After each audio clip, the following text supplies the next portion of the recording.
Hey folks, welcome you all to a new session. This is CA Ganesh Bharadwaj. So in this session, we are going to get started with a brand new chapter called as the cost of capital. Right? So shall we get started? Yes, fine.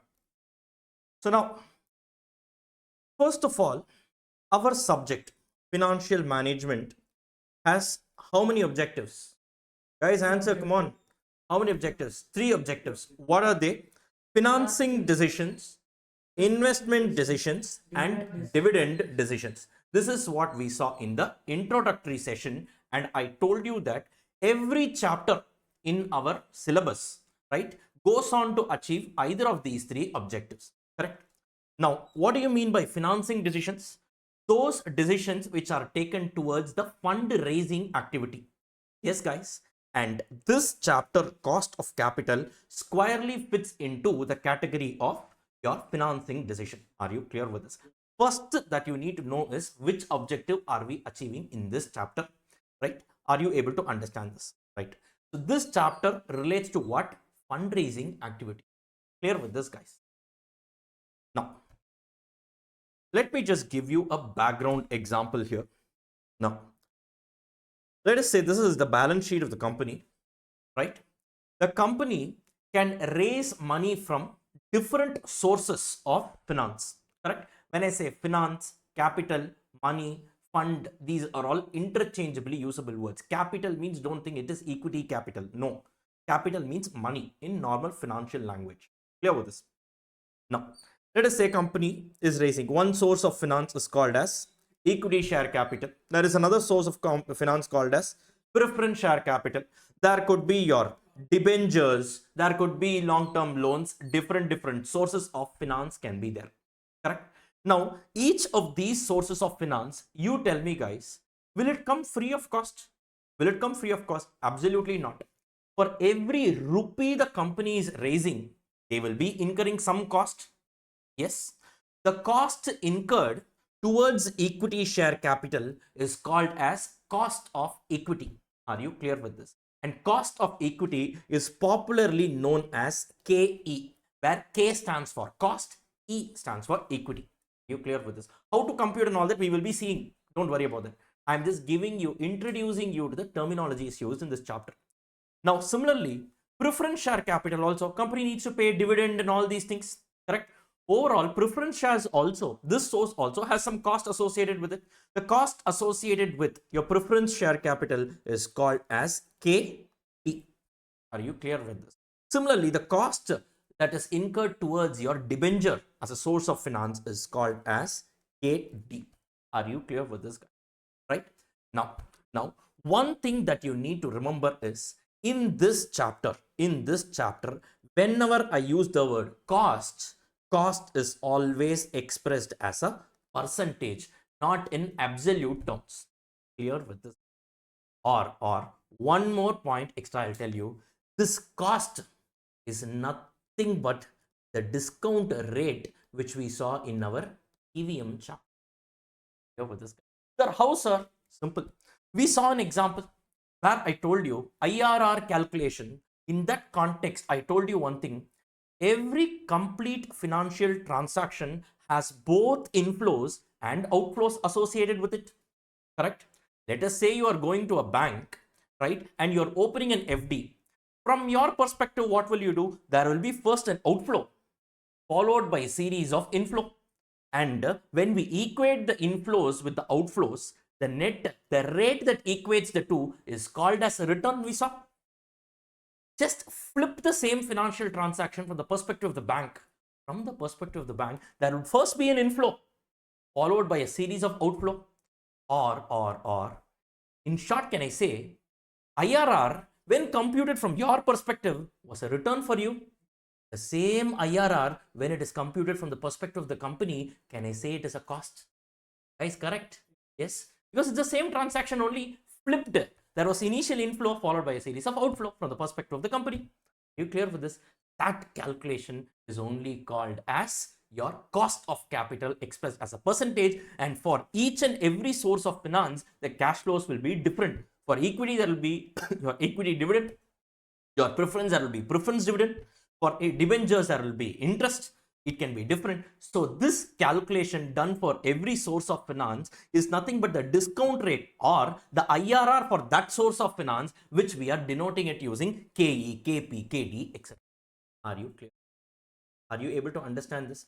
Now see how we have transitioned from our core mathematics, that is time value of money chapter, to our financial management using the TVM technique. Clear with this, guys? This is the reason why I said that chapter is like an oxygen.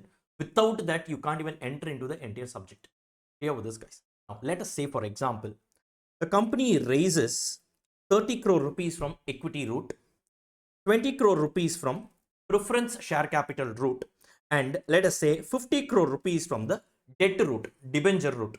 Totally, the company has raised how much? A total of 100 crores. And let us say you did the IRR computation for equity share capital route, and you have arrived that the cost of equity is, let us say, example, how to compute and all we will see later, 12%. The cost of preference share capital, that is the IRR for this preference, is going to be 11%.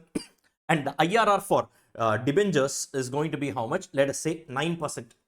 So to put it short, can I say this 30 crore, every rupee raised in this 30 crore had a cost of effectively 12%. Correct? The cost of raising this 30 crore was 12%. Clear with this? The cost of raising this 20 crore was how much? 11%. The cost of raising this 50 crore was how much? 9%. Clear? Now they are saying, I don't want all this. Totally company has raised how much? 100 crore. Overall, you tell me, for this 100 crore, what is the net effective cost? Sir, 100 crore, there is no single cost. For 30 crores, cost is 12%. For 20 crores, cost is 11%. For 50 crores, cost is 9%. Overall, this 100 crores, what is the cost? That is called as KO, or popularly known as weighted average cost of capital. It's called as WACC. That is nothing but a weighted average of each different source of finance. How to compute, we will be seeing it later. Right now, I'm still at the introductory level. Are you clear with this? So there is no separate IRR calculation for WACC. It is nothing but source wise you would have done an IRR calculation, right? Weighted average and arrive at the final figure. As simple as that. So for this entire 100 crore, what is the average cost of capital? You average and you tell me, are you clear with this, right? This is the holistic picture of this entire chapter we are going to do. Sir, as simple as this, no sir. Why do we need this entire chapter? It's not like that.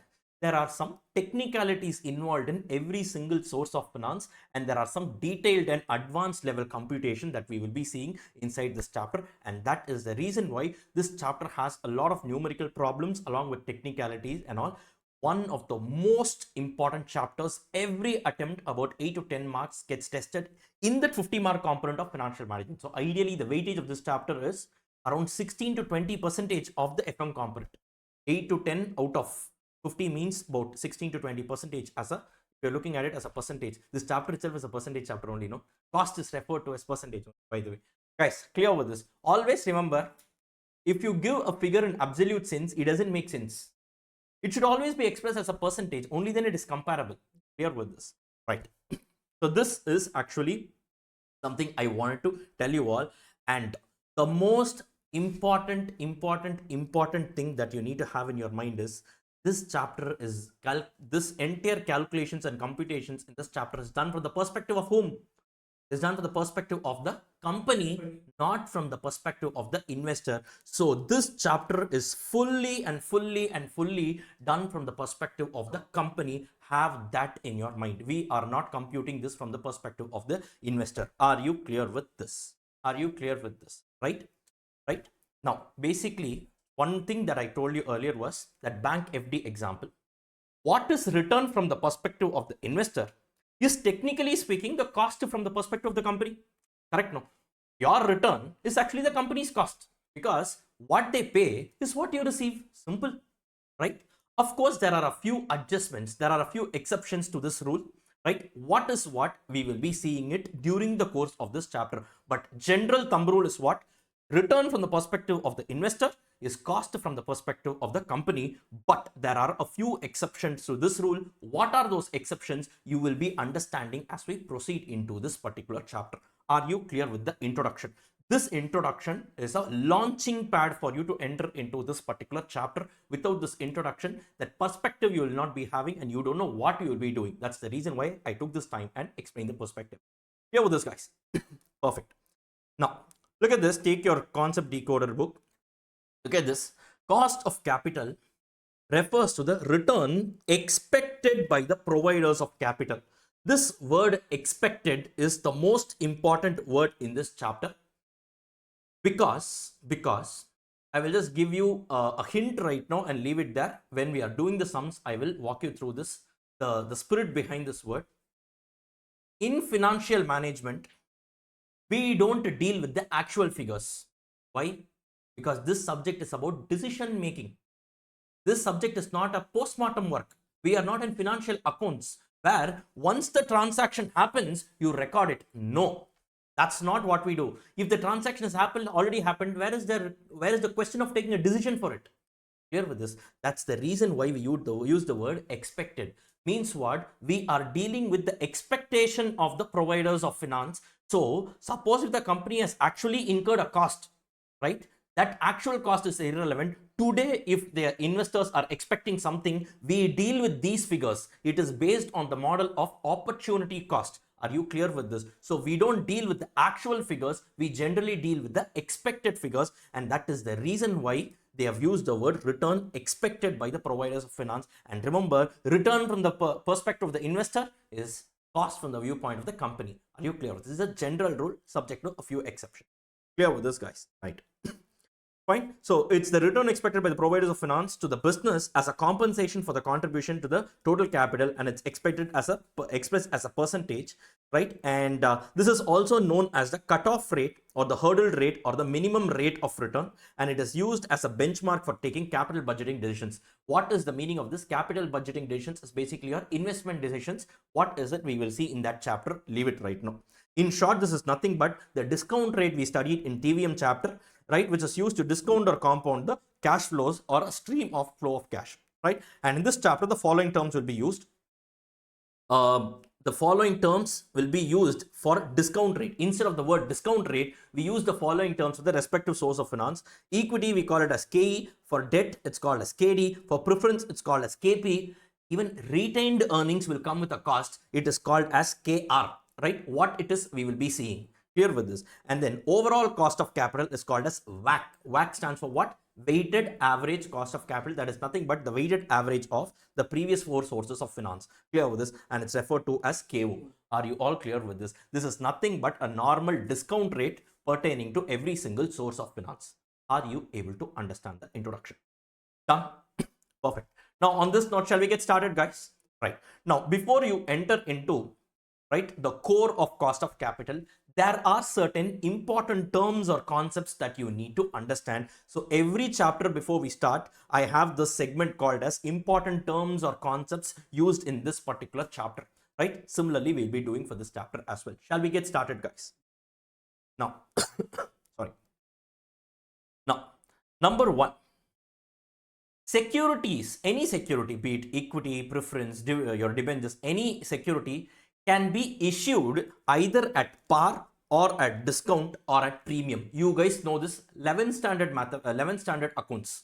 Basically, any security can be issued at par, premium, discount. You know this. Suppose the face value is going to be 100 rupees. Correct? If they are issuing at 100 rupees to the public, it's called as par.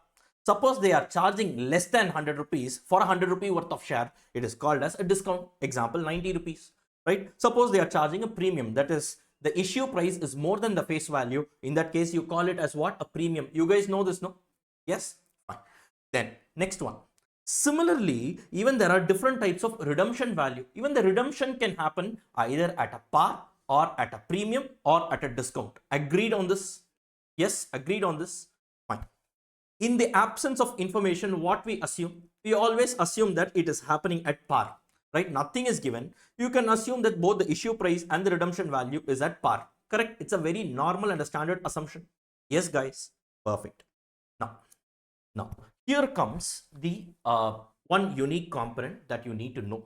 Concept of flotation cost or issue cost. What do you mean by that? Now, is it visible? The screen visible? Right. Now, look at this. Flotation costs are those costs which are associated with the issue of new securities. Example, brokerage, underwriter commission, etc. Now, let us say, the company is going to the primary market for issue or for raising of funds, IPO, right? Automatically they can go and raise money. No, they have some kind of restrictions. The first thing is, you would have studied in law. Ideally, you should have studied. There is something called as prospectus. The company needs to issue that prospectus, and they need to issue all these things. That a prospectus has a printing cost, right? Creation of prospectus also comes with some kind of cost, and not just that. Once you, once you circulate this prospectus, now these kind of these investors should actually come and they should invest at least 90 percentage or something like that, right? It should be subscribed at least to the extent of 90 percentage. All these things are there. Suppose if the company is not guaranteed of that, what they generally do, they actually hire these underwriters who will charge some underwriting commission and all. These are all some costs which are associated with a fresh issue of shares, correct guys? Yes, right? Now this is a cost. This is definitely a cost. Now in that case, what are we dealing with? I told you in this chapter, any cost from any source of finance is nothing but the IRR calculation. We are going to match the inflows with the outflows, correct? No, right? Inflow from the viewpoint of the company, if you see, let us say every share is issued at 100 rupees. Example, I'm saying 100 rupees. So 100 rupees, the investor will pay to the company, correct? But let us say the company has a flotation cost of 2 rupees for every equity shares issued. So technically, though the investor pays the company 100 rupees, technically they will receive how much? 100 minus 2, 98 rupees only. Guys, correct? So the net cash inflow at T0, that is today, will be what? Your issue price minus flotation cost. Are you clear with this? Because this entire subject of financial management is about matching your cash flows. Are you clear with this? Are you clear with this? So in this case, what happens from the viewpoint of the company, the first net issue price or the net proceeds the company will receive is going to be how much? Your issue price minus your flotation cost. Why do you minus your flotation cost? Basically an outflow from the viewpoint of the company. Are you able to understand this? Are you able to understand this? These cost applies only to new securities and not existing securities. In case it is given in the question, the issue price must be taken after deducting the flotation cost in order to arrive at the net proceeds, since it is an outflow and hence it is being reduced. Are you able to understand this? Right? Now let me add one more point to this. Now it will become interesting. Till now we saw what was a cost from the perspective of what was a return from the perspective of the investor was a cost from the viewpoint of the company. Why? Because the cash flows are the same. But if there is a flotation cost, there will be a change in this rule. Why? Because from your perspective, from an investor perspective, you would have paid a company how much? 100, correct? So initial outflow was 100, correct? From your perspective. But switch and look at it from the perspective of the company. When I am calculating, I am taking my net inflow as only 98 rupees and I do all my calculations. So my cost will be slightly different from your return. To understand. So I told you the general thumb rule is what? Your cost return from the viewpoint of the investor is equal to cost from the viewpoint of company, subject to some exceptions. I told you first exception is when there is a change in any cash flow, right? Because of the presence of something like flotation cost. In that case, my cost calculation will consider the flotation cost. Is the flotation cost borne by the investor? No. So from his viewpoint, he will not consider this, but from my viewpoint, I am considering it. Because of that, my cash flow equation will change. So I'm not using the same cash flows which you use, and hence there will be a slight deviation between your calculation and my calculation. Are you able to understand? But general thumb rule, if flotation cost is not that, then you are right. Your return is my cost. Are you able? Right. Now, generally in this area, there is one huge confusion which students ask me left, right, and center as a doubt. And this is one lacuna which actually in our institute study material also they have mentioned. This is a huge lacuna. That's why I have categorized this as a doubt buster area. So basically this area, many students have this doubt. So I have created that doubt here and I have clearly mentioned what is the solution that you can follow, the remedy for this doubt. Now in the question they are saying, let us say flotation cost is say 1% and they are leaving it there. This percentage can either be applied on the issue price or on the face value in the absence of information. Clear with this? Let us say, guys, the face value of every share is 100 rupees, right? And the issue price was, let us say, 110 rupees, right? The money that I'm receiving from the public is how much? 110, right? Now, let us say they have given that flotation cost is 1%. Will you apply this 1% on the face value, or should you apply this 1% on the issue price? This is one general doubt with which actually arises, right? Now, institute themselves are saying you can take an assumption whether to apply it on the face value or to apply it on the issue price. If in the question they have specifically given your flotation cost is 1% on face value, then you should only apply it on face value. Or they have given 1% on the issue price, then you should apply only on the issue price. Nothing is given. You can take any stand and you do it. But very strictly speaking, logically, I'm saying you, exam perspective, that's all over. Take anyone in the absence of information. But in my perspective, logically, it should be applied on the issue price. Reason, underwriter's commission, he will charge on the issue value, correct? He'll say, pay me 1% on the issue value. He for him, face value is of no use. He'll say, face value, you keep it as 10. If you are actually raising, if for every share you are charging 500 rupees, 400 rupees premium, yes, practically it is possible, right? In that case, what will happen? So will he charge on 100 rupees or 500 rupees? He will obviously charge on the issue price. He will say, look, I am dealing with a total value of so much, you pay me on that. Strictly and logically speaking, my stand is it should be on issue price, but in exam you can take any stand, but write a note and leave it there. Are you able to understand this? Right? On that note, this particular concept is also over. Clear, guys? Done. Shall we move on to the next one? The next most important part of this entire chapter is the concept of tax savings on interest. Shall we get started with this area? Yes. Now, what is this concept of tax saving? Now, payment of interest to debenture holders are allowed as expenses for the purpose of tax, right? And hence, they can save the tax liability of the company. And saving in tax liability in the, for the company is also known as tax shield. Now, what is this, sir? Now, guys, some basic of income tax. Forget income tax. Your profit computation when you have, right? Your income tax when you are paying, a company when it is paying, the income tax is paid on what? On your profit, correct? And for the purpose of this profit computation, there are some expenses which are allowed as a deduction. Your sales or your revenue minus expenses is only a profit. On this profit only you pay tax. And one of those allowed expenses is your interest paid on any debt instrument, interest on debentures or interest on loan. Is it allowed as a deduction for the purpose of income tax? Yes, absolutely it is allowed. In fact, it is covered in a section called section 3613 of your Income Tax Act. All those things are not required, but I'm just telling you that it is an allowable expense for the purpose of tax. What do you mean by this? Now, let me give you one illustration. Let me give you one example. Now, let us say there are two companies, company A and company B. Okay. Both the company has the same total capital employed in both the companies is, say, let us assume it is same. Let us say 1000 crores was invested in this business. Which business? Both company A and company B, right?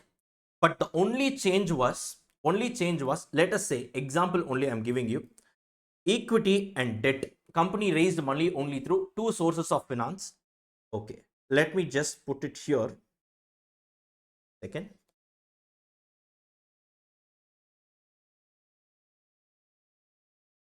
Let us say equity, debt, preference, and total. Company A, what they did, they raised this 100,000 crores. They raised it out of this example only. I'm telling you guys, 700 crores they raised from equity route, 300 crores they raised from debt route. Correct? How about company B? Company B, totally 1000 crores only. 700 crores they raised from equity and 300 crores they raised from preference route. Example I'm saying, right? Now, what happens in this case? Both the companies, total capital employed is what? Same, 1000 crores. Agreeing with me? Agreeing with me? Any problem here? Now, what happened? So, both the companies assume are in the similar risk class, right? So, they are normally operating. Everything is same. both the companies are starting with the same EBIT. EBIT means what? Earnings before interest and tax, or in other words, EBIT is nothing but your operating profit that you calculated under your costing subject. Correct? Earnings before interest and tax. In your costing, you have this marginal costing income statement and all. Sales minus variable cost gives you contribution, minus fixed cost gives you profit. You say no, that profit is only EBIT. Right? Once you arrive this EBIT, from then on FM starts. This is why I generally say FM starts from where costing stops. Are you clear? Are you clear with this? So basically these two are interrelated subjects. That is the reason why we are actually learning it like this. The next chapter, leverages, I'll deal more about the concepts of marginal costing, which is a background for that chapter. But coming back here, both the companies are starting with what? The same amount of EBIT, which is 100 crores. Clear with this, guys? Now what happened? Company A paid an interest of 30 crores. Let us say that is 10%. This debentures is carrying a cost of 10%. This preference shares is also carrying a cost of 10%. Both, that is also same in for both the companies. Correct? So now what happened? Less interest for company A, it is 30 crores. Company B, interest is not there. So it is nil. Clear with this? So your EBT will be how much? 70 and 100. Now tax at the rate of 30% on EBT is how much? For company A, it is going to be 70 into 30%, which is 21. For company B, it is 100 into 30%, it's going to be 30. So earnings after tax will be what? 49 and 70 respectively. Now less preference dividend. Now preference dividend will be reduced. Now for company A, there is no preference dividend. For company B, you have 30 rupees of preference dividend. So finally, the net earnings available to equity shareholders is going to be 49 rupees for company A and 40 rupees for company B. Right? So the format of your income statement will be EBIT minus interest, you call it as EBT, minus tax, you call it as EAT. Now is everything available to equity shareholders? No. First, you need to pay the preference dividend. So minus preference dividend. Now whatever you have is available for the equity shareholders. I popularly call this as EFE for all our classroom discussion. EFE stands for what? Earnings for equity shareholders. Clear with this? This is what? Your earnings after tax minus your preference dividend. Clear with this? What happened? Both the companies are similar in all types. They started with the same starting point. Number one. Number two, both the companies raised the same total amount. And for company A, the only difference was company A raised from debt route, company B raised from preference route. But that also, both the companies were having the same cost of 10%. Still, sir, how is company A earning more profit than company B? Company A is earning 49 rupees. Company B is earning only 40 rupees. Incrementally, company A has earned how much? 9 rupees more, or 9 crores more. Rupees in crores. Clear with this? How is this possible? This is because, if you notice, company A paid a tax of only 21 rupees, whereas company B paid a tax of 30 rupees. Now, actually seeing the difference in tax was company A ended up paying lesser tax to the extent of 9 rupees, lesser the tax amount or lesser the cost, more will be the profit. Here with this. Sir, then why did company A pay lesser tax? Because the base for you to compute the tax is your earnings before tax. Agreeing with me?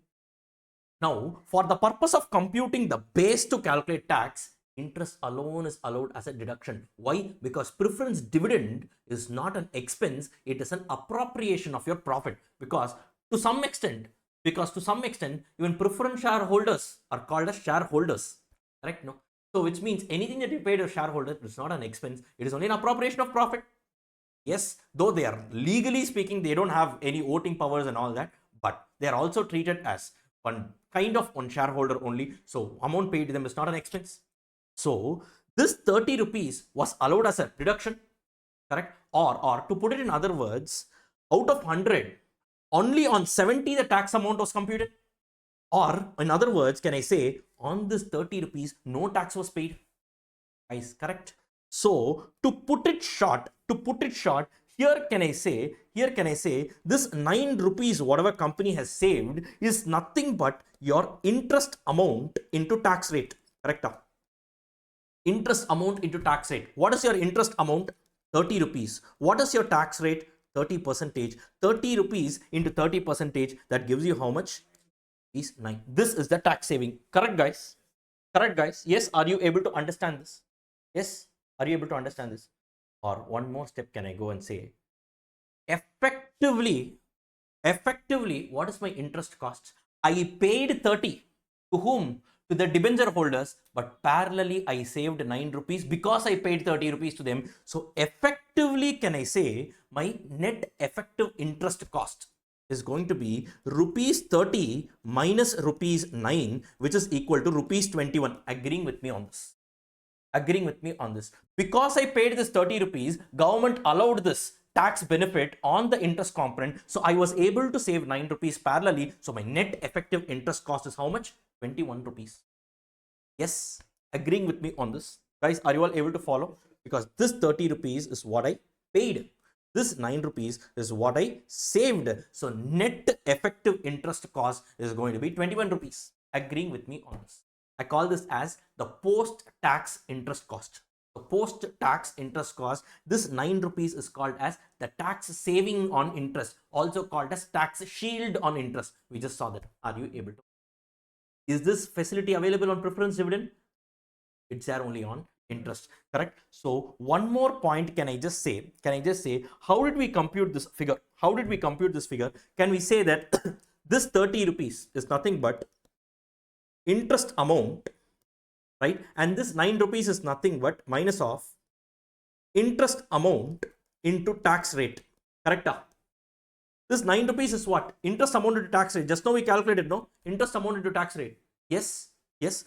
Now, can I just say, take this interest amount outside. Can I just say, this is nothing but interest amount, the whole into 1 minus tax rate. Correct? No? Correct? No? Or in other words, can I say, the effective interest cost for me is I into 1 minus T. Because 1, how much is T? 30 percentage. Correct? So technically speaking, if I pay them 100 rupees, example I'm saying, if I pay them 100 rupees, effectively speaking, 70 rupees I'm parallelly able to save. So net effect, only 70% of whatever pays my effective cost. Correct? Because every rupee I pay, parallelly 0.3 rupees I'm able to save. Or every 100 rupees I pay, parallelly that's a saving of 30 rupees. Effective cost is only 70 rupees of whatever interest I pay. Are you able to understand this? A very, very, very critical understanding. Spend more time here. You will thank yourself for a lifetime, because throughout this is what we are going to see, right? This is one very, very important and a core fundamental understanding here. So when we are computing the cash flows for debenture route, so when you are framing the cash flow equation, every year you are going to pay interest, but parallelly you will be saving some tax. So the net effective cash flow every year will not be interest, it will be interest into 1 minus T. This is how your cash flow equation will be framed, because whenever I'm paying 100 rupees, parallelly I will be saving 30 rupees. Example, illustration I'm saying. The net effective cost will be 70. Or in other words, in the numerator every year when you are saying the company is paying interest, parallelly there is a tax saving. So the post-tax interest cost will be what? I into 1 minus T. This will be appearing in your cash flow equation, because at the end of the day, what are we calculating? We are matching the inflows with outflows, and we are calculating the IRR for every source of finance. So you should first know what should be the cash flow every year. And in case of interest is being paid, parallelly there is a tax saving. The post-tax interest cost is going to be interest into 1 minus T. Are you able to understand this? Yes, you're all able to understand. The relevant cash flow for debentures is going to be what? Interest into 1 minus tax rate. Are you able to understand this? Exactly what I've put here. It can be clearly seen from the above example that despite having the same EBIT, the net earnings for company A is more as compared to that of company B, since interest amount is tax deductible expense, whereas dividend is not allowed as a tax deduction. Are you able to understand this? Right? So the post-tax cost of interest is what? I into 1 minus T. Every year when I pay interest amount, whatever this is, interest amount is paid, parallelly there's a tax saving. So net off, if you see, only this 21 rupee will be considered as a cash outflow from the viewpoint of the company. Correct? Because only because I'm paying the interest, I'm able to save this 9 rupees. So net off, every year I will say I into 1 minus T is going to be my cash outflow. Clear with this? So I will not consider 30 rupees in my cash flow equation. I will consider 21 rupees in my cash flow equation. Are you able to understand? Core important fundamental concept. Done, guys. Done, right? Now, on this note, we can get started with this chapter properly, right? So now let's take the first source of finance. What is the first source of finance? Debentures, right? Debentures or any kind of debt instrument. Cost of debentures. This is what we are going to see right now. Shall we get started, guys? Shall we get started? So debentures as an instrument, you know, the nature of debentures is what? So generally, there is a contractual obligation. It is basically a type of loan, but bundled as a security, correct? It also has the characteristics like face value, your redemption value, and all of that. The only thing here is that you pay a fixed amount of interest, as we just saw, correct? And this interest is what? Tax deductible in nature. So there is a tax saving on that also. So based on the redemption or repayment of principal on maturity, debts or debentures can be classified into two: irredeemable debentures and redeemable debentures. Yeah, we saw in the time value of money concepts, right? We saw some numerical problems. Some debentures were irredeemable, some debentures were redeemable. We solved some sums, you know, based on some instruments and all. We saw for equity, preference, and debt. Now, debentures can be irredeemable in nature. Debentures can also be redeemable in nature. By the way, in India, can a company issue irredeemable debenture? Can a company issue irredeemable debenture? The answer is yes, it is allowed. You need to take some special permissions, but then it is allowed. Clear? So irredeemable debentures are also allowed. Now, sir, then the same next question. Sir, if you only told no, sir, so which means the investor will put his money and he will never get it back, only interest. So then how will it be possible? You have a parallel market even for debentures, that's called as a debt market. You can't find that in your equity market. There is a parallel debt market where you can buyers and sellers meet. There is a secondary market for debt. It's called as debt market. In the debt market, the transactions can happen. That debt market is present in order to provide liquidity to debentures. Are you able to understand? But it is not as volatile as your cash market. Cash market is basically equity market, right? In markets, we have multiple segments like cash segment, F&O, and other things. But all those things are not required. But right now, understand that this is also possible. Okay, so fine. Coming back here, that was a practical insight. That's about it. Now, in case of irredeemable debenture, first let us take no mugging up, guys. No mugging up. Now, bring in that concepts of time value of money, left, right, and center. That is what we are going to see in this chapter. Fine. Shall we get started? Now, in case of irredeemable debenture. Now, guys, now you tell me irredeemable debentures. Okay. Now, what happens in case of irredeemable debentures? So, the same equal amount of cash flow will be paid up to perpetuity. Correct? No? Correct? No? So, can I say the present value of the debenture? Correct? The present value. How will you calculate the present value of an infinite equal cash flow? What is the formula for that? Infinite equal cash flow. What is the formula for that? Annual cash flow. Very good. Divided by discount rate. Correct? Correct? Now, in this case, the present value of debenture, can I call it as net proceeds? Because that is the amount that I get today from the investors, adjusting for any flotation cost. So technically, from the viewpoint of the company, that is the amount it receives. Can I say this is equal to what is going to be the annual cash flow in case of debenture? Every year, the company needs to pay interest. But wait, parallelly, there's a tax saving. So the net annual cash flow is going to be I into 1 minus T. Correct, guys? Divided by discount rate. What is the discount rate? In case of debenture, the discount rate is called as KD. Correct? So can I say this is nothing but divided by KD? Guys, correct? Or cross multiply this. Can I say KD is equal to I into 1 minus T divided by net proceeds? That is the formula that they clear with this. Very logical. Very, very logical. It's a crime to mug it up. That's what I keep telling you. It's all logical here, loaded with concepts. Clear? Where KD stands for cost of debt after tax. How are you saying it after tax? Because we are adjusting for the tax shield here, right? I is the annual interest payment here. It's not the rate of interest. It's the actual interest amount, right? It is in rupees. Then NP stands for the net proceeds of debenture or the current market price. I will come to that, right? And T stands for the tax rate. When to take the current market price, when to take the net proceeds, I have a separate in the doubt buster session. I've in that segment I've kept it. Don't worry about that. But as of now, you just understand. Net proceeds stands for what? Issue price adjusting for flotation cost. That is the same concept everywhere. Here with this net amount the company receives today. Are you able to understand this? Any problem here? Any problem here? No. Now on that note, shall we get started and shall we do one numerical problem here? right? But before that, guys, once again, so what is the formula for KD? KD is equal to, in case of irredeemable debenture, I into 1 minus T divided by net proceeds, correct? The logic for this is all the time value of money concepts I told you are simply, sir, I didn't know time value of money, sir. Is there another way I can remember? Very simple. Look at this from the viewpoint of the company. What I pay divided by what I receive. From the viewpoint of the company, what it pays, interest into 1 minus C. So net of the cost is post-tax only, divided by what it receives, net proceeds. Simple logic. Clear with this, guys? As simple as that. Clear with this, right? Learn it conceptually. That's about it. Fine, guys. So on that note, shall we go and do the first question? Yes, please take your solved question bank. Let's do the first question here. It's on page number 5. Please take the first question. Shall we, guys? Yes. Now, the first question here. A Limited issued 30,000 15% debenture of rupees 100 each. The cost of the issue was 30,000. Cost of issue means what? It is going to be flotation cost. Cost of the issue was 30,000 rupees. Determine the cost of debenture capital if they were issued at scenario 1 par, scenario 2 premium, and scenario 3 a discount. Clear with this? Now, first, guys, now this is a clear-cut case of irredeemable debentures. How do you know? Because they have given debentures.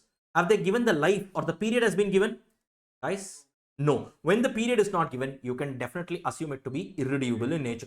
Clear with this? Now, what do we do here? What do we do here? So now, what is the formula? Simple. What I pay upon what I receive. I into 1 minus T divided by net proceeds. Guys, correct? Now, in case it has been issued at a par. Now, guys, one thing.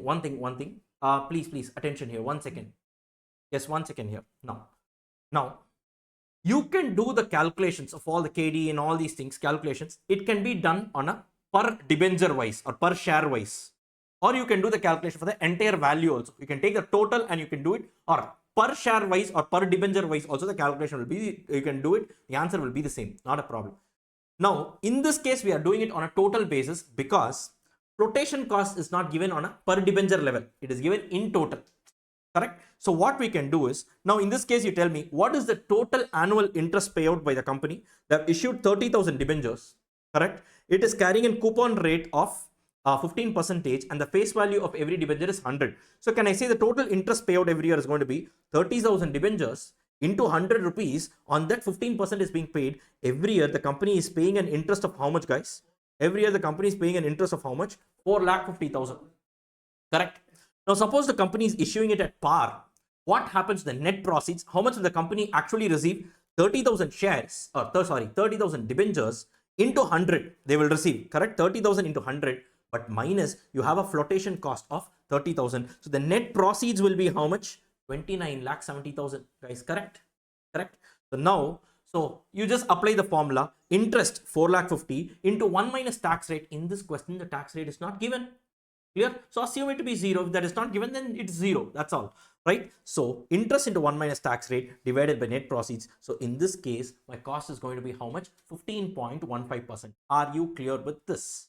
Are you able to understand this? Take your calculators out and do this. Quickly, I'll give you some 10 seconds time. Quickly do this. Quickly do this. Digest the facts. We'll move on to the next step.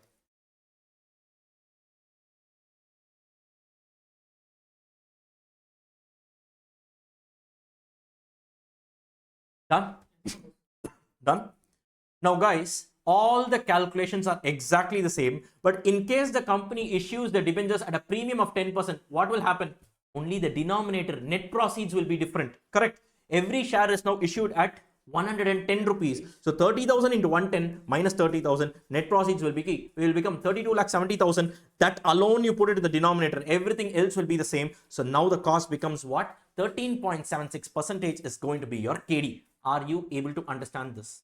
Right? Suppose the company issues this at a discount. What happens in that case? Once again, here, the only difference is going to be what? The denominator calculation. So here, what is going to be your net proceeds? 30,000 into 90, right? Minus 30,000. So that's going to be 26,70,000. This alone will change. So the net cost is going to be how much?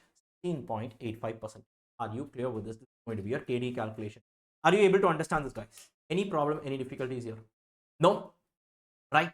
And that's about the sum, and that's about this concept. Clear with this, guys? Right. Now, now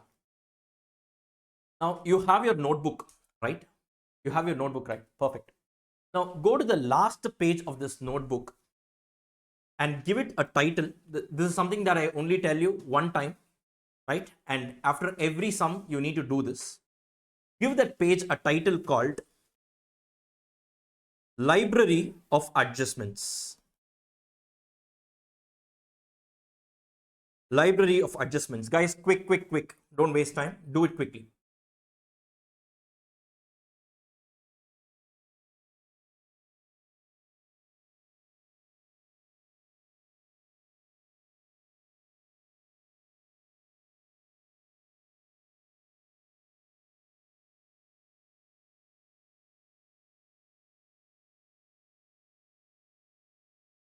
Okay. Now on the top have 4 columns: chapter number, question number, page number, small columns. Adjustment alone, you have a big column for the entire length of the page. Only one time I will tell you this. After every question, you need to give all the numbering. Adjustment alone I will dictate. Okay, right? Now, what is this, sir? Every question we discuss in the class. For time value of money, I didn't do it. That's why I mentioned it on the top of question, because that is not a part of your syllabus actually. But I introduced the chapter in order for you to understand or give you a perfect launching pattern into the subject. That's all. Now, now, for example, what is this chapter? Cost of capital. As per our book, this is chapter number 2. Question number 1. It's on page number 5. Give me the solved workbook, solved question bank page number 5. Page number 5. Now, adjustment, I will dictate, write down. Cost of irredeemable debenture hyphen direct. Cost of irredeemable debenture hyphen direct. Guys, quick, very quick. Cost of irredeemable debenture hyphen direct. Now, what happens? You have written it. Every sum we actually do in the classroom, I will be asking you guys to update. These 3 columns you need to update. This alone I will dictate and I will move on. Now, by the time we finish the batch, once you have a look at it, please don't write this on top of the question, or please don't, in the book and all, you don't write this, right? Please don't write it in your book. It defeats the purpose. Don't write it in the book, or don't write it at the back of the book. No, have it in your separate notebook, that too in the last page. So I asked you guys to maintain one 400 pages long sized ruled notebook for you to go home and solve all the sums independently, right? You guys are having it, no? Yes. Very good. So in that book, you take the last page and you do it. From the reverse you come, it's okay. So from the back you come, it's okay, not a problem. You need not leave any spaces. Last page you take and you come from the reverse, it's absolutely fine. Why am I doing this? Imagine the day before your exam. Let us say you want to just revise on one particular topic. Let us say KD related sums. You need not take the pain in referring and turning pages. Open this book. You will have a ready reference of everything. This adjustment is also there. Which sum you want? Oh, this sum. Okay, this was the unique adjustment we saw. This alone, somehow I'm not confident. You open that page number, revise that sum, and you're done. So this way, the entire subject can be revised 3 to 4 times a day before your exam, provided you have worked on it during the course of watching the lectures. If you watch the lectures like watching a web series, rather I would say you don't watch it at all, right? I've seen people binge watching, like lying like this on popcorn. Also, you will ask, don't do all that. Be sincere. If you are not watching the lectures sincerely, then it's of no use. So why am I telling you this is all your effort. By the time once the batch gets over and you'll have a look at this, you yourself will see the power of whatever consistent efforts that you've put. It would have snowballed into such a huge amount of effort, wherein then you will realize we covered so many sums in the classroom. This is the power of dedication and consistency. Please gift yourself that. That's all I'm asking for, right? And if you write it on top of the question then and there, it will not work out, because tomorrow the objective of this is all the questions discussed in the classroom should be in one place. If you write it on the top, once again you need to turn pages. What is the point then? This, please do it properly. Clear with this, guys. Everything else I've given it. This alone I wanted you guys to do it. That's the reason why I'm taking the time right now and explaining what is what, right? And that's about the library of adjustment. Now henceforth I will only dictate the adjustment. I will ask you to update, right? And guys attending here, in case I miss out on a question, if I go to the next question without dictating it, please stop me and ask me to do it. Okay, fine guys. Shall we move on to the next question? Now, I'll just go to the next question, which is question number 1A, right? I am doing this question for a reason. Now look at this.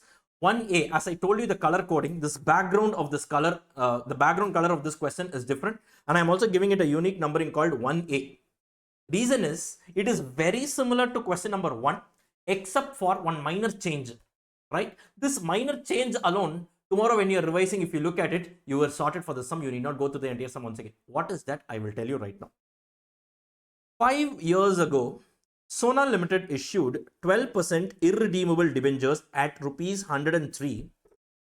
That is at a premium of 3 rupees. 100 plus 3, 103. 3 rupees premium to the par value of 100. Fine. The current market price of these debentures is rupees 94. If the company pays a corporate tax rate of 35%, calculate its current cost of debenture. Now guys, don't look at the solution. Don't look at the solution. Whenever I'm handling a particular sum, you read the question, your eye should not enter into the solution, because if it goes, you are actually killing that thinking power. You are killing your own thinking ability. Don't do that. It's okay to make a mistake here and rectify it, right? Then you take a red ink and you can write down something. But if you look at the solution, it means that it will immediately go off. That's all. It will not stay. That's the reason why I'm saying. Now, you tell me, the formula for KD is what? What I pay upon what I receive. That is I into 1 minus T divided by net proceeds. In this case, what is your I? Every year the company pays 12% on 100, 12 rupees. Correct? Into 1 minus T, 1 minus 0.35 divided by what is going to be the net proceeds in this case? Can you tell me? Quick guys, quick. What is going to be the net proceeds in this case? Now they have given this figure. The company issued, right, 5 years ago, the company Sona Limited issued the shares at how much? Debentures at how much? 103 rupees, right? This was the actual issue price. So many of you might think that it has to be 103. It is not 103. It is going to be 94. Now, why? Recall the very first line of this chapter in our concept decoder that I gave. Guys, all this is not there in the material, even which I have given. Please write it down somewhere. Very important understanding. 1 second. It's loading. What did I say? Cost of capital is a return expected by the providers of capital. Now, in this case, what happens here is, 5 years ago, the company issued this debenture, right? Now, we are not doing a post-mortem work of recording what was the cost that I already incurred, that everyone knows. Clear? The intention of this chapter is, today, if I'm going to the public with this issue, what will be my cost? Are you able to understand this? I repeat, today, if I'm going to the public for issuing this debenture, what will be my cost? And hence, in this case, past data is irrelevant. If I'm going today, how much will I receive? Only 94, because prevalent in the market, the current market price is only 94. Current market price for debenture house, sir, just now I told you there's a debt market available. Guys, are you able to follow this? A very important and a critical understanding that you need to have. Able to follow this? Yes, write it down somewhere. Write it down somewhere in a way in which you understand. But remember this, past data is irrelevant, and we are not in a subject to record the actual cost. We are in a subject that takes a decision which is futuristic in nature. So even though this is an existing debenture, a past debenture issued, the intention of calculating KD is to know what will be the cost of debenture in case I go to the market today for raising this money. Are you able to understand? Many students are actually struggling in this area because they don't know. The first thing they struggle in this chapter is from whose perspective you are computing. The second struggle is, having said that, sir, why the actual thing is not given? Because I always tell, if nothing is mentioned, first preference for net proceeds, you should always take the issue price. If issue price is not available, then you should take the current market price. But in this case, it was a past data. It is not a current issue price. It was a past issue price. The share was issued some years back. We are not here to record the actual cost. We are in a subject that takes a decision which is futuristic in nature. Are you able? This is a very, very critical understanding. This explanations and all is not there in the study material, institute study material also, but they have done it like this. The doubt here is why the background concept is what. This is the value addition that you get in the lectures. This is not there in the book. Clear with this? Write it down somewhere. Fine, guys. Done. That's about this particular question. Go update your library of adjustment. Give the reference 1A, page number and all. I'm just telling you this. Write down cost of irredeemable debenture hyphen use CMP as NP. Use CMP as NP. Use CMP as NP. CMP means what? Hello. Current market price. As NP. NP means what? Net proceeds. Put a semicolon. Semicolon is like this. Semicolon. And write down ignore old issue price. Ignore old issue price. Now just imagine the day before your exam, one look at this library of adjustment, you will know what was the discussion that happened in the class. You will be able to relive the classroom moment. Correct, guys? That is the reason why I'm asking you to prepare all this library of adjustment. Done? Move on to the next question. Move on to the next concept. Done? Yes? Perfect.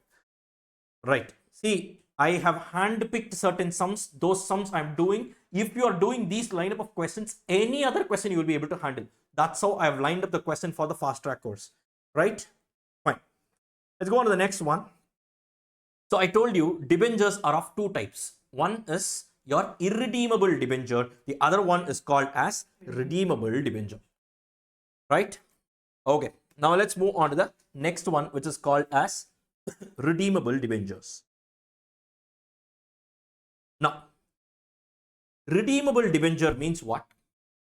Debentures that have a finite life, which means what? I am issuing this debenture with a life of, let us say, 10 years, right? Which means what? Today I receive the money from you. You means what? An investor, right? For the next 10 years, I will be paying you interest. At the end of 10th year, I will also repay back whatever amount I took it from you. Correct, guys? But remember, the issue can be at par premium discount. Even the redemption can happen at par premium discount. Are you able to understand? But I will repay at the end of the period agreed. This is the meaning of redeemable debentures, which means it has a finite life. You can frame a cash flow equation here.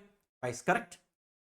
Now, for calculating the KD of redeemable debentures, there are two ways in which you can do. The first way is what? The correct way. IRR calculation. Frame the cash flow equation, arrive at the IRR and get your KD value. KD is nothing but the discount rate applicable for your debentures. That is called as your IRR. Nothing but that is your IRR. Clear? The second method is called as a shortcut method, also known as a formula method, also known as approximation method. One straight away formula you apply. If you apply this formula, you will get the final answer. This is your KD, right? But that is not the exact KD. That is an approximate KD value. Are you able to understand? First, we will do the IRR method. It is popularly known as YTM method. YTM stands for yield to maturity. Write down somewhere, yield to maturity. YIELD, yield to maturity. Right? Yield to maturity. Always remember, guys, whenever they use the word yield, it stands for IRR. You need to use the method of IRR. There is one more yield to maturity model in equity KE calculation. So remember, yield stands for IRR generally. Clear with this?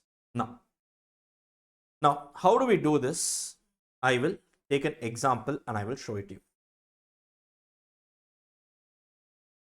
Now, guys, just focus. I just want your participation. That's all. All these notes will be given to you. Now, let us assume the period of debenture is going to be 10 years. Okay. Then the coupon rate. Coupon means what? Coupon rate means interest rate. This is not your IRR. It is an interest rate. This is not discount rate. It is an interest rate, 10%. Okay. And let us assume that the issue price, in this case, I'm also calling it as the net proceeds. Assume no flotation cost and all. Issue price is, let us say, rupees 900. Right? The face value of the debenture is going to be rupees 1000. And I am saying that this is redeemable at par. Redeemed at par. Okay. This is the scenario that I am giving.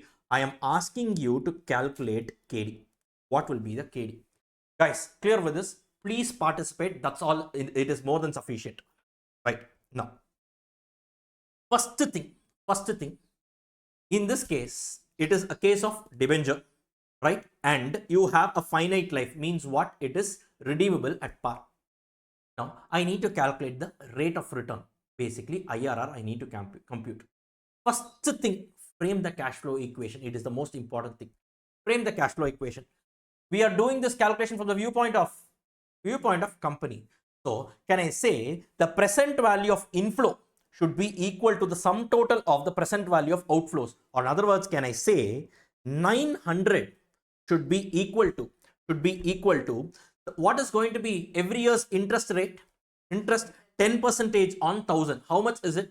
100. So can I say it is rupees 100 ideally into 1 minus t, but in this case I'm ignoring taxes for the convenience of calculation. Okay, right? But ideally if tax rate is given, that also needs to be computed. Okay, 100 divided by 1 plus kd to the power 1. Why am I using kd? R is nothing but kd. In this case, your discount rate is called as, discount rate for debentures is called as kd. Correct? Plus rupees 100 divided by 1 plus kd to the power 2 plus so on it goes. And in the last year, you will be having what? 100 divided by 1 plus kd to the power 10 plus the entire repayment. The principal also gets repaid. So plus 1000 divided by 1 plus kd to the power 10. Are you able to understand? This is how my cash flow equation will look like. This is how my cash flow equation will look like. Guys, correct? Guys, correct? Now, how do you compute the KD? Is there a formula to compute this? Do you have a formula to compute IRR? Do you have a formula to compute IRR? You don't have a formula to compute IRR. So what do? Trial and error. So one trial, take your KD to be equal to 10% or something, right? The trials will be given generally in the question. Calculate the NPV. Pray God that you should get equal to 0, right? Or in other words, can I say 0 is equal to, so the same thing, present value annuity factor of, okay, I'm just putting this as a single equation, rupees 100 into present value annuity factor of KD percentage for 10 years, correct? Plus rupees 1000 into present value interest factor of KD percentage for 10 years, the whole minus rupees 900. Agreeing on this. This is the cash flow equation. This is the sum total of outflows that I pay. Correct? That is from the perspective of the company. I'm netting off the two, inflow minus outflow I'm doing. So this sum total can be rewritten as follows. 100 rupees annually for the next 10 years. 100 into present value annuity factor for KD percentage. I need to calculate that for 10 years. That gives you this sum total.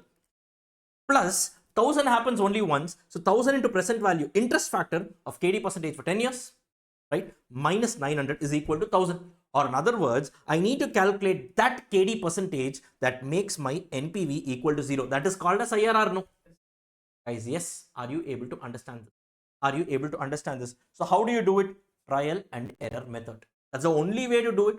Having gotten the two values of NPV, you use interpolation and find out the answer. Now quickly let me do it. Let KD is equal to 10% I'm taking, right? Now what you do, you apply this factor. I am just arriving at the NPV values.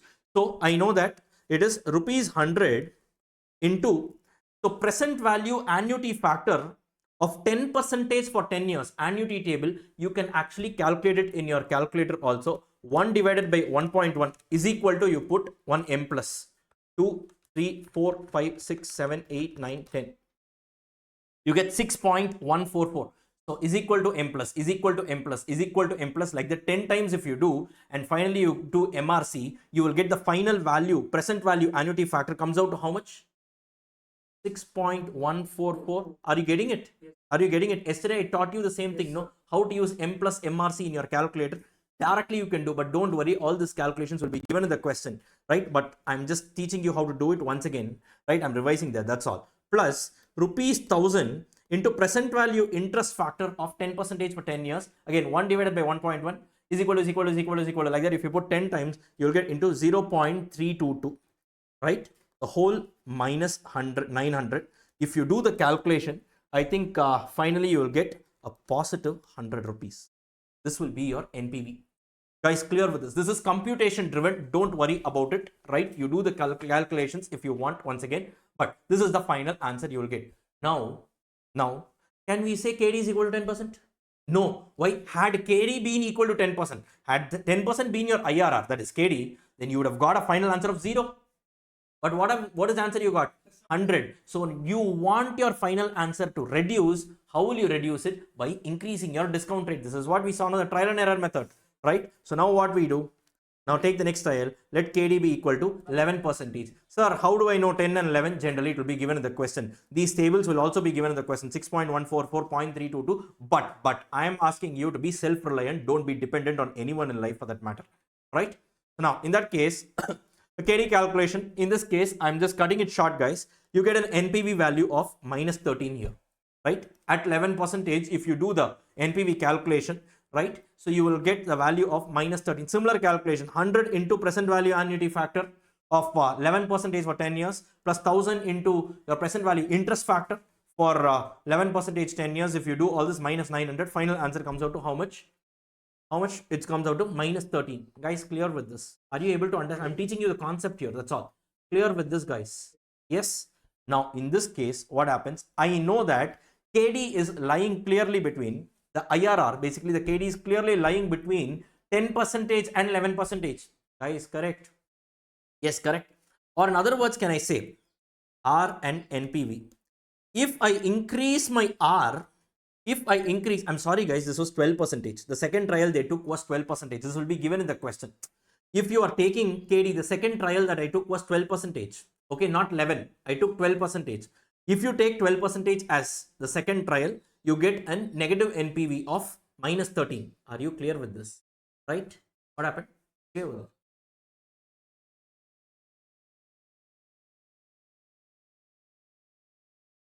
100 into 6.144. I'm sorry. This is not 0.32. This is 0.385 actually. Sorry, this is 0.385. I'm sorry, I stand corrected.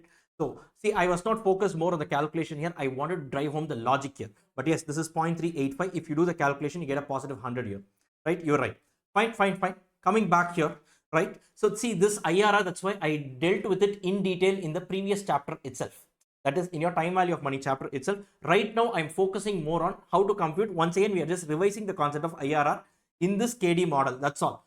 Guys, clear with this? So now basically what has happened, if I keep my KD as 10%, I'm getting a positive 100. Guys, please focus here.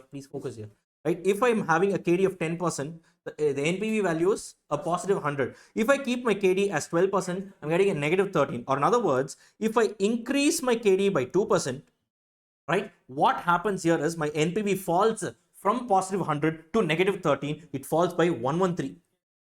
Correct? But I want my NPV to fall only by 100 to make it equal to 0. Correct? So for a fall of 100, by how much should my KE be increased from 10%? So it is the same calculation that we saw. So KD will be equal to 10% plus, right? If it is 2 for 113, how much is it going to be for my 100? So can I say it is nothing but 2% divided by 113 into 100.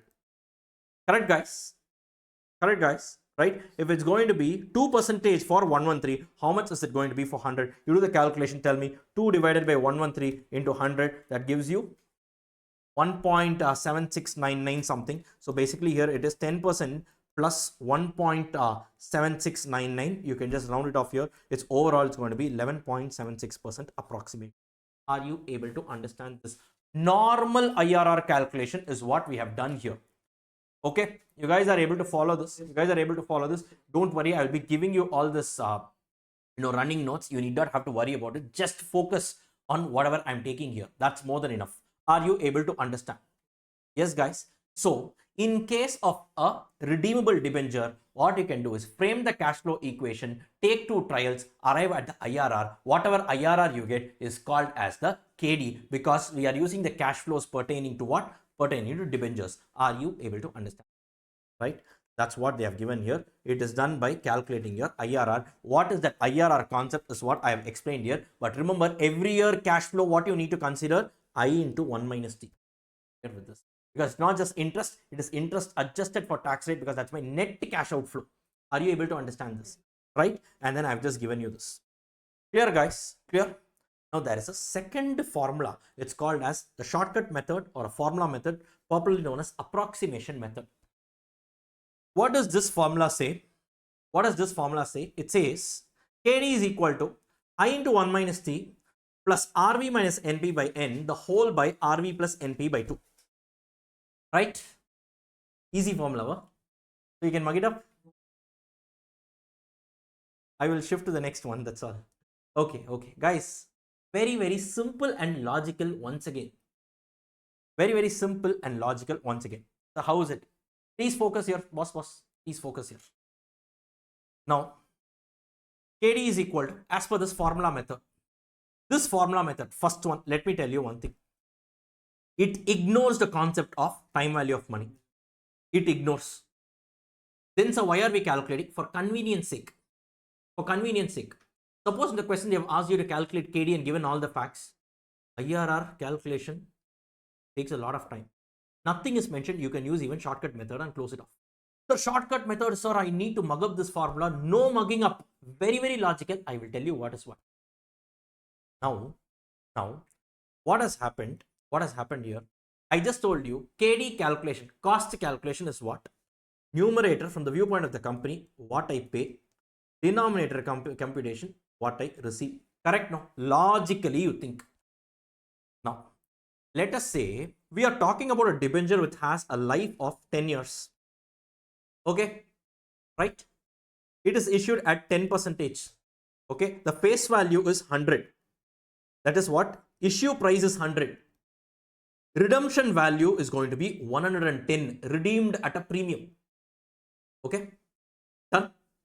Now, every year the company pays an interest of how much? 10 rupees, 10% on 100, 10 rupees. Correct? Just focus, that's all, enough. Right? So, in the numerator, obviously, this interest amount will come, 10 rupees. But wait, there is apparently a tax saving. Let's say tax rate is 30%. 10 into 1 minus T. Technically speaking, 70% of 10 rupees is only your cost, because parallelly when I pay 10 rupees, there is a 3 rupees of tax saving. So, this component you understood, it is the net interest cash outflow from the viewpoint of the company.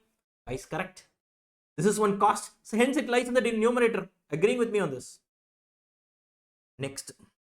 Now, is that the only cost the company is incurring because of this? No. When I received money from this guy, from the investor, from the debenture holder, I received only how much? 100.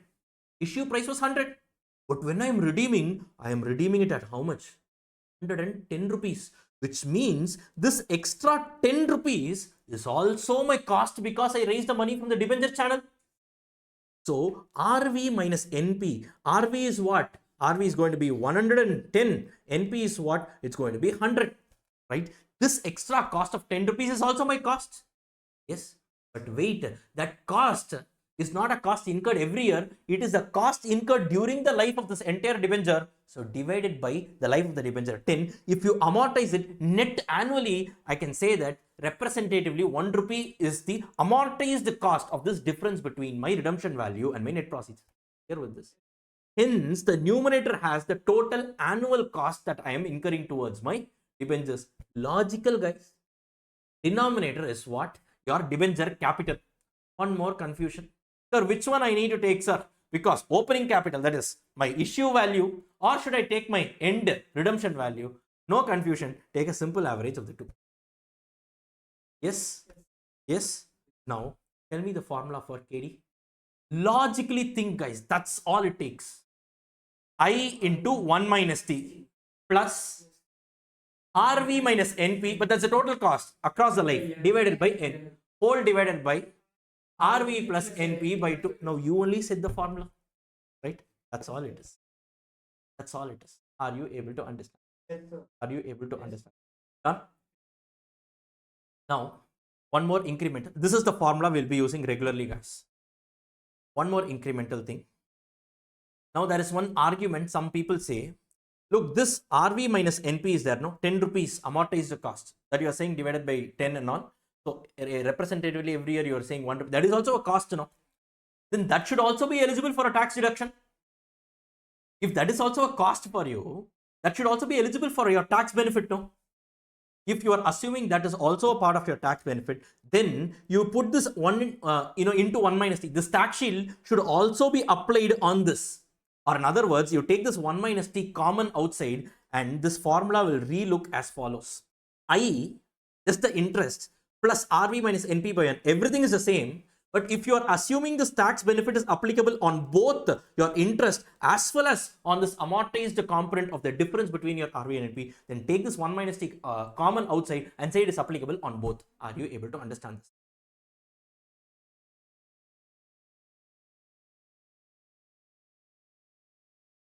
That's what I'm saying. Yes. If you feel, if they are saying in the question, there is not a single question like this, but this formula is there in your study material, hence I've included. But this is only for theoretical purpose. In case we don't know, institute, we don't know, suddenly they might ask and all. If they ask, if they are saying that, if both the interest payment is anyways a tax deductible expense, even this is also an expense only, from the viewpoint of the company, right? There is a section in your, section in your income tax act that says discount on issue or premium on redemption, that is also a cost. It is allowed over a period of so many years and all. It is there in your section. So if ideally that is also a cost, on that also tax shield needs to be computed. So not only on this should you apply 1 minus t, even on this value you apply 1 minus t. So that's why they have taken it common and they have put it clear with this, guys. But for that, nothing more you need. Clear with this? Should you mug this up? Should you mug this up? So simple, no? So simple. If you directly enter into it and if you just break your head, it will only break. Are you clear with this, guys? It's so easy. Fine. One last time, can you just tell me the formula? What is the formula here? First formula only. Second formula, you just ignore it. Right? First formula. What is the formula here? So KD is equal to I into 1 minus T plus RV minus NP divided by N, the whole divided by simple average RV plus NP by N. Here with this. Here with this. Shall we do sums with respect to this particular thing? Right? One sum, you will just do it here. Take the next question. To work. Call the question back. See how simple it is, provided you understand it in a graded manner. That's all it takes, guys. Always believe in conceptual learning. If you mug up, it will not work out. And that too, institute is asking questions like anything. And trust me, I'm the first person to love the way institute is being, they are testing, because, sincerely, you guys are studying the concepts. Someone is mugging up and going and they are also getting the same thing. Actually, that's not a CA exam then. Right? You should know. Tomorrow you're sitting for an interview, right? And if someone is asking you the logic of why you are calculating KD, why KD has this formula, now you will be able to tell them, right? Right? And one more thing, guys. One more thing I want to tell you. One more thing that I want to tell you. Is this formula method correct? Is this the correct approach? Is the formula method I told you, whatever I taught you, is this correct? As in, it is not the very right approach. The correct way of calculating KD is only your IRR, yield to maturity method. But we are doing this for convenience sake. I will prove to you why. Because you tell me this formula is actually not at all correct. Reason is RV, redemption value. When does it happen? At the end of 10th year. NP, net proceeds. When do you get it? Today. Now, can you directly subtract a cash flow arising at the end of the life with a cash flow arising today? Put it short, this logic defies the concept of time value of money. That's why it's called as approximation. It's not an exact value. That's the reason. Okay, now let's go and do the sum, guys. Quickly. Now it's going to be very simple. It's a cakewalk for you. A company issues, question number 2, guys. A company issues 10 lakh rupees worth of 12% debenture of rupees 100 each. Right, which means how many debentures have been issued? 10 lakh divided by 100. 10 lakh divided by 100 is going to be 10,000 debentures. Right, the debentures are redeemable after the expiry of a fixed period of 7 years and the company is in a 35% tax bracket. Required number 1, calculate the cost of debt after tax. Always remember, when they use the word KD, it is post-tax only. Why? Because tax shield is considered in calculation, no? Interest, I into 1 minus T, only we calculate. If the debentures are issued at A, par, B, 10% discount, and C, 10% premium. Right? And the second part of the question says, if a brokerage of 2% is paid, what will be the cost of debentures if the issue is made at par? Now, forget the second part. Let's focus on the first part. Guys, hello, come on. Now, you leave the calculation to me. Just participate here. One last time, tell me the formula for calculating KD. Formula approach. In this question, have they asked you for an approach? Use IRR or YTM model. Did they say? No, which means what will you use? In exam, happily use your formula. Don't say, no sir, it is approximation. I will only want the get correct answer and all. Then you will have to wait for 4 more months. So don't do all that. In exam, you need to properly sit and make the best use of it. Play it smart in the exam. Do it only in formula method if nothing is asked. Clear? So what is the formula? Come on, tell me. I into 1 minus T plus RV minus NP by N, the whole divided by RV plus NP by 2, right? Clear with this? NP stands for net proceeds. Net proceeds means what? Issue price adjusted for flotation cost. From the viewpoint of company, we are calculating net amount, what I get today. Are you clear with this? Right. So now, the same formula is what is mentioned here. Now, what have they given? I'm listing out. Guys, just follow whatever I'm saying. That's more than enough, right? In this case, what they are saying, redemption value is how much? Nothing is mentioned, or have they mentioned it's redeemed at par? Nothing is mentioned. You assume it to be at par. Clear? Redemption happens at par. What is the net proceeds? They have given the first part of the question is at par. So it's going to be 100, right? Tax rate is 35%. So interest rate is going to be 12%. So in the first year, so I mean for the first part of the question, so what is going to be the KD? 12 into 1 minus tax rate, the whole into redemption value 100 and net proceeds 100. Now, is there any cost? Is there a difference between my RV and NP? No. In that case, there is no cost associated with this. That's all. Clear with this? The only cost is interest cost. Clear with this? The whole divided by RV plus NP by 2. Are you clear with this, guys?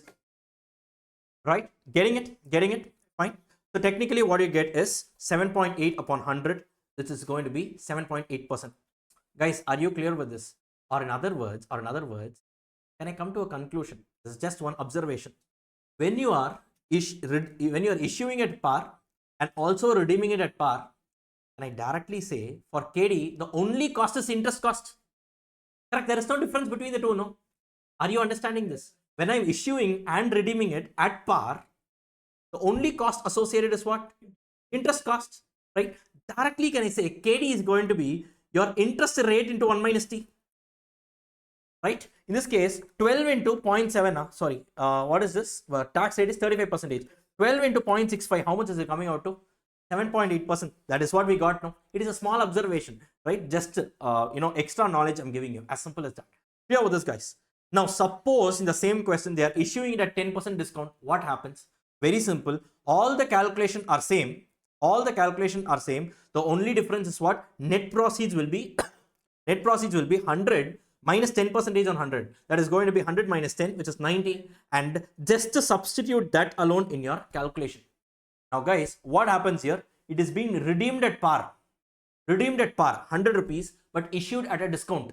Correct? No. It was redeemed at par. That is, today I'm getting money of 90 rupees issued at discount. Correct? No. I'm getting 90 today, but I'm repaying 100. Similarly, the 10 rupees of extra cost is also there here. Correct? No. Are you able to understand this? That gets captured here, and overall your KD is going to be 9.715%. Are you understanding this? Are you able to understand this? Yes? What happened? Yes? Right? The next one.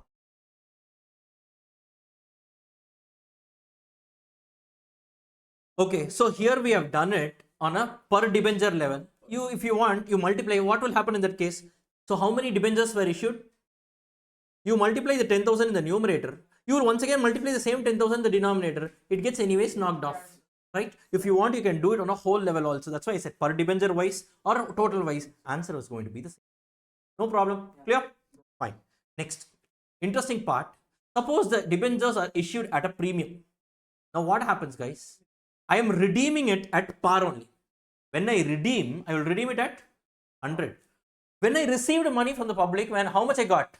110 rupees. Now, if you look at this calculation, I into 1 minus T, this is my cost. Correct? One cost. Interest cost is there. Post tax. RV minus NP. That is, what happens? I am receiving 110, but I am repaying how much? Only 100. Here, actually I am gaining. Are you able to understand?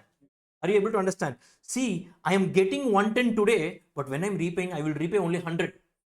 Which means Here overall, there is actually something the money earns out of this that goes on to reduce your interest cost. So here the net amount will be minus. Are you able to understand this? Are you able to understand this?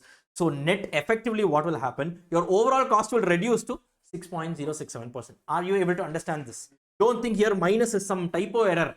It is actually correct only. No, I received 100, but I'm repaying. So I received 110, but I'm repaying only 100. In this case, the company stands to gain. So whatever the net gain is there, that goes on to overall reduce my interest cost also. The final post-tax cost of debt is actually very, very less. It's only 6.06. Are you able to understand this, guy? Are you able to understand? See how interesting this is. A very, very interesting point. Done? Yes. Yes. Shall we move on to the next one? Yes.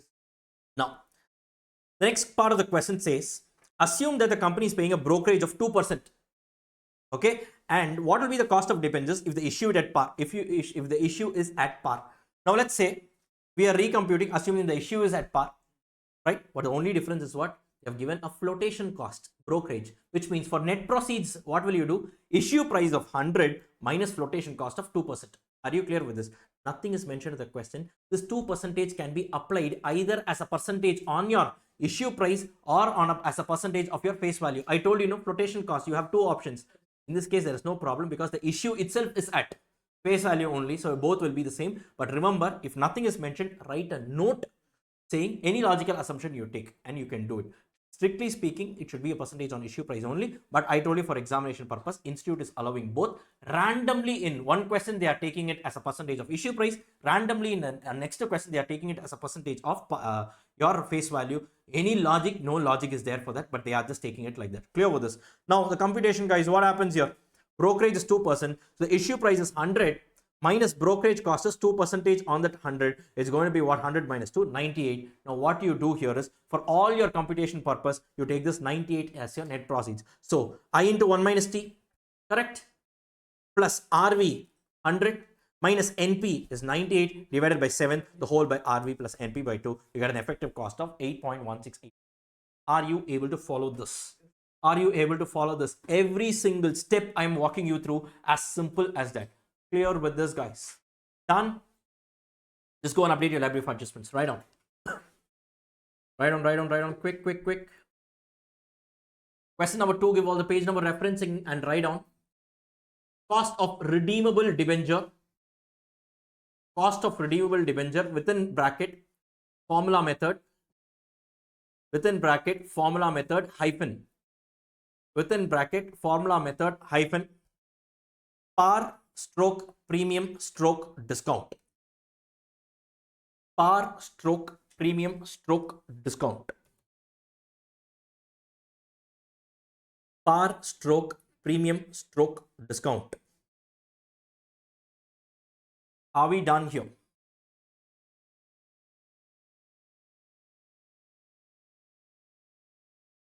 Are we done here? No. Now let's go to some common doubts that students have in this area. One second, I'm just erasing all these things. Okay. Now the common doubts that students have in this area. Now, suppose they have given the question, calculate KD. Sir, should I use IRR method or should I use formula method? You can take any method in the absence of information. Preferably use a formula method to save time. Clear? That is about the first doubt buster. Next. The approximation method gives only approximate value of KD, whereas YTM method gives the accurate value of KD. Clear with this? Next. Under the approximation method, even in approximation method, in the absence of any specific information, students may use any of the two formulas to calculate KD with logical assumption. What was the two formula? One formula we assumed that only interest is a tax deductible expense. The second formula we said even the spread between my RV and NP, right? That is also tax deductible. We took that outside. Generally, we don't use the second formula. It is generally not used in any of the questions. We only use the first formula. Are you clear with this? Right? Whatever, in all the sums that we did, we only use this formula. No? Did we assume that the difference between the two is also tax deductible? Did we assume that? No, we didn't assume that. We assumed only this is tax deductible. Are you following this, guys? Yes. The next one. Now, net proceeds stands for issue price less flotation cost. What the company actually receives. Net cash inflow. Suppose in the question issue price is not given. For the purpose of computing net proceeds, first the preference should be given to issue price. If the issue price is given in the question, take it. Not past issue price. Current, if they have given issue price, that you take. We saw in one question of past issue price, that is irrelevant. Past data is irrelevant for our subject. Clear with this? Suppose issue price is not given, but they have given in the question the current market price is so and so. You can take the current market price, that takes the second priority. Why? Current market price means what? Today if I go to the market, that will be the rate prevalent in the market. So suppose even if the company wants to make a fresh issue, it can only be around that price, no? Are you clear with this? That's why. Suppose current market price is also not available, then you assume that the issue was made at the face value. Are you under? A very logical and a graded assumption. Preference number 1, issue price. Preference number 2, current market price. And preference number 3 goes on to face value. These assumptions are applicable for even your equity and preference. Clear with this? That is the reason I'm spending a lot of time here, right? So if the issue price is not given, then students can assume it as equal to CMP, current market price. If that is also not given, only then you can take it as equal to face value. Suppose the flotation cost is not given, simply assume it to be 0. If tax rate is not given, take it as 0. Don't break your head with all the assumptions. Here with this. Are we done here? Are we done here? Perfect. With that, we have completed this concept of cost of debentures KD. There are some other issues which I will be dealing at the relevant point of time. It's not required at the moment. Clear with this? There is a way in which I take the subject, so I will go there, but I will do it in that way. But when you are revising, so all the KD related concepts, I've clubbed it in a single place, so you can go in this order itself. That is not a problem. But right now, for a logical flow of understanding, I will just move on to the next concept. So with this, KD is done. KP is also over. KP is also over.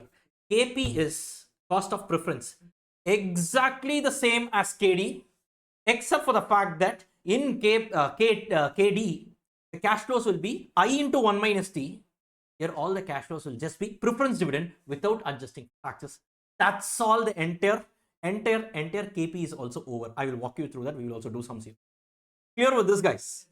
This is why I spent a lot of time in teaching you the KD concepts. KP is automatically taken care of. Done. A very, very smart approach in which you can learn the subject. Done, guys. Now we will discuss KP. Don't worry, I will not directly omit. Even these areas I will not omitting. I will come back. Okay. By the way, this first topic is already done. Amortization of debenture or bond. Last question of time value of money chapter, we did know every year over the span of 8 years, it gets repaid. In that case, how will you arrive at the present value of the bond? You need to prepare that cash flow statement every year, 125 rupees. You remember 1000 divided by 8 and all we did.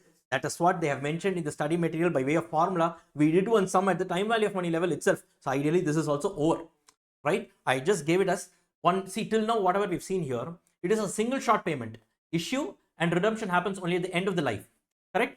Whereas there can also be cases where the debentures can be amortized over the life and all, right? If that scenario happens, right, what should you do? Here I've just given a reference. Maybe you can write down here. Just pull an arrow and write down. Refer TVM chapter, question number 9, I think so. Last question, huh? You write it in your book. Please write it in your book, right? Refer this TVM chapter, question number 9. You can just write it there, okay? For a practical illustration on. So interest will be computed only on the opening balance. WDV method and all we did know. Guys, amortization table. Yes. Yes. Fine, guys. Done. Shall we move on to the next one? Shall we move on to the next one? Perfect. Let's go on to the next one. It's called as preference.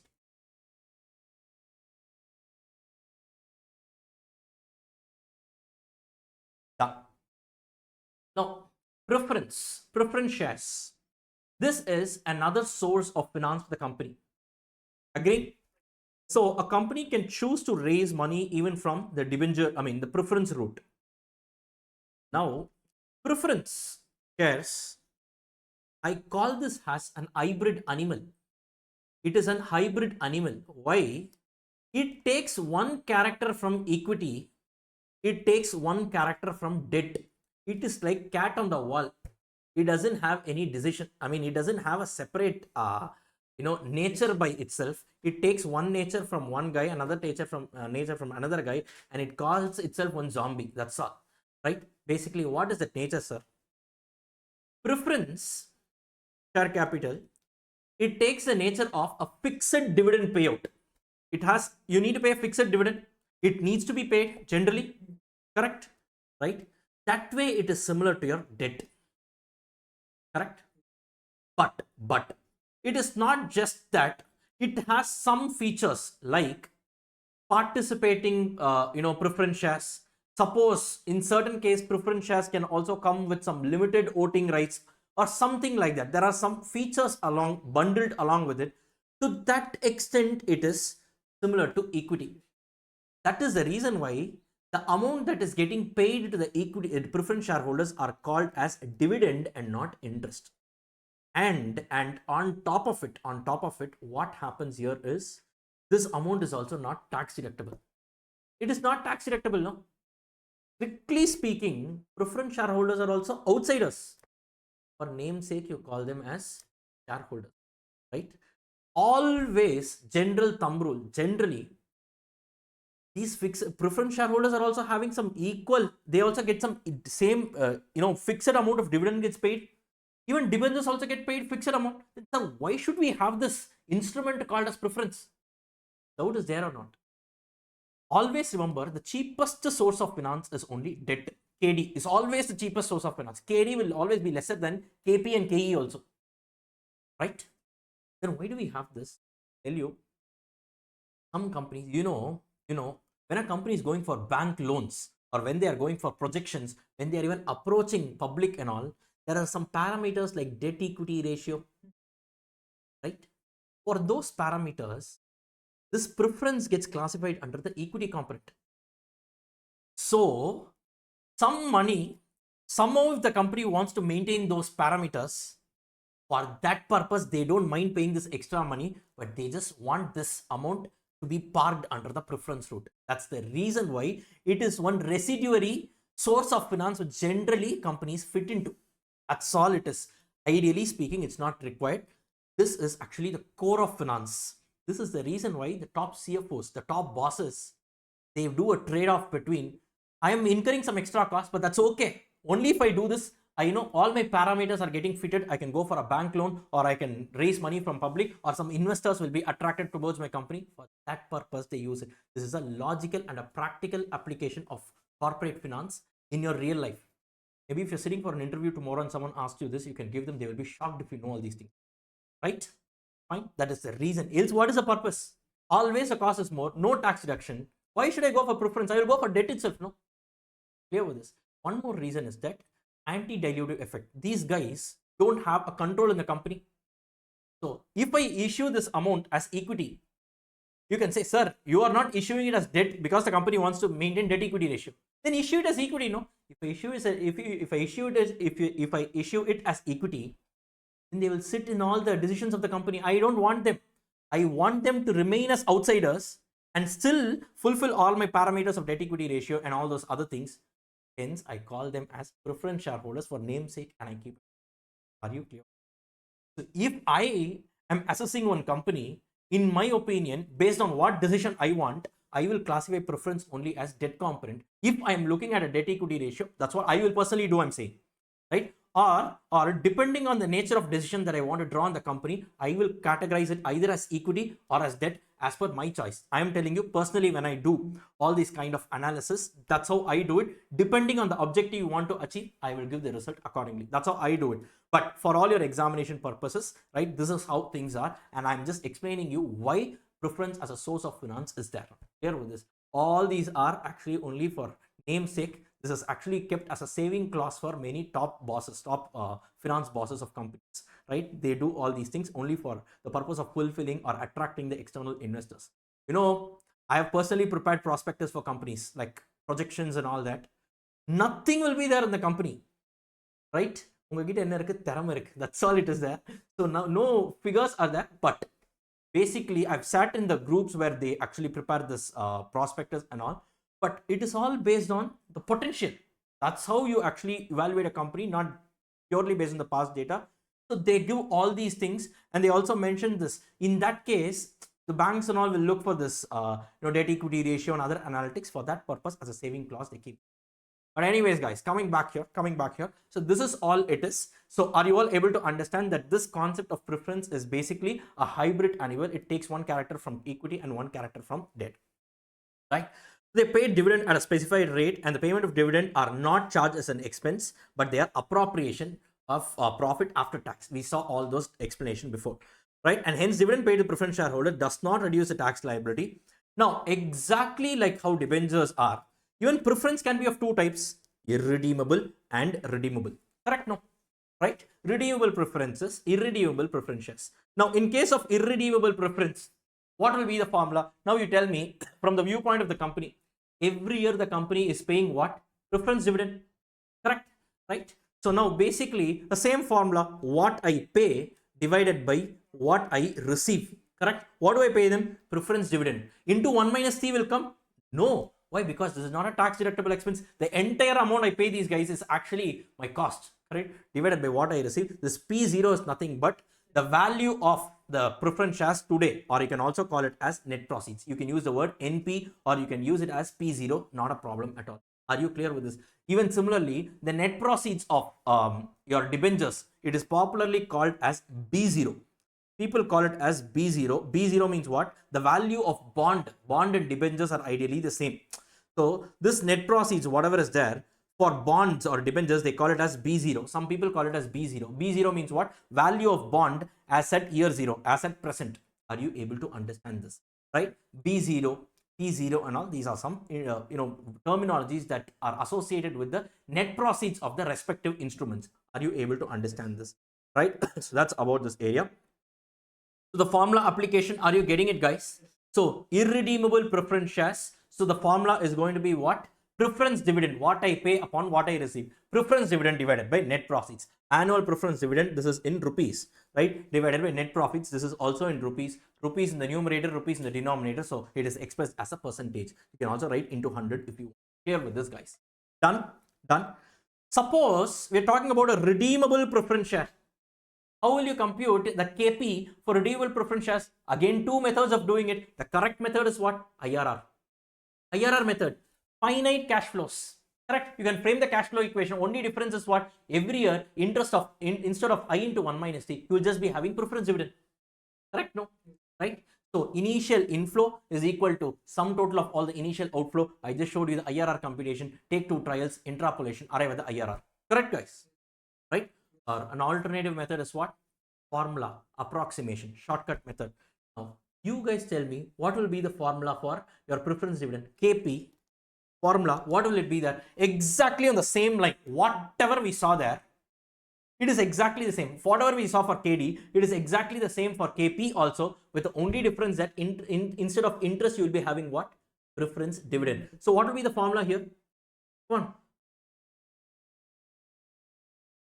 Preference dividend plus same RV minus NP, but this is the cost for the entire life divided by life of it, N, the whole divided by RV plus NP by 2. As simple as that, and that's what they're saying here. Yeah, with this, very, very logical. Now here you don't have an alternative thing, assuming this is tax deductible and all, that is not there here, because nothing is tax deductible. Here with this, guys. Here with this, guys. So here it is preference dividend plus RV minus NP by N, the whole divided by RV plus NP by 2. With that, KP itself is over.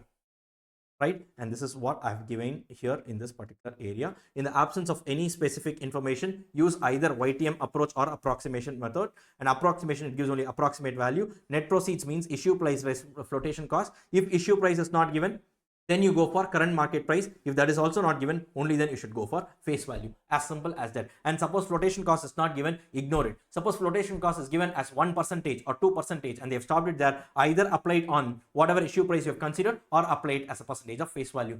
Done. That's about this area. Clear with this, guys? Shall we go to the sums and do this? Right? Let's go and quickly do this. Guys, if you learn it conceptually, I'm telling you, you guys will thank yourself for a lifetime. That's all it is. Done and dusted. Right? So it's going to be question number 3. Yes. Quick. R Energy Limited is using preferred stock. Preferred stock means what? Preference shares.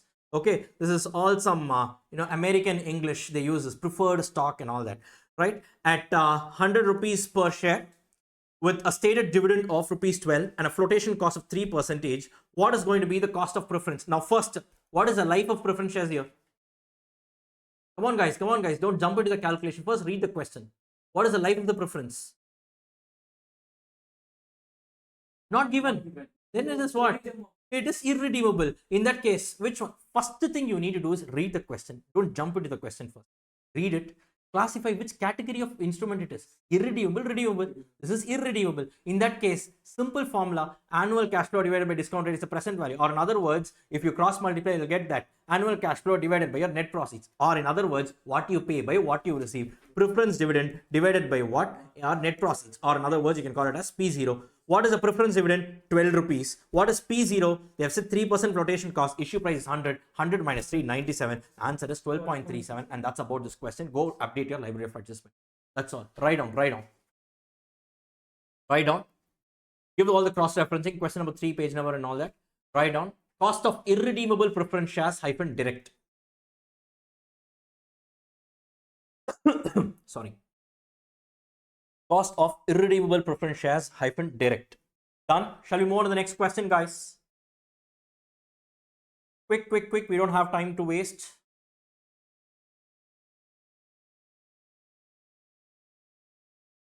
Done. Let's move on to the next one. Take the next question, number 4. Preferential Limited issued 30,000 15% preference shares of rupees 100 each, redeemable at a premium of 10% after 20 years. Now, do we have a finite life here? Is it redeemable? Yes, right? Guys, first you collect the facts, then you can do the calculation.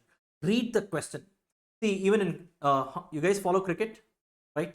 Fine. In cricket, if you see, the way the success rate of a batsman shot depends on the way he reads the ball. When it gets released, the way he releases it, whether the shining side is on the top or it is on the bottom, the way he releases it, depending on that, the batsman will know how the ball is going to swing or how the ball is going to spin, and accordingly he will decide on the shot. It should happen in a millisecond. But always, if you see batsmen, they focus more on actually how the ball gets released. That's why, there's a West Indies bowler called Sunil Narine. He will cover the ball so the batsman does not know, right? Or some people put it in the back. So that is applicable in real life. The way you approach your question depends on the way you read it. Spend time in reading. Don't take your calculator and immediately jump to it. Collect the facts. That's why I keep telling you this. So if you give me 6 hours to chop down a tree, I'll spend the first 4 sharpening the axe. Remember that. Don't jump to the execution. Most of the times you will not be successful in it. Spend time in reading it. The more time you spend on the question, lesser will be the time you spend in the solution. So don't jump to the solution right away. Read, collate the facts, and then you jump into it. It will just be in a jiffy. Now we spent all this time, in learning the concept. In questions, how much time are you spending? Just like that, we are able to do it. It's a smart way of actually approaching anything in academics, right? Do that.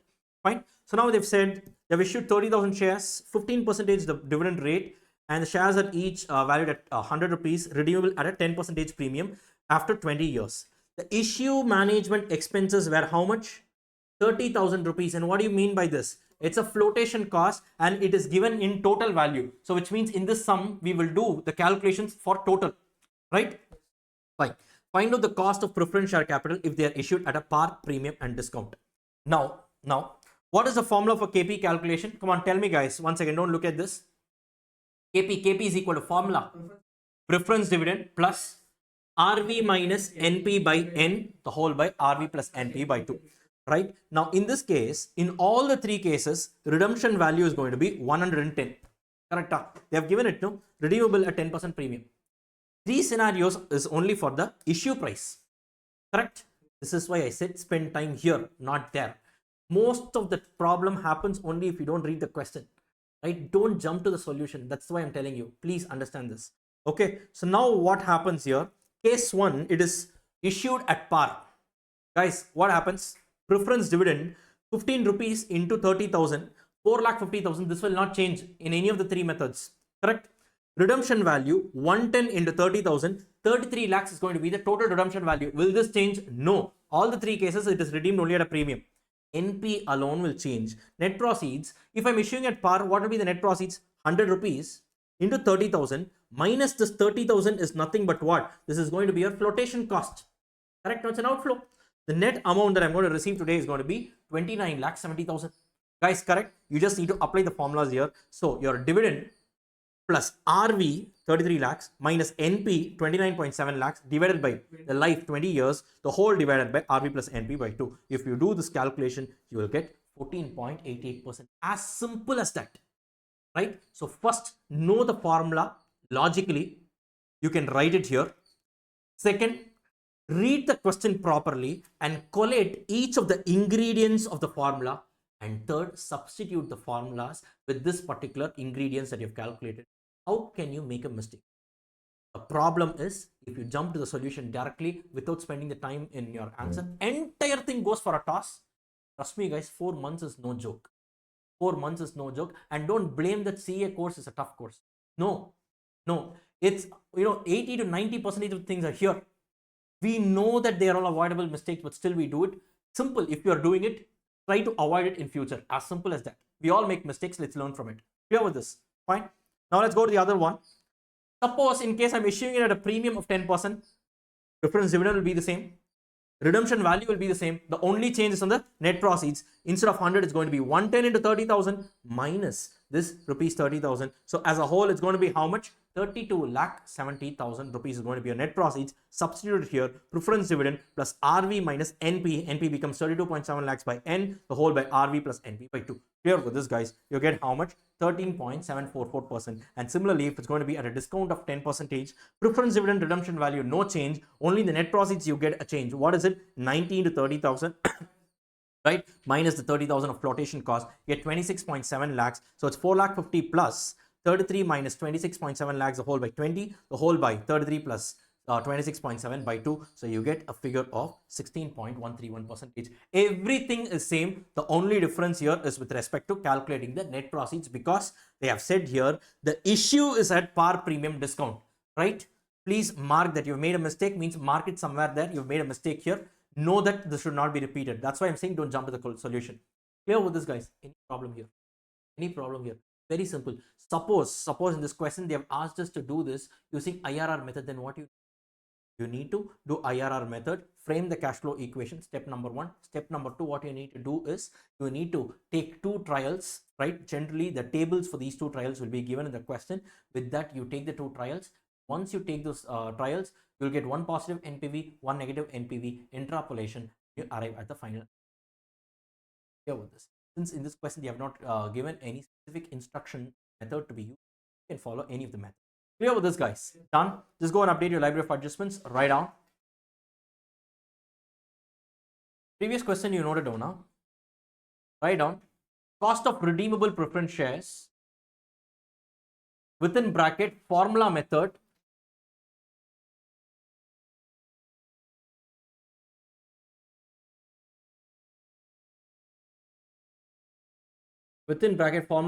hyphen par premium and discount. Par premium discount. Par stroke premium stroke discount.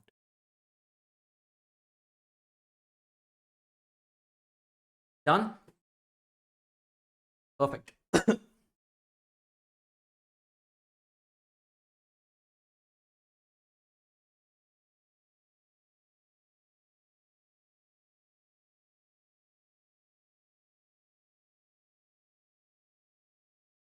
Okay.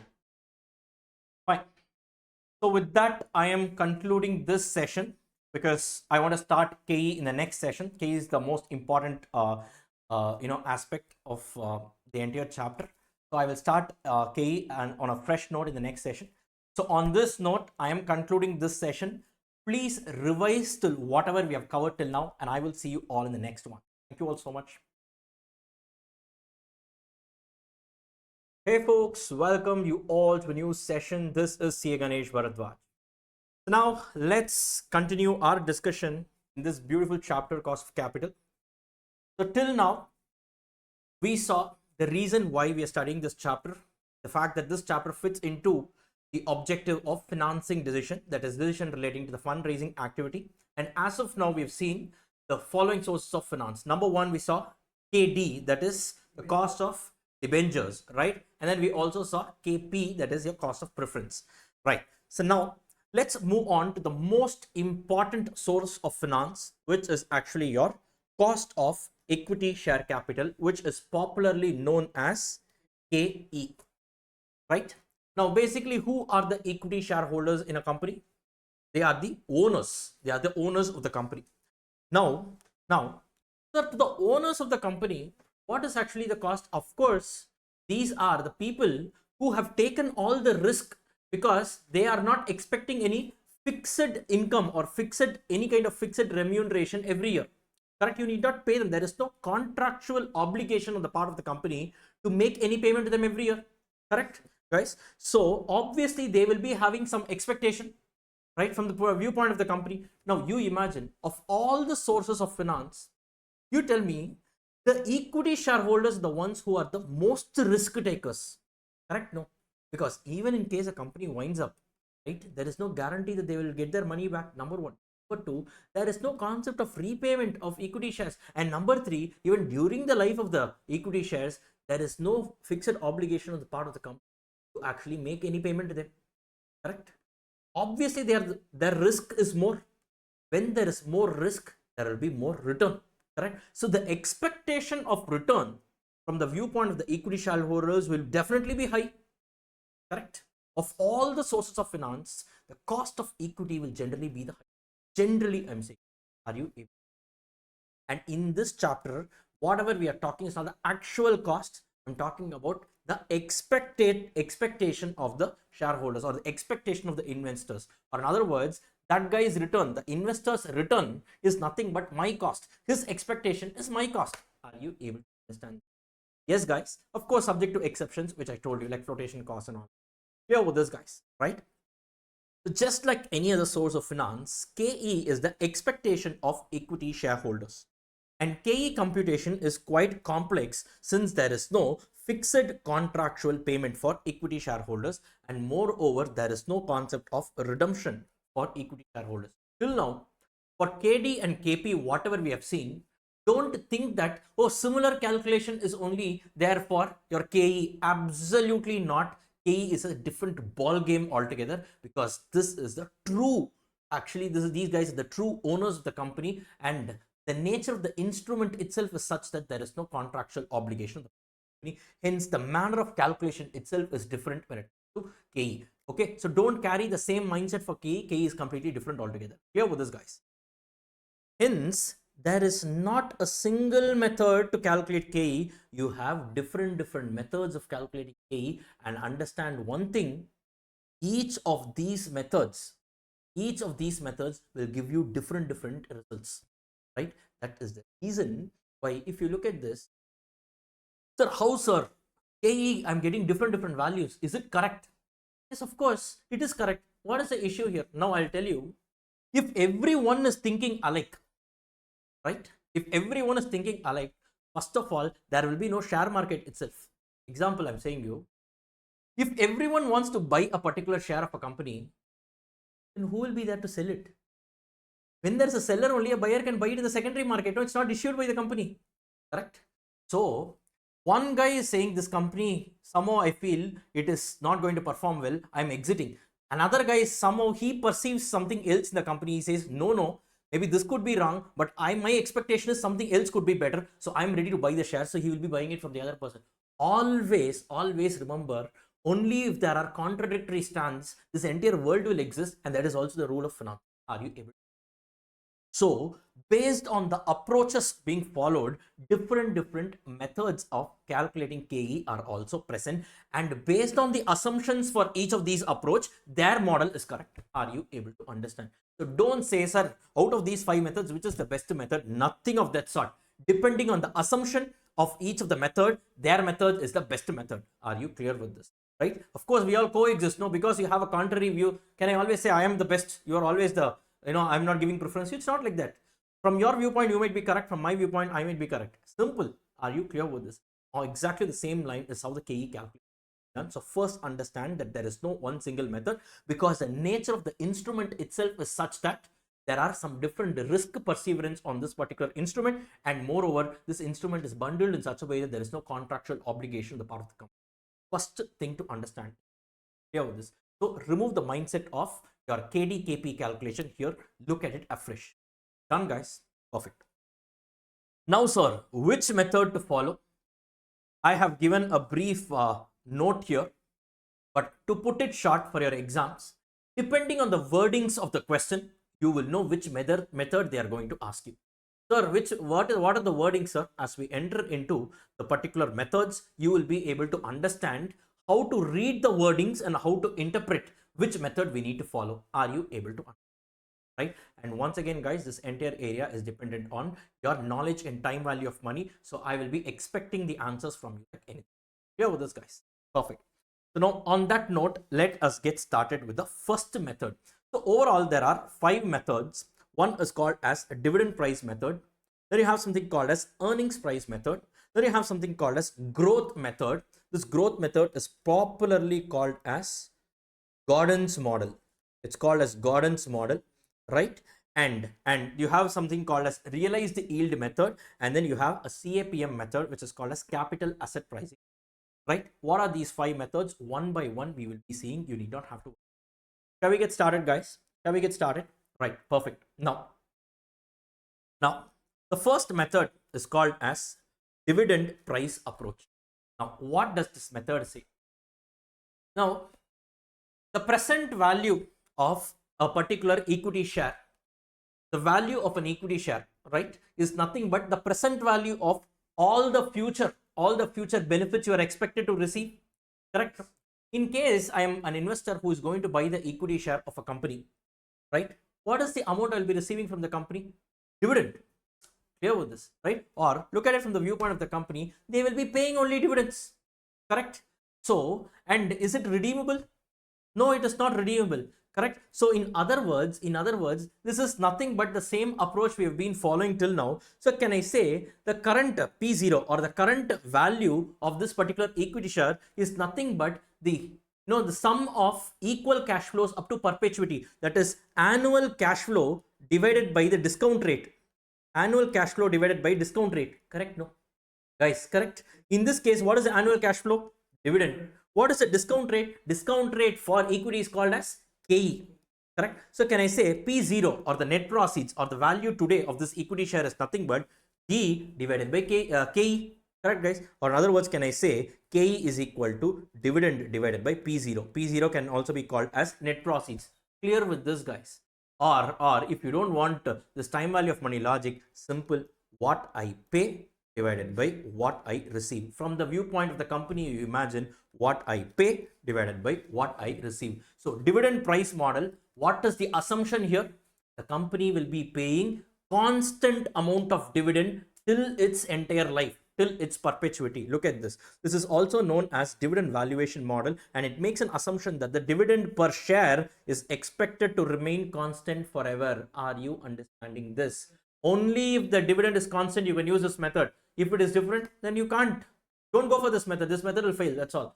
Clear with this, right? So this is how you need to calculate KD. Are you getting it? What I pay upon what I receive. To this extent, it is similar to your irredeemable debentures or irredeemable preference shares. To this extent, it is similar. Clear with this, guys, right? Are you able to understand any issue here? When will you use this method? Only when you're expecting the dividend amount to be constant for the rest of the life. Clear with this, guys? Done? Shall we move to the next method? Yes, that's about the first method. Second one, earnings price approach.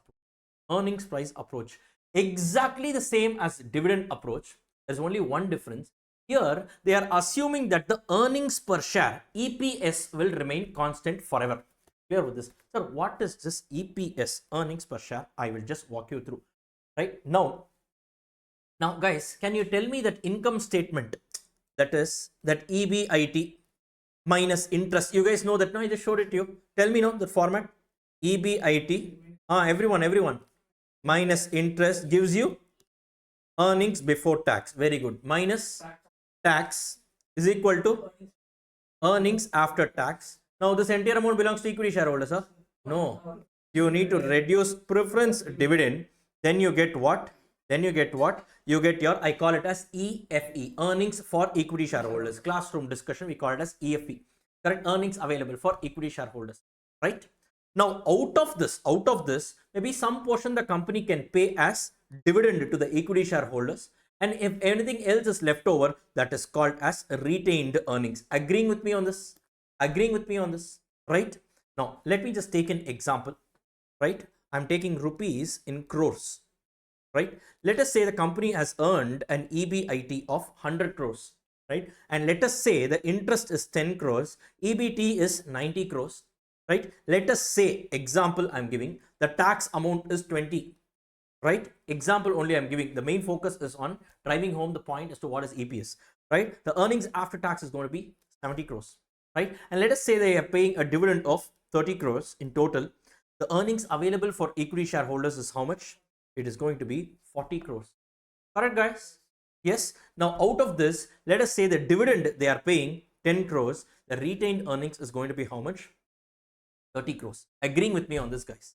Right? Generally, we stop here itself because ideally speaking, this entire amount of 40 belongs to equity shareholders only. Out of this, 10 rupees I'm paying today, 30 rupees I'm retaining with me and plowing it back into the business. Don't worry, tomorrow that is your money only. Are you able to understand this?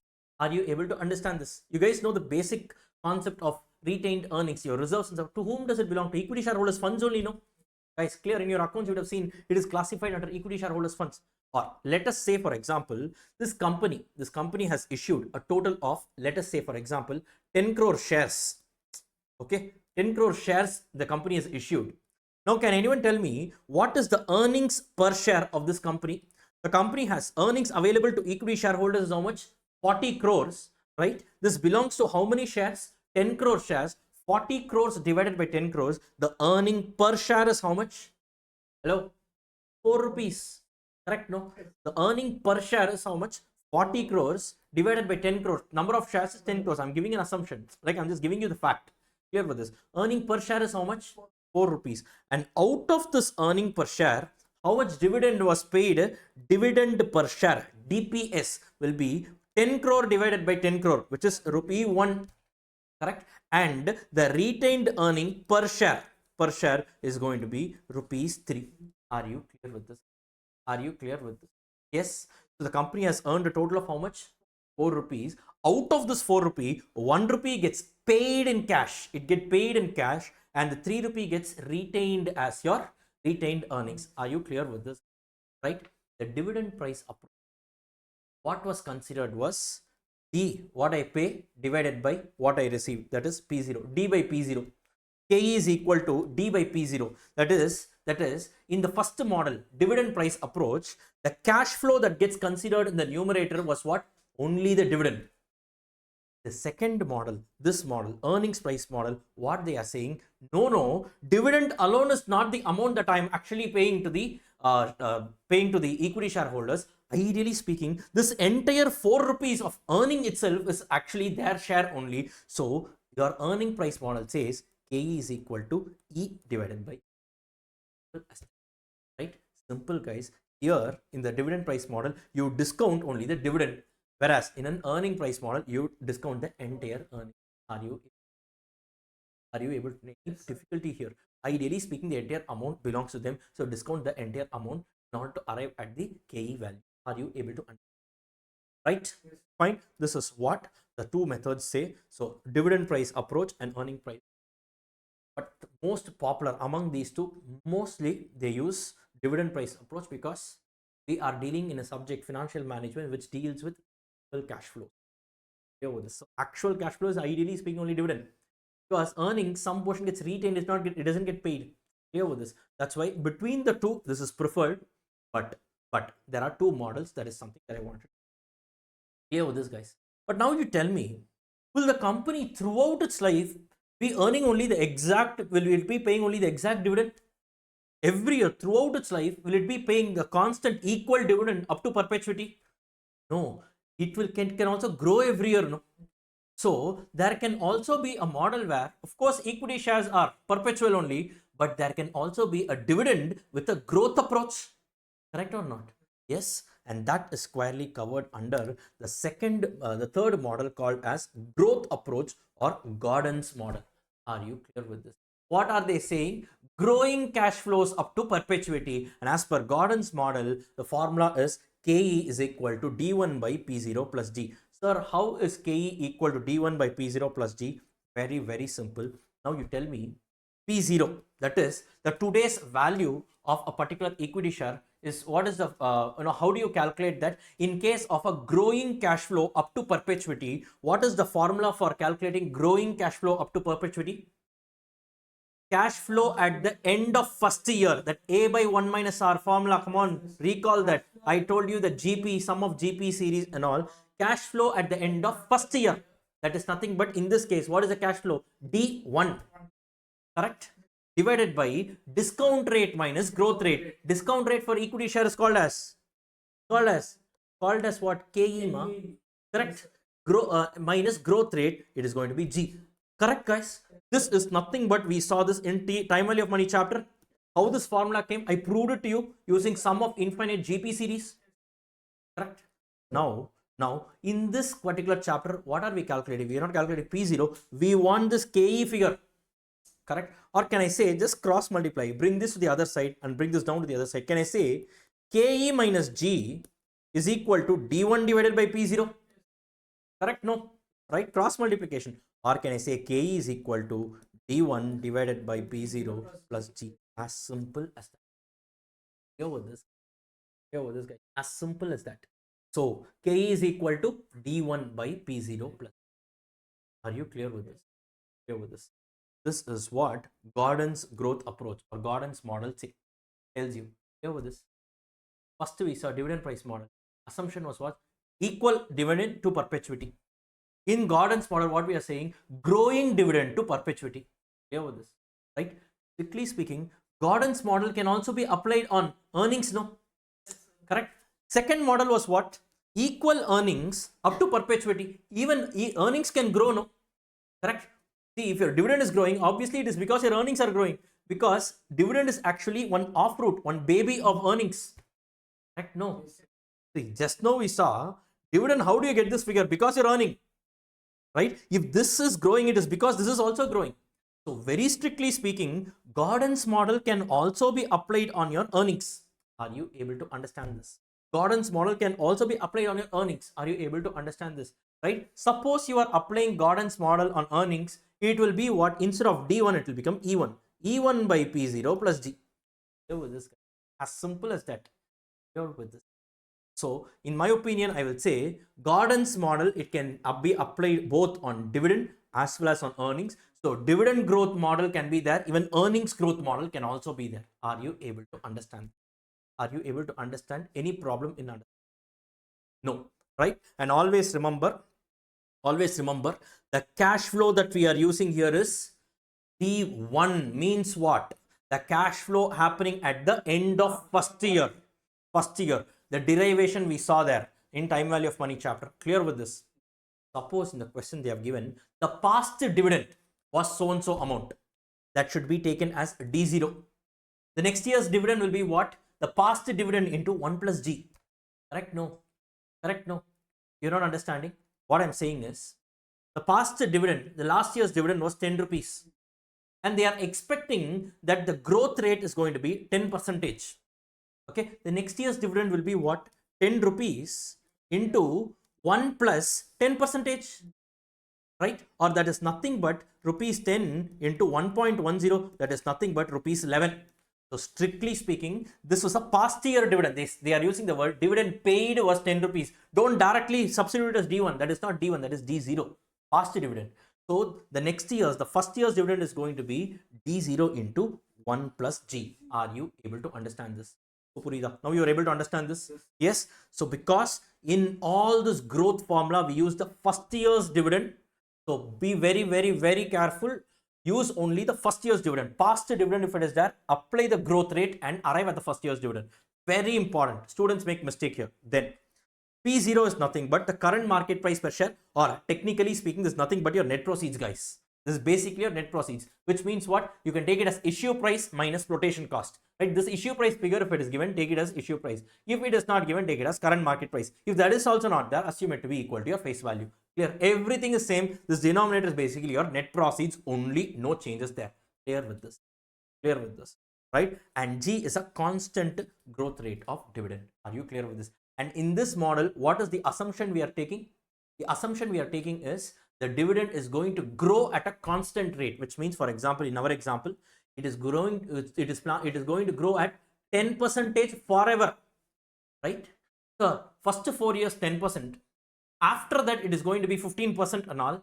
Then this model will not work. You have a separate model called as variable growth rate model that is not a part of this chapter, that is a part of your dividends decision chapter. There we will be seeing it. Right now for KE calculation, only growth approach is there. Are you able to figure this? Are you able to understand this? Right? Fine, guys. So now one more thing is there. In case of newly issued equity shares only, the concept of flotation cost is there. Right? The cost of equity share with an estimation of constant dividend growth rate in that case is calculated as follows. This is something that I already told you. D1 divided by P0 minus F plus D, or in other words, guys, always remember, you need not separately note this formula. The P0 is nothing but net proceeds. Clear with this? Right? If it is a fresh issue, obviously, if the flotation cost is given, take that also into consideration. Simple. Don't read it as separate formula. So then why have you given it, sir? Because it is given in the study material. I had to give it separately. But in the classroom, I'm explaining, don't read it as separately. If flotation cost is given, always adjust it. If not, don't adjust it. As simple as that. Clear with this, guys? Clear with this? Fine. So with this, can we just do one numerical problem here? Yes, shall we just go and do one numerical problem? Please take the next question. Please take the next question, guys. So it's going to be question number 5. Huh? Go to your solved question bank. It's going to be question number 5, is it? Cool. Look at this. Read the question carefully. The company has what? Paid means what? This dividend is D0. D0. Be careful here. Right? Has paid a dividend of 1 rupee per share of a face value of 10 rupees each last year, and it is expected to grow the rate of 10% every year. Calculate the cost of equity if the market price of the share is 55. Now first you tell me, guys, K is equal to, what is the formula? Gordon's approach. Gordon's approach, right? This is going to be D1 divided by P0 plus G. Correct, no? How did we arrive at it? So we saw that P0, the present value, is equal to D1 by KE minus D. That is first year's cash flow divided by your discount rate minus growth rate. TVM chapter, cross multiplied, and I proved this formula. In this case, what is given? 1 rupee is given. That is not D1, that is D0. How do you arrive at D1? So you take this 1 rupee, right, and apply growth rate on that. So 10% growth. So 1 into 1.10, that's going to be 1.10. Correct? The numerator is going to be 1.10. So D1 divided by P0. What is P0? So currently they have given the current market price per share. So if I go to the market today and raise the money, how much net proceeds will I get? 55 rupees divided by 55 plus growth rate. You get an answer of 12. Clear with this, guys? As simple as that, right? So now you tell me, in this case, based on the data given in the question, did you have a doubt whether to follow your dividend price model or dividend growth model? No, obviously in this case the cash flows are growing. Clearly the first approach, that is a dividend price model, the assumption is dividend is going to be constant. Clearly you know that model cannot be followed. This is why I said go based on the wordings of the question. Clear with this, guy? Just go update your library of adjustments. Write down KE hyphen dividend growth approach. Dividend growth approach within bracket Gordon's model. Within bracket Gordon's model.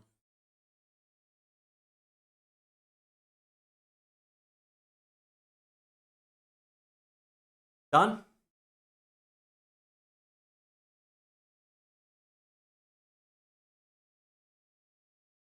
Done, guys? Shall we move on to the next one? Perfect. Let's go to the next one. Now, look at this. There is a confusion between D1 and D0, which generally students actually, they face a challenge here.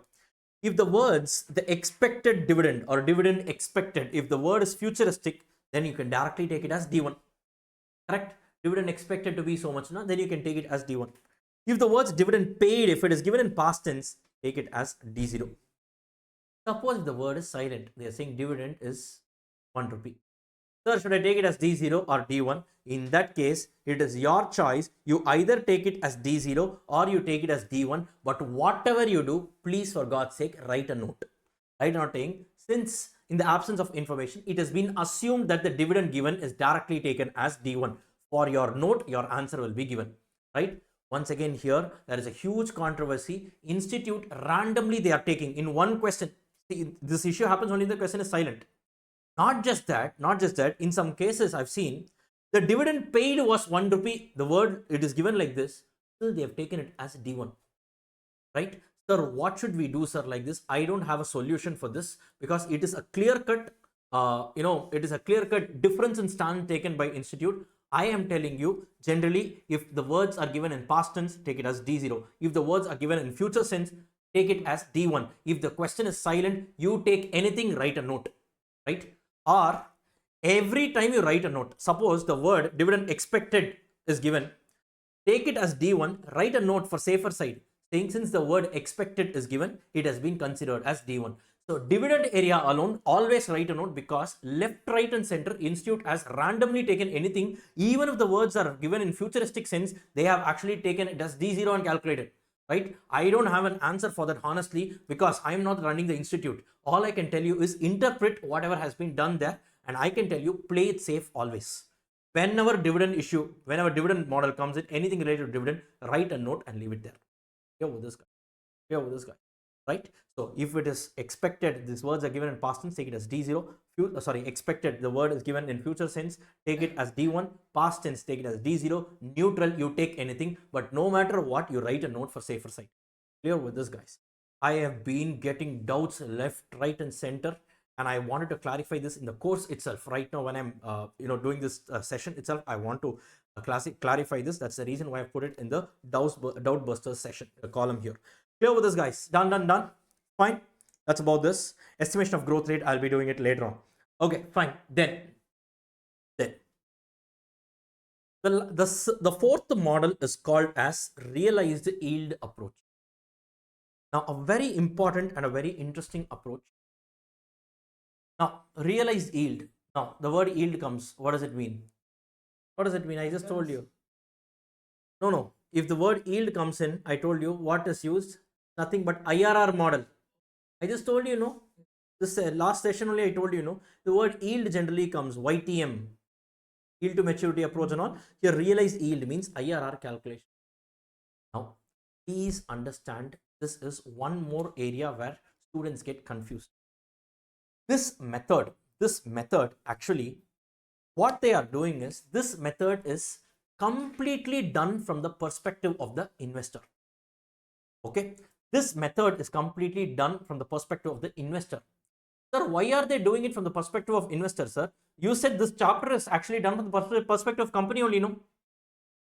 This is based on the principle that the investor's return is equal to the cost to the company. Are you able to understand this? This is an underlying assumption for this particular model. This is based on the assumption that the return to the investor is exactly equal to the cost of the company. Right? Now, what they do is, now from the perspective of the investor, an investor can have a finite life, no? Why? He has a ready secondary market. He can buy today, hold it for 5 years, get dividends for 5 years. At the end of 5th year, he can sell it in the secondary market. Guys, clear? From his perspective, there is a finite life. IRR can be calculated. Clear with this? From his perspective, you calculate the return, call it as KE. Why? Because KE at the end of the day is nothing but expectation of investors' return only. From the viewpoint of the company, what is a cost? From the viewpoint of investor, it is called as a return. Sir, how will I know whether to follow this method? If the data is given from the perspective of investor, then you go for this method. Simple. We'll do a sum, you will understand. Clear with this. But remember, this chapter is always done only from the perspective of the company, not from the perspective of investor. But this is based on the principle that I just clear with this. Now you read this, you will understand. According to this approach, the average rate of return realized in the past few years is historically regarded as the expected return in the future. It computes the cost of equity based on the past records of dividends actually realized by the equity shareholders. It is based on the principle that the cost to the company is equal to the investor's return. This is something that I added here in between. Right? There are a lot of things that I've added in between based on the interpretation. Right? This method is computed from the investor's perspective and is normally followed when the shares are sold by equity investors after a few years in the secondary market. Now you understand why I gave that introduction of basics of markets and all. Clear with this? There itself I told you in yield to your realized yield approach, it will actually be helpful. I'm just connecting the dots right now.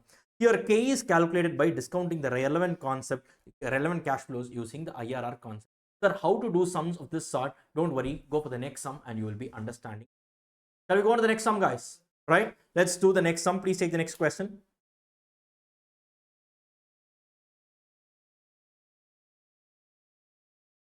This is a study material question, right? Guys, all the questions in the study material are here in our, in our solved workbook. Entire study material is there, right? From your book back questions, your illustrations and everything. Apart from that, previous year exam papers, RTP, MTP, even those things are actually included. So nothing to worry about. Right, now look at this. Mr. Mehra purchased a share of Alpha Limited for 1000 rupees. He received dividend for a period of 5 years at the rate of 10%, right? And at the end of the 5th year, he sold the share of Alpha Limited for rupees 1128. You are required to compute the cost of equity as per realized yield approach. Obviously, this sum can be done only using realized yield approach because nothing is given from the perspective of company, right? And clearly they have given, right, this, it is sold in the secondary market for, your value and all is given. So clearly this is going to be your realized yield approach. Now, how do you do this sum? IRR calculation. IRR calculation, no? Guys, yes. So can you just frame the cash flow equation? This is nothing but 1000 rupees from the viewpoint of the investor, initial outflow 1000 is equal to every year he is going to receive what? How much dividend? 100 rupees. That is 10% on 1000 is going to be 100. Correct? So every year it's going to be 100. Like that, for how many years he's planning to hold? 5 years. So can I say 1000? Sorry, this is not 1000. I'm sorry, guys. My bad. So I'm removing it. 1000 into present value interest factor of annuity or present value annuity factor of some X percentage, or rather I would say KE percentage. That is what I need to compute. Correct? For how many years? 5 years. Plus at the end of 5th year, what does he receive? This entire sale value. So rupees 1128 into present value interest factor of KE percentage for 5 years. Am I right, guys? Right? And this goes to the other side. Right? So this equation minus 1000 should be equal to 0. Now let KE be equal to one trial you take, you'll get a positive NPV. Let KE be equal to another trial you take it as a negative NPV. Using interpolation, what you do, you arrive at the IRR. Are you clear with this? Right? So now this is exactly as per the solution given in the study material. Now what they have done, ideally speaking, what you should get is, you should put 0 here, year 0. There is an initial outflow of how much? 1000 rupees. Initial outflow of 1000 is there. Correct? No. Ideally, he has paid, okay, not dividend, it will come here. He has paid 1000 rupees to get this particular, this one, right? He has actually paid 1000 rupees to buy the shares. Correct? No. Right? Year 0, 1000. The discount factor is readily 1 only. Correct? So the present value itself is going to be 1000. Guys, correct? Yes. Now what they have done, they have taken one trial they took randomly. Let R be equal to, let K be equal to 12%. They discounted. Right? Year 1, 2, 3, 4, 5. Dividend was 100, 100, 100, 100, 100. And once again, year 5, at the end, they received how much? 1128. Correct? Now, what they have done here, they have arrived at the discount factor. They have arrived at the present value. The total present value of all the cash inflows was coming to around 1000.076. Exactly, the total cash inflow became 1000. Cash outflow was negative 1000. The NPV came out to exactly 0. So, this time, whatever they prayed to God, the prayers were answered, it seems. So exactly the first trial itself hit out to be 12%. That itself is your KE calculation. Clear? But don't worry, in exam, they will not give you like this and all. But this was actually given as an illustration question to explain. That's about it. So strictly speaking, what you need to do, they will give you 2 trials. And you need to interpolate and you need to arrive at the answer. But you're getting the point here, right? Here, they randomly took 12%. So this doubt also I got from students. Sir, how, sir, exactly? The 12 question is a missing figure. Come on, that is a question itself. Yes, that is the missing figure. Randomly, they took 12% and tried that the NPV came out to be 0. You clear with this, right? Suppose if you took 10%, it would have been something else. You should have taken another trial and you should have interpolated it. Clear, sir? Yes, 10 and 15% you can take and you can interpolate. But one more thing I want to tell you in IRR. IRR answer will differ based on the trials you take. So for the same cash flow, if I take 10%, if I take, let us say 15% and interpolate using it, IRR answer will be, you will be getting one answer. The same question right now, the answer is 12%. No? Let us say I took 10% and 13%. Now what will happen? The IRR answer will be slightly different because at the end of the day, you are interpolating, no? Right? This answer will be more accurate than the previous answer. Why, sir? Because if the spread between the lower trial and the higher trial is more, right, then it will be lesser inaccurate. Or in other words, the spread should be as less as possible, only then it will be close to accuracy. Able to understand. So, sir, I took a different trial, sir. For me, the answer is different. It will be different. Don't worry about that. For your trial, your answer is correct. That's why I said all these are only for academic purpose. In real life, I showed it, you know, one punch, one click, you will get the answer. That's about it. Are you able to understand? Right? Right? Fine, guys. Are you all able to understand this? So, in case the data is given from the perspective of the investor, then in that case, you can go for this method called as realized yield approach. And it is based on the principle that it's based on the principle that the investor's return is equal to the company. Are you able to understand this? Done? Done?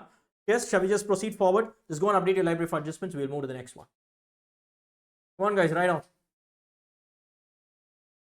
Write down KE hyphen realized yield approach within bracket IRR. KE hyphen realized yield approach within bracket IRR.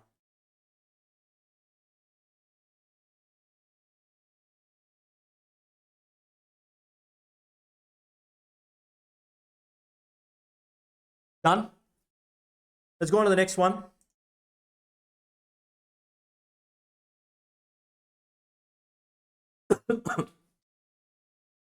Shall we move to the next one, guys? Yes. Let's get started. Now, the last approach in this segment is called as your capital asset pricing model, CAPM approach. Right? CAPM approach. This is actually a CA final level concept. A CA final level concept. Right? There's something called as beta and all. Beta is a risk measure. It measures your risk. Now, this model alone, to the extent required, it is logical. That alone I will tell you and leave it. There is a calculation of beta. This is beta. Beta calculation itself is one separate concept at the final level. It uses some high level of statistics and all, like correlation, regression. You guys have heard of it. So based on that only, this beta itself is calculated. But don't worry, at the intermediate level, they will give you all the fact. You just need to just enter it into the formula and arrive at the answer. But I will also tell you the logic for the formula. Now, what is this CAPM model? Very, very popular and very, very important model at the final level, even at the intermediate level. It's just a formula substitution. So students generally find it not that difficult because it's just application of formula. Now, it describes the risk return trade-off of securities. And the idea behind the CAPM is that investors need to be compensated in two ways. One is for the time value of money and the other one is for the risk. And this method says that the expected return on a security or a portfolio equals to the rate of return on a risk-free security plus a risk premium. In this case, the KE will be RF plus beta times RM minus RF. Now, what is this meaning, sir? I will explain it to you. KE is equal to RF plus beta times RM minus RF. RF stands for risk-free rate of return. Sir, what is risk-free rate of return? Your FD interest, your Government of India bonds, the secured guaranteed return. Is there any risk for you? No, you will get back the money. You will also get your interest. Everything is fixed. No risk, no. The return that you get without taking any risk is called as risk-free rate of return. Right? In exams, they might not give you RF directly. Sometimes they might give, sometimes they will say the government of India bond rate was so much, which means that should be taken as RF. Clear with this, right? Let us assume, example I'm saying, RF is 10%. That is, if you put it in an FD or a safe investment, you will definitely get 10%. Now, if you are a person who wants to invest in the share market, will you expect exactly 10% or more than 10% or less than 10%? You tell me. If you are a person who wants to invest in the market, what will you expect? More or less or equal? Obviously, you will be expecting more than 10%. Why will you expect more than 10%? You are taking more risk, correct? You are investing in an equity instrument. So, more the risk, more the return, correct? You will expect more return, obviously, right? Generally, on an average, the market gives a return of how much? Example, I'm saying 15%. Example, I'm on an average. So this 15%, how do you get? Generally, there's something called as index. You've heard of Nifty, yes, Sensex.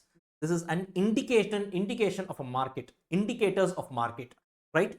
Basically an index. These are all called as indices, index, right? An index is an indication of a market, right? So market return on an average, the market is giving a return of 5%. Example, I'm saying, right? So what I am expecting is, if I enter into the market, how much more am I getting? How much more am I getting? That is, risk-free rate of return is 10. If I go to the market, generally, market return is how much? 15%. How much extra am I getting? So 15 minus 10, how much is it? 5% is what I am extra expecting from the market. Correct? Hence, this RM minus RF is called as market risk premium. That is nothing but the extra premium that I am expecting from the market because I am ready to take the risk. Are you able to understand? 3 words, full logics. Clear with this? RM minus RF is nothing but market risk premium. Are you able to understand this? Right? Now, beta, as I told you, what do you mean by beta? It is a measure of risk. It is a measure of risk. Let us say this beta is generally there for every companies. ACC Siemens. Have you heard of ACC Siemens? Right? It's a very popular company. It's an index company basically. Okay, ACC Siemens, or let us say MRF Limited. Right? It will be having a beta. Beta is nothing but the risk perspective the market attaches to the company. Right? There's something called a systematic risk, unsystematic risk and all. It's a measure of systematic risk. Right? Now, this basically, for this company, the risk is 1.5 times. It is generally in decimals. Right? This is company specific. For this particular company, the investor is actually attaching a beta, a risk perseverance of 1.5 times. Basically, what he says is he definitely needs 10%, correct? RF plus anyone who enters the market will definitely be expecting this 5%. But I want 1.5 times of this extra 5% because for this company, my level of risk perseverance is 1.5 times. Are you able? Why? Now you read this, you will understand. They are saying KE is RF plus beta times RM minus RF. RF definitely 10%. Yes, but anyone who enters the market will expect 5%. But my risk perseverance of this company is 1.5 times. I want 1.5 times of that extra market premium. Are you able to understand? This is the meaning of CAPM. Logical? Very logical, right? How to arrive at this beta and all is not required at the interview. They will give the figure. Don't worry about that, right? In that case, if you do the calculation, so 1.5 times of 5% is what? 7.5. So the KE is going to be how much? 17.5%. You have arrived at it, right? So now you understand the logic of our CAPM, the method. So it's going to be KE is equal to RF plus beta times RM minus RF, where RF stands for your risk-free rate of return. Beta coefficient is basically nothing but it's the risk measure. It's a measure of your risk. And RM is going to be the rate of return on market portfolio. That is nothing but your general market return. And RM minus RF, this net difference amount, is called as market risk premium. That is the extra premium that I expect in the market because I'm taking that extra risk. Are you clear with this, guys? Yes, you're able to understand this. So basically, if you look at this in the core theory area, I've kept something. Look at this. Risk is actually of two types. One is called as unsystematic risk. The other one is called as systematic risk. Unsystematic risk means what? It is a company specific risk. For example, in Tata Motors, there is one strike happening in the factory. So 2 days production is stopped. 2 days production is a huge impact, right? So now, is it happening across the entire industry or only one company? It's one company. It's a company specific risk. Is called as unsystematic. Systematic means what? Entirely systematically, the entire market itself is perceiving this, right? Company specific risk is unsystematic. Systematic risk is what? Market specific risk. Entire market. Example is COVID. Entire market got affected, right? Entire market got affected. COVID, oil prices, entire market gets affected. It's not one company, entire market gets affected. Inflation, these are all some general unavoidable. These systematic risks cannot be avoided. Whereas unsystematic risk, to some extent, it can be reduced. Company specific risk, you can reduce it to some extent. In case a strike happens, what you can do, immediately you go for a settlement and say, fine, okay, 2 hours the production is stopped, okay, fine, at least now let me just, you guys start working, I'm accepting for whatever incremental wages you are asking, something like that. You can just come up with a settlement. Clear with this, guys? Now a systematic risk, which is actually diversible in nature. So this systematic risk can actually be eliminated by an investor through diversification of a portfolio. That is more of a final level concept, but basically what I want to tell you here is beta measure.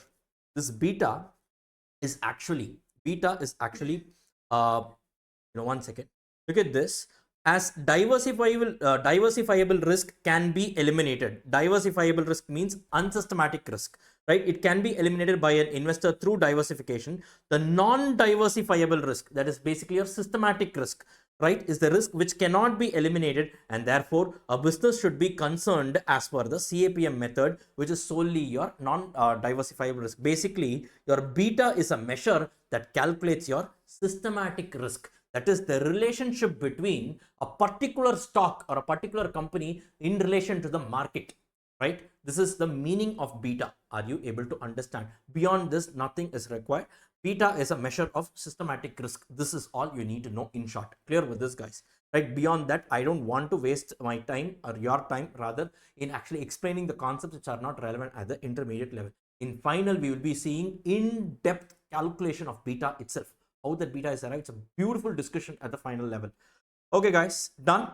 So fine. So KE is equal to, under CAPM method, what is the formula?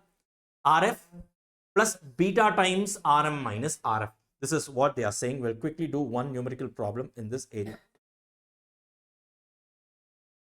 Right. So let's go to the sum. Where is it? Question number 7. Calculate the cost of equity of H Limited, whose risk-free rate of return equals 10%, and the firm's beta is 1.75 times, and the return on the market portfolio equals to 15%. Simple. K is equal to, come on, tell me, RF. Anyways, I need the risk-free rate of return plus beta times I need RM minus RF. Suppose in this question, okay, fine, let's do this. It's going to be what? 10% plus 1.75 times 15 minus 10%, that is going to be 18.75%. Correct, guys? Suppose in this question they have given market risk premium is 5%. It means what? They have directly computed this RM minus RF and they have said this value itself is 15%. Don't take it as RM. Clear with this? If they have used the word, this is the reason why I gave all these things there, right? Market risk premium means what?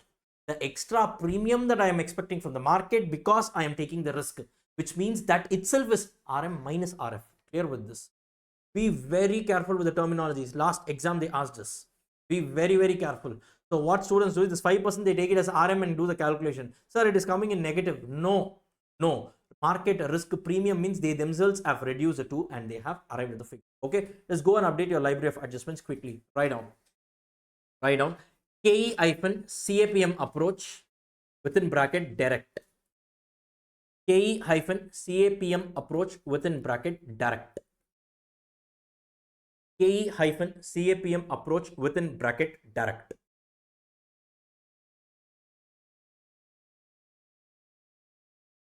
Are we done? Right.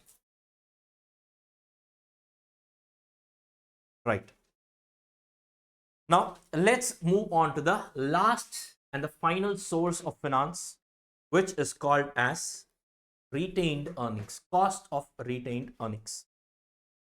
Now, so first, how do you even consider this as a source of finance? I am not taking this money from anyone, but before that, first you should know what is retained earnings. Quickly, I will tell you. Let's say this is the balance sheet of the company, right? Company starting afresh. Retained earnings, will it be there? No. Retained earnings is what? Nothing but accumulated profits. It's not there. So, equity share capital, preference share capital, maybe some debentures money they have raised. Now, having raised the money, what they do? Put it in a bank account and sleep? No. What they will do is invest it into their business. They buy the assets of the company. I told you, fixed assets, current assets, and when you are running the show, you will also have some current liabilities and all. So they run the operation, correct? And once they do that, what do? They generate some profit, correct? Out of this profit, first they pay the outsiders, right? EBIT minus interest, EBT minus tax, CAT minus preference dividend. Now, the balance amount after paying these guys is called as EFP, earnings available to equity shareholders. Just now we saw all these things, right? Now, out of this, a portion is paid as dividend and the balance is retained with the company as retained earnings. This enters into your source of finance, correct? Or in other words, whose money is this? Shareholders, no. Equity shareholders' money. Be more specific. Is equity shareholders' money, correct? Strictly speaking, you should have paid them. You have not paid them. So it is as good as paying them and getting it back.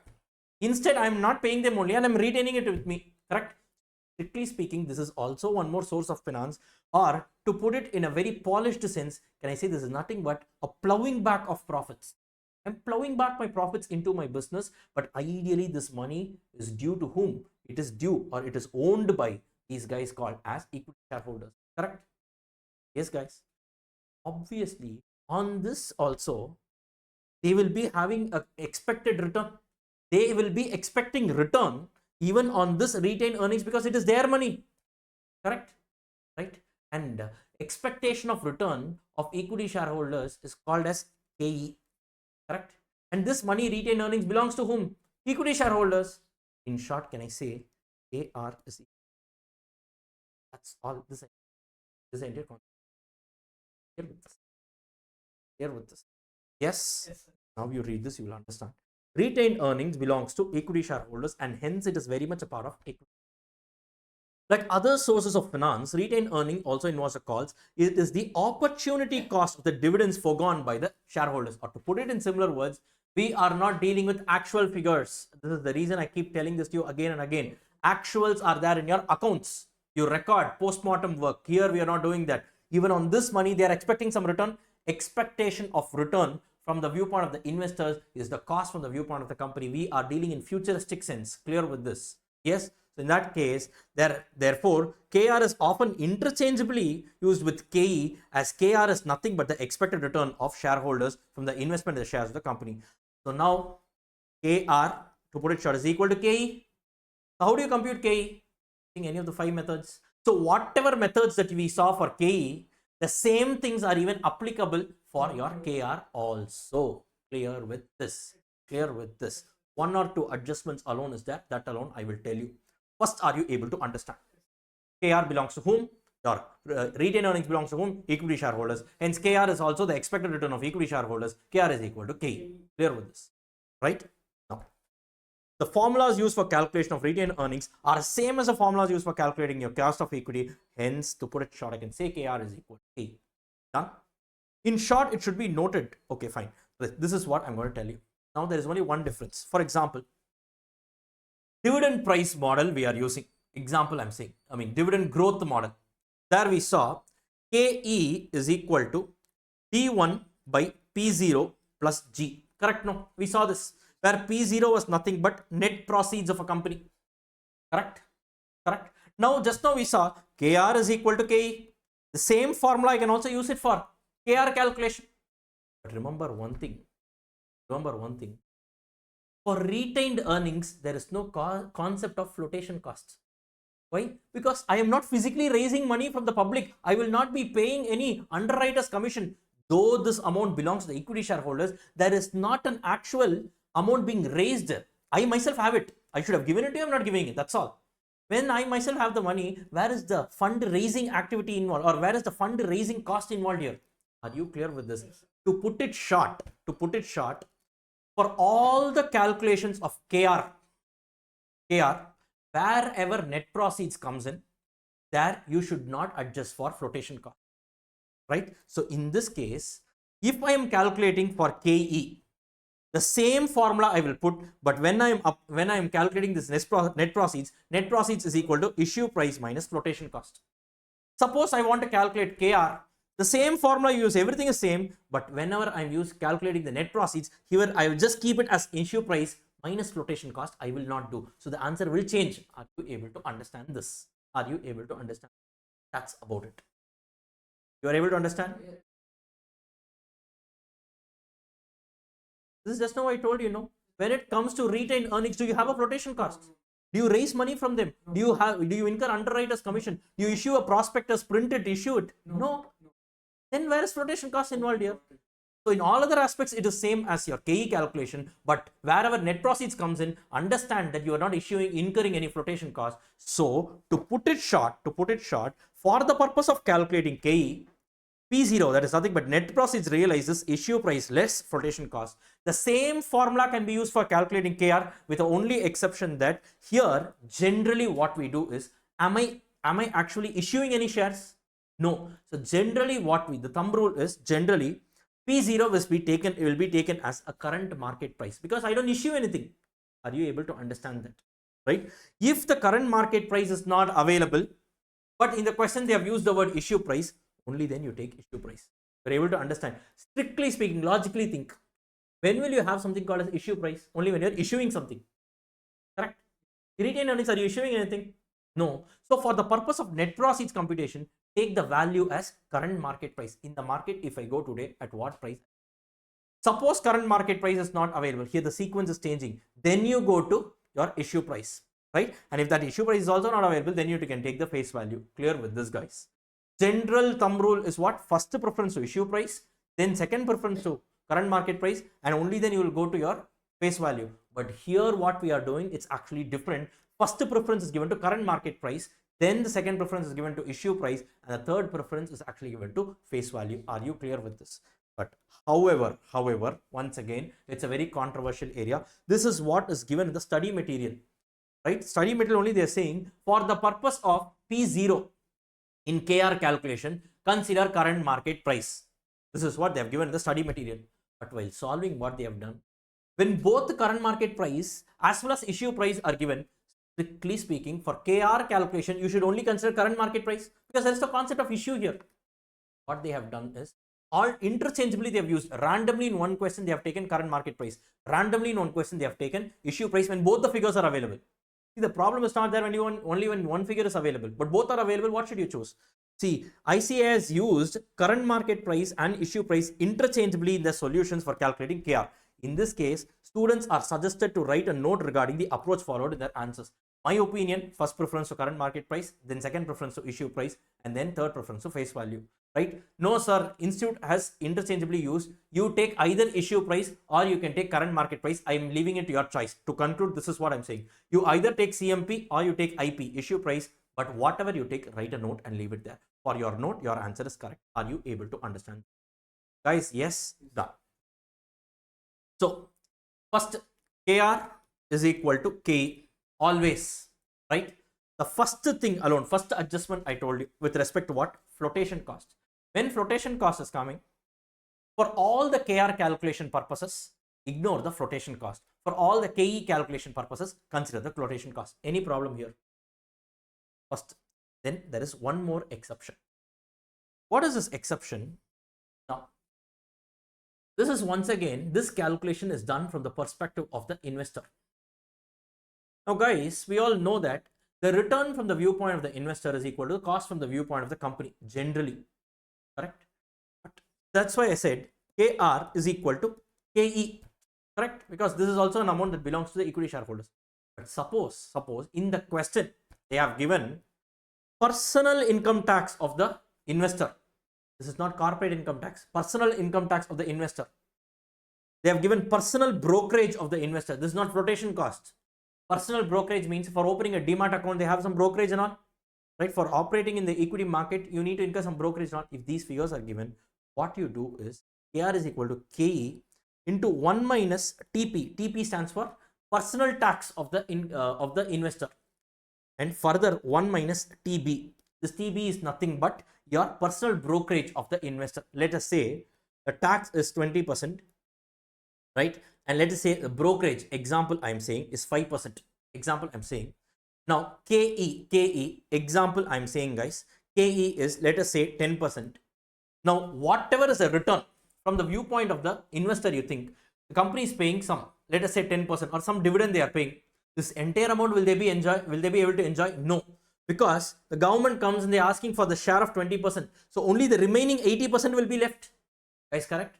So at least entire remaining 80% will be left. No, once again, furthermore, 5% is being eaten away through my brokerage. Even on this only, the balance 95% is only available. So the net amount after adjusting all this will be somewhat much lesser than the actual KE. Are you clear with this? Right? Not a very right approach, but in case these data are given in the question, you should know that this is how it needs. Clear with this? Clear with this? This, I think it is not there in the study material, but this was tested once in a past exam. That is the reason I have inserted and I have kept it under the notes. This is the reason why I didn't keep it on the top, because it is not there in the institute study material, but in a past exam or RTP, I saw this. Clear with this, guys? Clear with this? If personal, simple, this is personal income tax is not company's income tax. Clear? It is the personal income tax of the investor. If that and brokerage and all is given, into 1 minus that and into 1 minus brokerage, you do and you leave the answer. Simple. Clear with this, right? So to summarize KR is equal to KE, which means what? Use all the 5 approaches that we actually saw, any of the 5 approaches that we saw for KE. 2 exceptions are there. Exception number 1. When you have a flotation cost should be considered only when KE calculation, only for KE calculation. It should be ignored for the purpose of KR calculation. Clear with this? And for the purpose of KR, you can use either issue price or current market price, but write a note. Right? I'm just summarizing. Next. In case the personal income tax of the investor and the brokerage is given, what do? KR is equal to KE into 1 minus personal income tax into 1 minus brokerage. Clear with this? Why are we doing 1 minus all these things? Because these are all some outflows here. Able to understand, guys? And that's about the entire discussion with respect to KR. And we are done here. Shall we just go and do a few numerical problems? Yes? Yes. Come on, guys, do it once. Come on, let's do this. Come on, take it up. Question number 7, is it? 8, huh? Okay. The face value of equity shares of a company is ₹10, right? While the current market price is ₹200 per share, the company is going to start a new project and is planning to finance it partially by new issue and partially by retained earnings. You are required to calculate the cost of equity shares as well as the cost of retained earnings if the issue price will be 190 per share. Now, clearly understand, guys, in this question, right? So what approach will you follow in this particular question? Oh, sorry, I haven't read the question fully, is it? Sorry. If the issue price is 190 per share and the flotation cost will be 5, I'm repeating this. You are required to calculate the cost of equity shares as well as the cost of retained earnings. If the issue price will be 190 per share, flotation cost will be 5 rupees per share. Dividend at the end of dividend at the end of first year is expected to be how much? 10 rupees with a growth rate of 5%. Now, first of all, there are 5 methods in which you can calculate your KE. Which method should we use here? Gordon's model. Gordon's model should be used. Growth model. Correct? Right? How do you know? Earnings, growth rate and all is given. Clear with this? Now, KR is equal to K. So, KE you compute. Same way alone, the same formula you will use for KR, but the figures that you consider alone, there will be some slight changes. What will it be? First thing, KR is equal to D1 by P0 plus G. D1 was what? D1 was what? 10 rupees. Yes. So dividend at the end of first year is expected to be how much? 10 rupees. Correct? Now divided by, now in this question, issue price is given as how much? 190. Look, current market price is given as how much? 200 rupees. So which one will you give top preference to, right? I told you, ideally you should give preference to what? Current market price, correct? Because we are in what calculation? KR calculation, correct? Right? So in this case, you will take the P0 or the net proceeds only as 200 plus the growth rate of 5%. If you apply it, you get your KR is equal to 10%. Are you to understand? Yes, you guys are able to follow this. Same question for KE calculation. What do you do? T1 10 rupees by P0 net proceeds. Net proceeds, what do? I'm issuing fresh equity shares. I get 190 rupees, no doubt, right? However, there will be a flotation cost of 5 rupees minus 5. Net of the amount that I get is only going to be 185. Here with this. Plus your growth rate of 5%. If you apply this, you get a KE calculation of 10. Are you able to understand? Guys, you're all able to understand this? Yes, very simple and straightforward, but understand that flotation cost needs to be ignored for the purpose of calculating your KR, right? Now, in the same sum, what happened, I think in another RTP or somewhere, it just got later on published. Instead of 200, they considered 190. They said, ignore flotation cost. We are not subtracting 5, but instead of current market price, we are taking issue price for the purpose of calculating KR. This is why I said randomly they use anything. Better always write a note and leave it there. Right? In the absence of information, P0 has been considered to be current market price. Leave it there. Clear with this? Your note, your answer is correct. Clear with this, guys? Go and just update your library of adjustments. Write down KR hyphen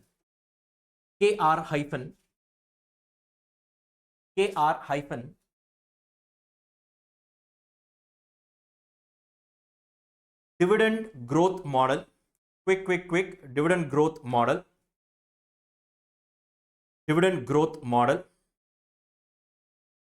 Within bracket, use CMP for KR and IP for KE. Use CMP for KR and IP for KE. Done? CMP stands for current market price and IP stands for issue price. Good. Now let's move on to the next question, number 9. Calculate KR when KE is 20%. The rate of flotation cost is 5% and the rate of personal income tax is 30%. Ideally, this flotation cost, whatever given here, is nothing but the brokerage, right? They mean the brokerage, guys. Okay, don't mistake this to be flotation cost from the viewpoint of the company, since these figures are given. So what do? I told you the second formula you need to use. KR is equal to 1 minus TP. KR is equal to KE into 1 minus TP into 1 minus, I told you, TB, or if any abbreviation you can use, not a problem. So basically what you need to do, 20% into 1 minus 0.3 into 1 minus 0.05. Are you clear with this, guys? Hello? Yes, you guys are clear with this direct calculation, and you can do, and that's about this question also. Clear with this? This was somewhere tested, in a past exam or RTP, I don't remember, but yes, it came in. That's the reason why. Very much a part of your syllabus. That's the reason why I've kept it in this book. Clear with this, guys? You just go and update your library for adjustments. Write down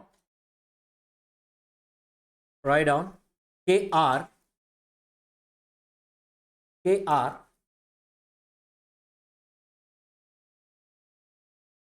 hyphen with personal income tax and brokerage. With personal income tax and brokerage. With personal income tax and brokerage. Personal income tax and brokerage. Done? Done? Shall we move to the next one? Question number 10. ABC Limited provides the following data. RF stands for risk-free rate of return is 7%. Beta is 1.20. Look at this. RM minus RF is how much? 6%. Had I been the examiner, I would not have given it like RM minus RF. I would have mentioned the words market risk premium, and I would have seen whether the students are able to figure it out. Clear? Right? Calculate the cost of retained earnings as per CAPM method. Now it's nothing, guys. KR is equal to KE here. No flotation cost. Those issues are not there. So what is the formula here? KR is equal to RF plus beta times RM minus RF. So 7% plus 1.2 times directly multiplied 6%. Here with this, right? You get a total of 14.20%. Are you able to understand? Any issue, any problem here? No? Just go and update your library of adjustments. That's about it. Let's move to the next area.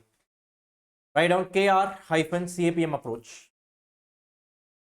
KR-CAPM approach.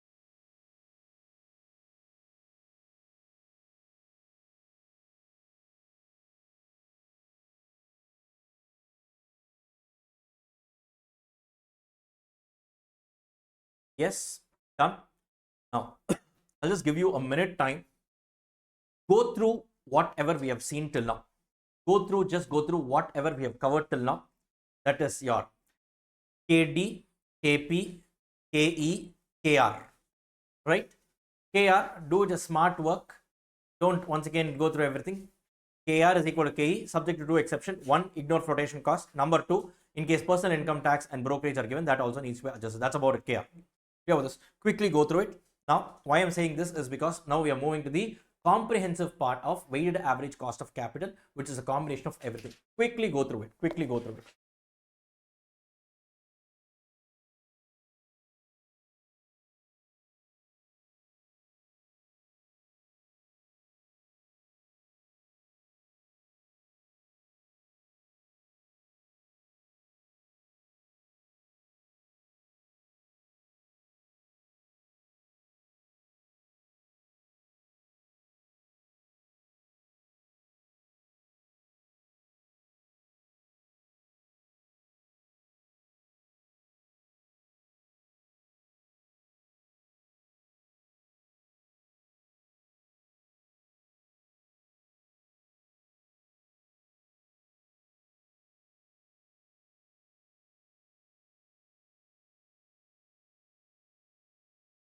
Okay, done. Right. Now let's move on to the most what do I say, the comprehensive area of this particular chapter, which is calculation of weighted average cost of capital. Right? As I told you in the previous session, in the introductory part, the weighted average cost of capital is popularly called as, the short form for it is KO. O stands for overall cost of capital. Okay, that is the short form used, and it's very simple. It cannot be calculated separately. It is nothing but the weighted average costs of the respective source of finance. Here with this. Sir, how do we do it? Right? We will learn this calculation through the next numerical problem. Okay? So the next numerical problem, we will learn this particular concept. Clear with this, guys? Shall we get started? Fine. Right? And basically here we all know that the company does not procure entire funds from a single source. Right? It takes from multiple sources of finance. Correct? Your equity share capital, your preference, there are multiple sources of finance. Every source of finance has a cost associated to it, and the weighted average cost of every single source of finance put together is called as your weighted average cost of capital. Here with this, guys. Last class, that is in the previous session, I told you, right, 30 crores from equity, 20 crores from preference, 50 crores from debt and all. Total figure was 100 crores. You give me one figure. What is the weighted net cost for raising this 100 crore rupee of funding? I told you, no, that calculation is called as weighted average cost of capital. Not a problem. Let's quickly open the next question, and using this question we will get introduced to the WACC calculation. Now, calculate the weighted average cost of capital using the following data by using book value weights, market value weights. What is a book value weight? What is a market value weight? I will walk you through. Don't worry about it. Right now, just read the question. Okay. The capital structure of a company is as follows. The company has raised a total capital of how much? 20 lakhs. Out of this, debenture route 5 lakh, preference shares 5 lakh, equity shares 10 lakh. Clear, guys? Right? Done. Now, all these shares, what is the face value given? 100, 110 respectively. Given now, guys, yes, participate. No. The market prices of these securities are also given. Debentures 105 rupees per debenture is the current market price. Preference share 110. Equity share 24. Clear with this? Additional information. Rupee 100 per debenture redeemable at par with a 10% coupon rate, 4% flotation cost, with a 10-year maturity. Basically, they have given you the ingredients to compute the KD figure. Clear with this? Any problem here? Next, 100 rupees per preference shares, redeemable at par, 5% coupon rate, 2% flotation cost with a 10-year maturity. What have they given? Ingredients to compute. Guys, KP. Clear with this? Next, equity shares have a 4 rupee flotation cost in the market price of 24 rupees. Clear with this? Right? Next, the next year expected dividend is rupee 1 with an annual growth rate of 5%. Clearly, out of the 5 methods of calculating KE, which one will you use? Which one will you use? Dividend growth model, Gordon's model you will use. The firm has a practice of paying all the earnings in the form of dividend. That's okay. Corporate tax rate is 30%. Now, if nothing was given, what can we do? For KE, KD and KP calculation, shortcut and leave. But what have they said? Use YTM method to calculate the KD and KP. Here with this IRR. So, one IRR for KD, one IRR for KP, right? So that means two trials you need to take. IRR calculation itself will be one question. Your 2 IRR calculations, independent source of finance, everywhere you need to calculate the cost. Finally, having computed that, I will teach you how to compute the weighted average cost of capital. So this sum is actually a revision of all the concepts that we have studied till now, right?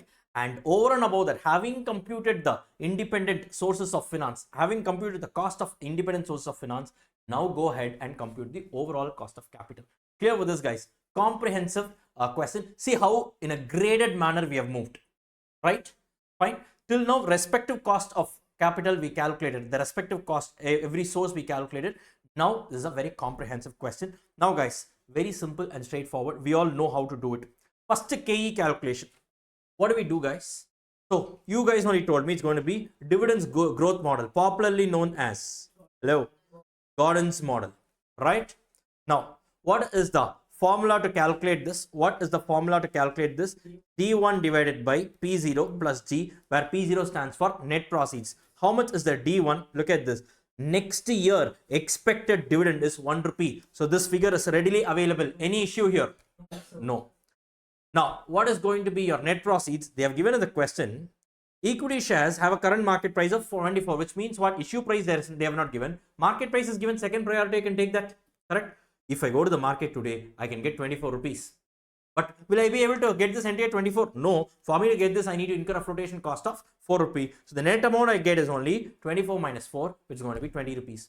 Clear? Plus growth rate given in the question as 5%. So, KE calculation is over. Simple. Guys, correct? Done. It's going to be 10%. Any problem here? Any problem here? No. The next one. KD calculation using YTM method. If YTM was not given, what will you do? Hello? Will you use what? Formula method? No? Guys, answer please. Yes? What is the formula? No interpolation. If YTM was not asked in the question, you would have used the formula method. What is the formula?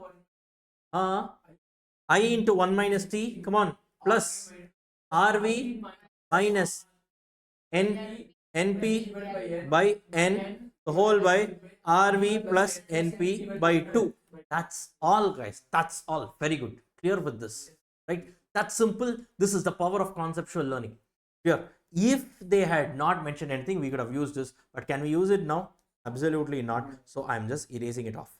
Okay, right. Now in this question, so what we need to do once again, present cash flow equation, present value of cash inflow should be equal to present value of cash outflow, and all we need to do. So basically what happens here, guys, so basically in this case, every year, so first, what have they given?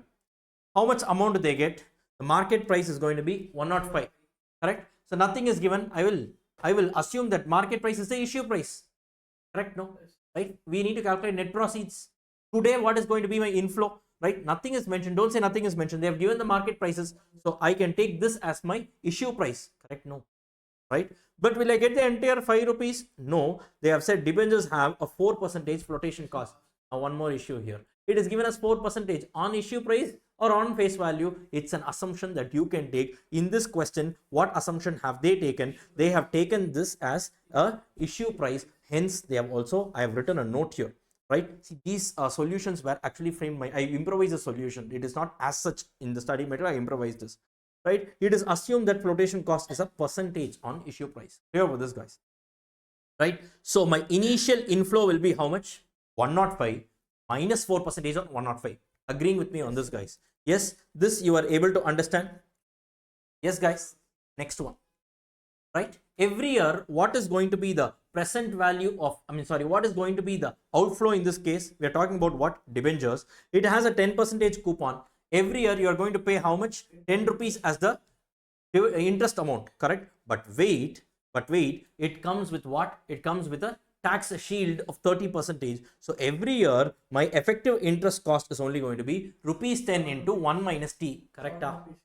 Right? And at the end of the period, what am I going to do? I'm going to repay it at par, correct? So the cash flow equation will be 105 minus 4% on 105. There's nothing but issue price minus flotation cost should be equal to my annual post-tax interest payout into present value annuity factor of, I don't know what percent, R% of 10 years, because that R needs to be found out, plus 100 rupees into present value interest factor, last only one cash flow of R percentage for 10 years. Are you clear with this? And the rate at which my present value of cash inflow is exactly equal to my present value of cash outflow is called as my IRR, and IRR calculation for debenture is called as KD, or in other words, the KD rate that makes my NPV 0 is actually my KD. Are you clear with this? The rate that makes my NPV 0 is equal to is going to be my KD actually, right? So in this case, what they have done, they have taken two trials, 5%, 7%. Right? Do it smart. In exam, follow this approach. What they did, year 0, cash outflow was how much? 100.8. 100.8, how did you get? 105 minus 4% on 105. In other words, 96% on 105. If you do, you get what? 100.8. Are you getting it? Yes? No. This is already in present value. Guys, correct. Today only it happened at present. So into 1, you get this. Now, for a period of 10 years, what happens? There is a cash flow of 7 rupees. How did you get the 7? 10 into 1 minus tax rate. Guys, correct, right? 10 into 1 minus 0.3, or 70 per 0.7 into 1, 0.7 into 10, that's going to be what? 10 into 0.7, that's going to be 7 rupees, correct? Now, here I use the annuity table, right? For 7 years, it's going to be what? 7.722, right? You multiply to get the figure. And at the end of the 10th year, you have an outflow of 100 rupees. So 100, right? With a discounting factor of 0.614, you get how much? 61.4. So now you pray God that you should get 0. Correct, guys? NPV, you pray God that you should get 0, but what happened here? You're getting a positive NPV of 14.65.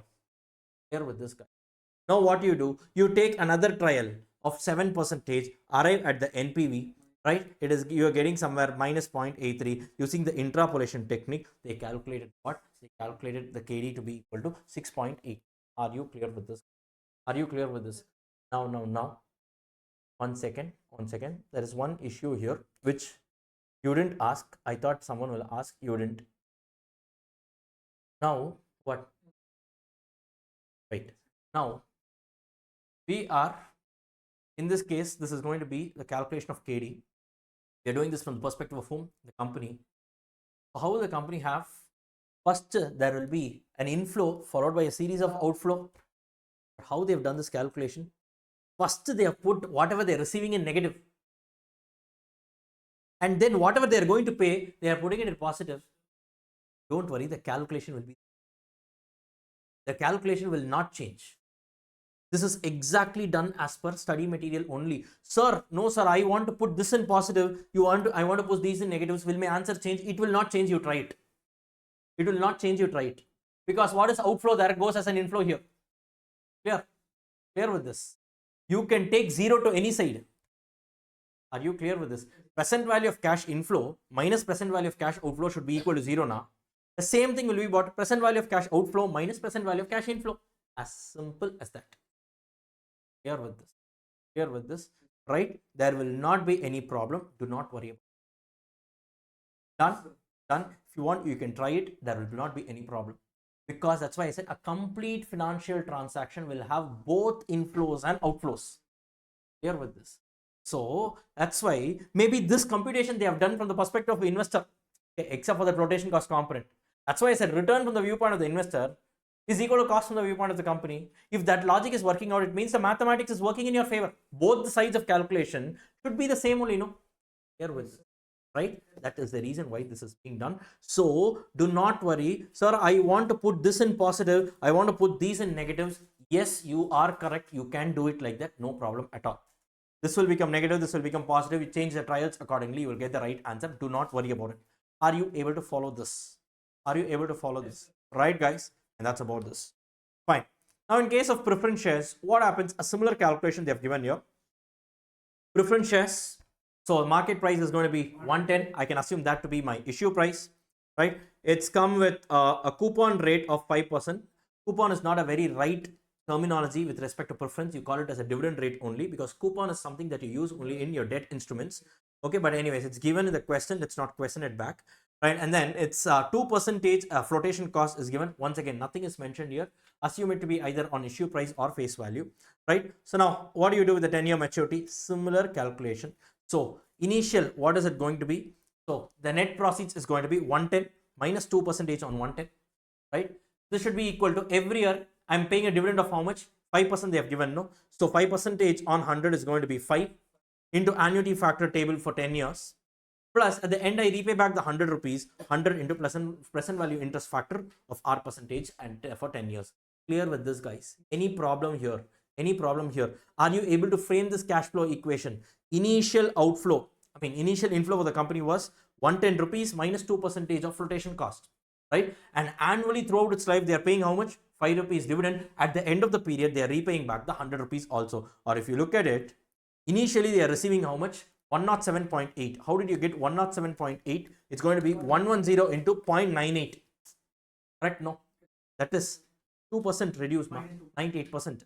Correct. Every year they are paying 5 rupees. And at the end, they are actually going to repay back 100 rupees also, right? At a 3% discount rate, they are getting a positive NPV, 5% discount rate, negative NPV, interpolate, arrive at the answer of 4.08%. Guys, are you able to understand this? Any issue, any problem here? Please tell me, right? Same IRR, same IRR. Now, are you able to understand why I did IRR at the time value of money level itself? If we didn't do all that at that point of time, then right now in cost of capital chapter, I should be explaining you the calculation of IRR. Clear? That's why then and there we segregated and we dealt with it separately, because this chapter itself has its own rich issues. Clear with this? Clear with this, right? Now overall what happened? We are summarizing. Okay. Now, debentures, in the question it's given, no? The book values and all, the values are given. 5 lakh, 5 lakh, 10 lakhs. Correct? Guys, please, look at the screen. Look at the screen here. I want you guys to pay full focus here. Now is where we are going to learn how to compute WACC. Now, each source of finance is there. Debenture, preference shares, equity shares. 5 lakh, 5 lakh, 10 lakh. Total is 20 lakhs. Correct? Now look at this component. This column, you look at it. The cost of debentures, we calculated it as what? 6.89%. Guys, correct? No? 6.89%. Cost of preference shares was how much? 4.08%. Cost of equity shares was how much? 10%. Guys, correct? Or can I say, for me to raise this 5 lakh, every rupee of this 5 lakh, I incurred a cost of 6.89%. Guys, correct. Please pay focus here. For every rupee of this 5 lakh, I incurred a cost of 4.08%. For every rupee that I raised in this 10 lakh, I incurred a cost of 10%. Now we want to know, don't give me all this. Overall, how much is the company raised? 20 lakh. For this 20 lakhs overall, what is the total cost of capital that the company has raised? Give it to me as a percentage. Now guys, 1 minute. Can I say this is nothing but, can you just, you guys are having the figures with you, no? You just help me with the figures. I will just put it here. Now, with respect to debt, what is the cost, ma? Percentage alone, you tell me. 6.89% into what is the amount of debentures? Hello. 5 lakhs. Into 5 lakhs. You please concentrate here. You need not write down anything. I humbly request you. It's a calculation thing that I'm telling you right now. Right? Plus. Now, here for preference, what is the cost? 4.08% on what? 5 lakh. Literally, this is the total cost I'm spending on preference. Yes. Plus on equity is going to be 10% on what? 10 lakhs. Strictly speaking, in terms of total amount, I'm saying 6.89% on 5 lakh I've incurred, 4.08% on 5 lakh I've incurred, 10% on 10 lakh I've incurred. If you add this, you will get on bulk amount. This is the total amount you have actually spent as a cost for raising a total amount of how much? 20 lakhs. Correct? This is basically, can I say this is the formula for calculating my overall cost of capital? Respective cost in amount divided by what? The total overall capital amount. Correct? No. Right? Total cost divided by total capital is cost expressed as a percentage. Is correct. Yes. Or this equation, this is what? 5 lakh. This is what? 5 lakh. This is what? 10 lakh. This figure I'm saying. Can I rewrite this? The same equation, can I rewrite this as 6.89% into 5 lakh by 20 lakh? This is 20 lakh, no? Plus 4.08% into 5 lakh by 20 lakh plus 10% into 10 lakh by 20 lakh. Can I rewrite this? Rohit, please focus here. I don't want you to do the calculation. Right? Are you able to understand this? Are you able to understand this? Yes. Can I rewrite it like this? Yes. Or further, can I say this is nothing but 5 lakh by 20 lakh is what? As a proportion. 5 by 20 is how much? 5 by 20 is 1/4, 0.25. Can I say it's 6.89% into 0.25? Yeah? 5 by 20 is how much? You do and tell me. 0.25, correct? Plus 4.08% into 5 by 20 is once again 0.25 plus 10% into 0.5. Correct? If you do this, you will get the entire overall cost of capital. Or. In other words, can I say this is what? Cost of debt. KD into 0.25 is what? This is nothing but debt was actually 5 lakh out of the total 20 lakh of capital employed. Can I say debt comprises of 0.25, that is 25% of my entire capital structure? Correct? So can I say this is nothing but weight of debt in the entire capital structure? Correct? No. In the entire capital, the weight of debt was 0.25. I call this as WD. Plus this 4.08 was KP into 0.25 was weight of preference, WP. Plus this is KE into what? WE, that is weight of equity. This is the reason why they have done it like this. The respective weights they have arrived. 5 by 20 is 0.25, 5 by 20, 0.25, 10 by 20, it's going to be what? 0.5. Now if you add up, obviously it needs to be equal to 1 because you're adding up everything, right? And finally what they have done, the respective cost they have given here, and what they are doing is KO is nothing but marrying all the figures, right? It's nothing but the respective cost multiplied with the respective weight, you do it, and overall you add it, you get how much? 7.743%, or this is nothing but total cost you take as an absolute amount divided by 20 lakhs. That is the same percentage only, but there is a way in which you calculate. So basically, in short, can I say KO is equal to KEWE plus KDWD plus KPWP. Clear? Are you able to understand? Are you able to understand this? This is the logic for nothing but simple mathematics, numerator by denominator, but it is separately written in a certain way. Are you able to understand this, guys? Any problem here? You guys are able to follow this? Yes. Yes. You guys are able to understand?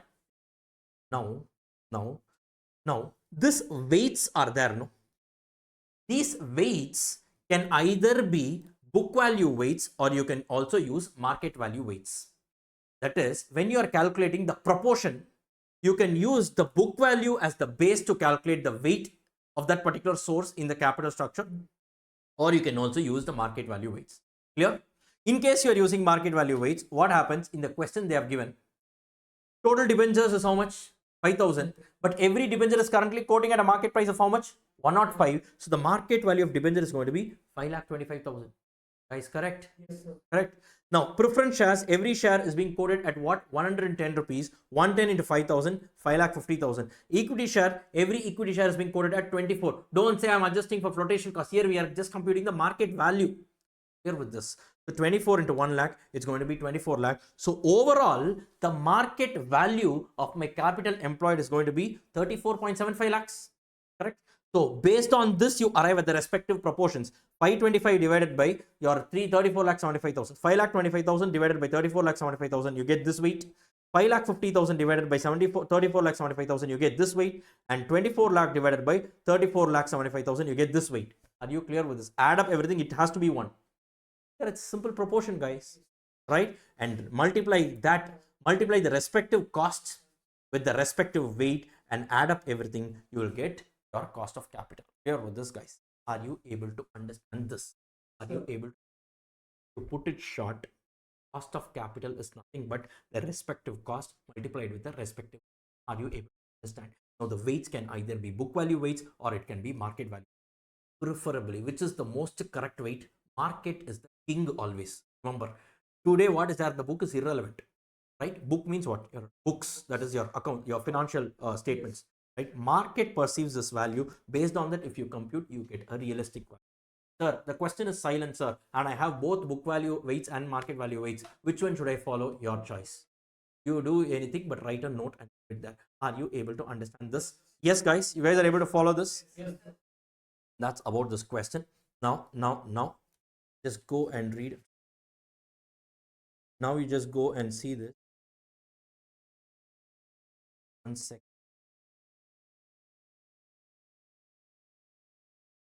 Yes. Look at this.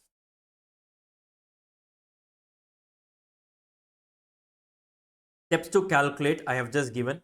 Calculate the total capital from all the sources of finance. Respective costs you do. Arrive at the proportions. I have just given the step.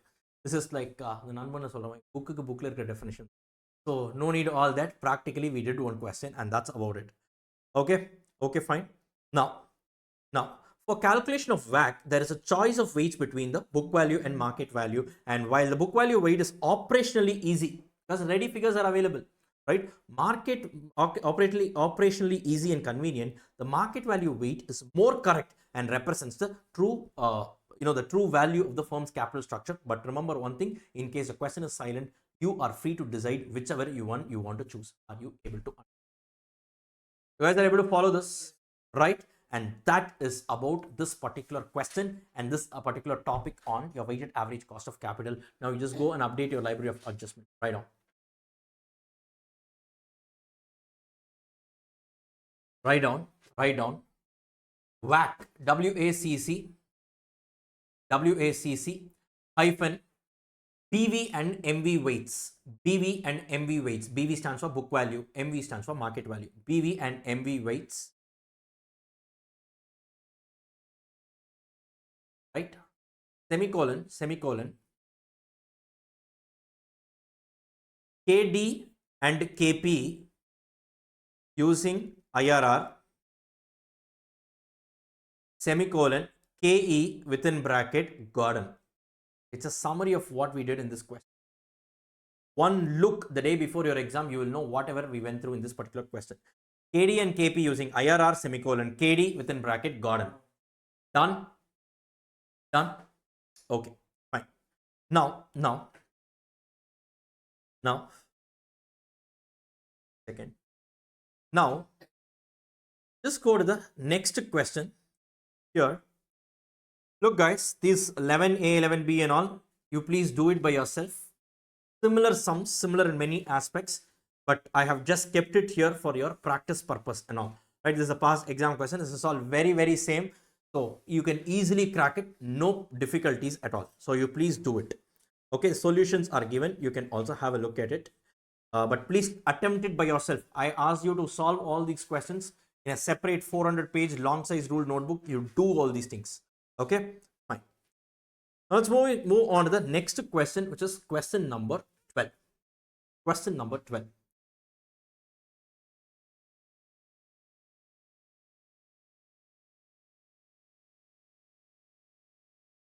Now, guys, mark this sum as important.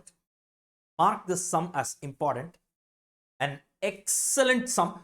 If I was an examiner, I will test this sum in this chapter.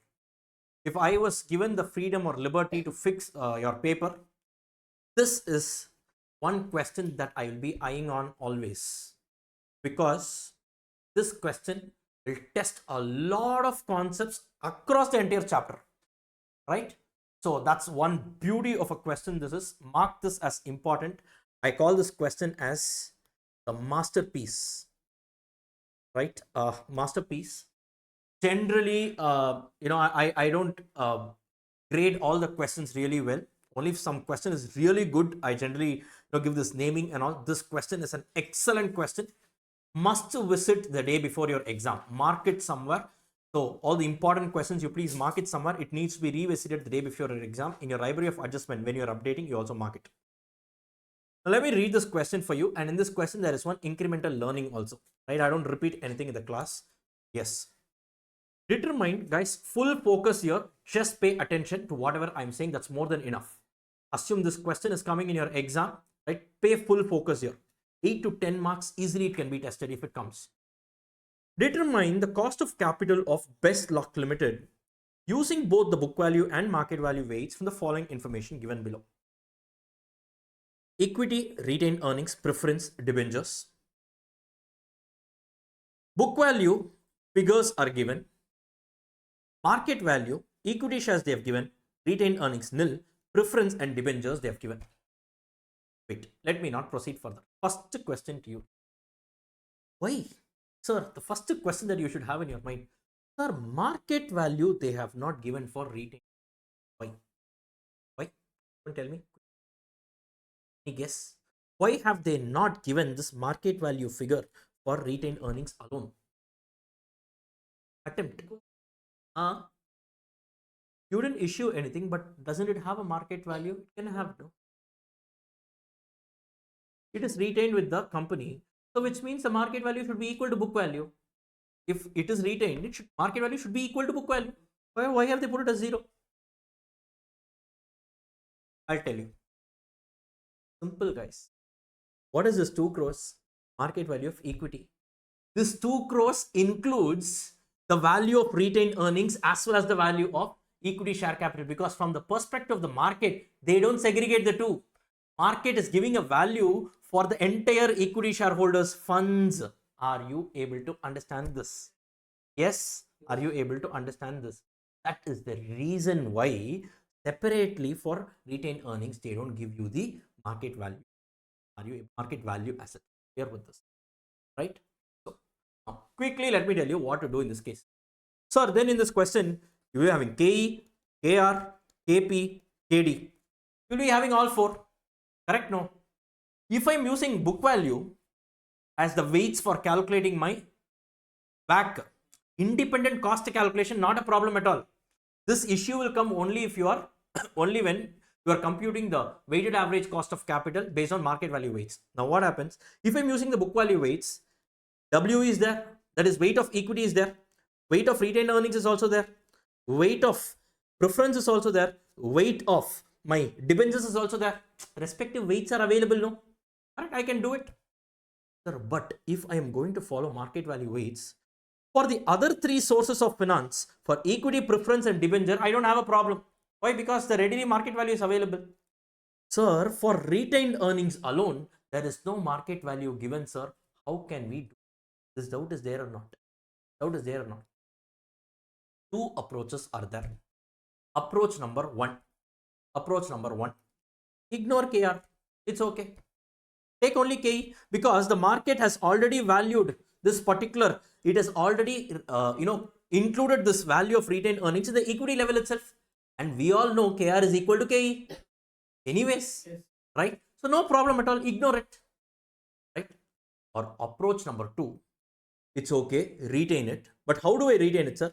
2 crore is the value of this entire component together. Segregate this 2 crore in the ratio of their book value. That is 120:30. You segregate it and only give this share. 1 share you give it to equity. 1 share you give it to retained earnings. Are you clear with this?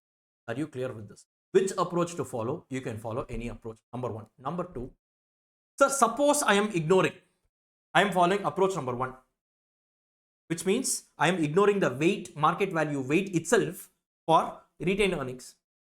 And we are coming across a scenario where KR is not equal to KE. Why? There could be flotation costs.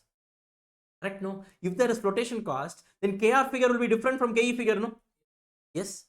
In that case, what can we do? Still, there is no concrete guidance on that by our institute. They are still saying you can use any method.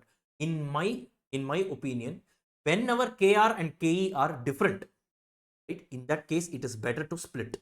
This is what I would say, because KR has a value which is different from KE, then it should also be given some weight and separately calculated, right? Suppose KR is equal to KE, whether you follow approach 1 or approach 2, the answer will be the same. Are you clear with this? Are you clear with this? This is actually something that I want to tell you, and not just that. Fun is not over. This question has one hidden beauty in it. I want to know if you guys are able to, I want to see if you guys are able to figure that out. But first guys, coming back here, when you have retained earnings and when they are asking you to calculate the market value weights, there is one issue here. What is this thing? So retained earnings does not have a separate market value. So what can we do? Two approaches. One, ignore KR, that is the weight of KR. You ignore it. Ignore KR means KR needs to be computed. At the time of computing your WACC, do not give it any weight. Only 3 sources of finance will be considered, right? Or number 2, split the market value of equity into your equity share capital and retained earnings in proportion to the book value weight, and then you arrive at the market value for all the sources of finance, and based on that you can compute your KO. Here with this, let's move on and proceed further. Additional information. Why do we have additional information? To compute the respective cost of finance from each source. Equity shares are quoted at 130 per share, and new issue price is priced at 125 per share, which will be fully subscribed. The flotation cost will be what? 5 rupees per share. Clear with this, guys? Fine. They have given both the current market price as well as the issue price. Clear with this? Strictly speaking, what should we do? This should be considered for the purpose of KE calculation, and 130 should be considered for the purpose of KR calculation. Guys, correct? Formula is same. But when you are considering this, you should take 125 minus 5 for KE calculation. For KR, 5 minus 5 and all will not come. You should only take the current market price. Right? We will see what institute has solved. Whether they have taken 130 or 125, that we don't know. Because I told you that's a lacuna. Some places they have taken issue price, some places they have taken current market price. In my opinion, for KR calculation, you should only take 130, right? Issue price, current market price, KR calculation. Next, dividend. During the previous 5 years, dividends have steadily increased from 10.6 rupees to 14.19 rupees, and dividend at the end of the current year is expected to be 15 rupee per share. First of all, this data, dividend at the end of current year is expected to be 15 rupees. Means what? This is directly D1. Correct? Expected to be at the end of current year. Clearly they have given this is D1. Correct? Why have they given this data? During the previous 5 years, dividends have steadily increased from 10.6 rupees to 14.19. Why have they given this data? This question, they are expecting you to do it under Gordon's model. Hello, madam. Yes, Gordon's model you need to do. But for Gordon's model, you need a growth rate. The growth rate been given in the question? No. But they have given you a hint to calculate the growth rate. They have said in the past some data. From 10.6 rupees, the dividend amount has grown to 14.19 rupees in a span of 5 years. Based on this, you can calculate the growth rate using this hint. Are you understand? Don't take your calculator, you will not be able to do it. You cannot do it because it is not possible just like that. You need some logarithm and all. Right? Computation, set it aside. I will walk you through. First, to focus on the pain points in every sum. Don't take and start doing it. It doesn't work out that way. Right? Fine. So here they have given one hint to calculate. Next, preference shares, 15% preference shares with the face value of 100 would realize 105 per share, which means the current market price that you can take. Nothing else is given. Okay. Which means what? This is irredeemable model. Life is given, huh? No, life is not given. So it's irredeemable. Here with this. Right? Next. Debentures. The company proposes to issue a 11-year debenture. Finite period is there. So redeemable. 15% debenture, but yield on the debentures of similar maturity and risk class is 16% with a flotation cost of 2%. What is this? No beta. Nothing. No beta. Beta is there only for equity. It's not there for debenture. Now, now, guys. Now, guys. 1 minute. First, you think debenture KD calculation. Okay. Now, have they asked for any yield method? That is, have they asked for any IRR method or not? No. Fine. Any method you use, not a problem. First thing, you need today's net proceeds. You need, correct? No, guys, correct. How do you calculate the net proceeds? Issue price minus flotation cost. Flotation cost is given, not a problem. In this question, has the issue price been given?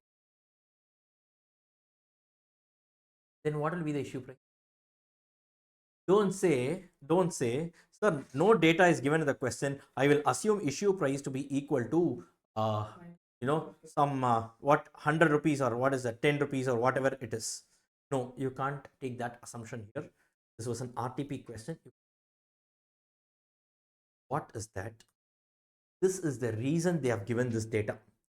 Yield on debentures of similar maturity and risk class is 16%. This is what they have given. This is a hint to calculate. This is a hint to calculate your. How do you do that? I will tell you. If not yet covered, I will tell you. For that only, right? And then tax, corporate tax is 35%. Ignore dividend tax. Flotation cost would be calculated on the face value. Perfect. In this question, they have given the clarity. All the flotation costs are calculated on face. Sum it up. This question has 3 important learnings. Learning number 1, there is no separate market value for retained earnings. Learning number 2, growth rate is not directly given, but they have given a trend for 5 years. Using the trend, you need to observe and find out the growth rate. Number 3, there is something called as yield that is given on debentures, using which you need to arrive at this. Here with this. First, let us hit the nail on the head. Let us calculate this. Let us take up this issue. Guys, very important understanding. Remaining part computation, anyone can do it. That is very easy. Focus on the most important part. Now, read this question and carefully just interpret. You will be able to kind of understand the wordings. What they are saying. Our company proposes to issue a 11-year debenture. Right? 15% is what? Coupon rate. Means what? Interest. 100 rupee debenture value. 15 rupee will be the interest amount I'll pay. Correct? But the yield on debentures of similar maturity and risk class is 16. Flotation cost. Forget flotation cost. We will use first. What is the meaning of this? How do you conclude? Now, basically, issue price means what? The price at which I'm going to raise this particular source of finance. Or in other words, alternatively, can I say this is the amount that the investors are willing to pay to the company? Now, from the perspective of the investor, you think investor in this case is what? A debenture holder, right? He is saying, on my whatever investment that I'm going to make, I want a return of 16%. That is a meaning, no? He wants a yield. The yield on debenture of similar maturity and risk class is 60%. He is wanting an yield of 16% net. On my investment, net effect, I need to get how much? 16% return. Agreeing with me. This is the meaning of that. How do you compute the return? This is nothing but return as a percentage. Return on investment is nothing but what I receive divided by how much I invested. Correct? No. Correct? No, guys. What is he going to receive? Every year he's going to receive a coupon of 15%. 100 into 15%. How much is he going to receive? 15 rupees. On what? That's what I need to. Correct? No. Correct? No. Right? So, or in other words, can I say this is the amount that I'm ready to invest in the company? Correct? No. This is nothing but issue price from the viewpoint of the company is nothing but the amount that the investor is actually investing in the company. Guys, correct?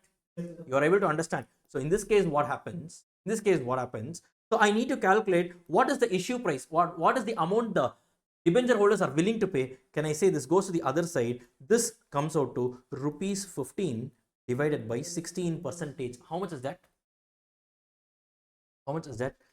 93 0.75 rupees. Max for this debenture, I will be willing to pay only 93.75. Only then, whatever 15 rupees that you are paying now, this will never change. Coupon rate, fix it, right? 15 rupees. You see, you fix your issue price in such a way that you make this 15 rupees equivalent to 16% return on my investment. This is the meaning of yield. Are you able to understand? I'm repeating. I am going to get 15 rupees for sure, correct? But only if I am investing 93.75 rupees and getting this 15 rupees, it gives me a net return of 16%. Are you able to understand? Right? You're all able to understand this. Or in other words, can I say this issue price is nothing but interest amount divided by yield, a percentage. Agreeing with me?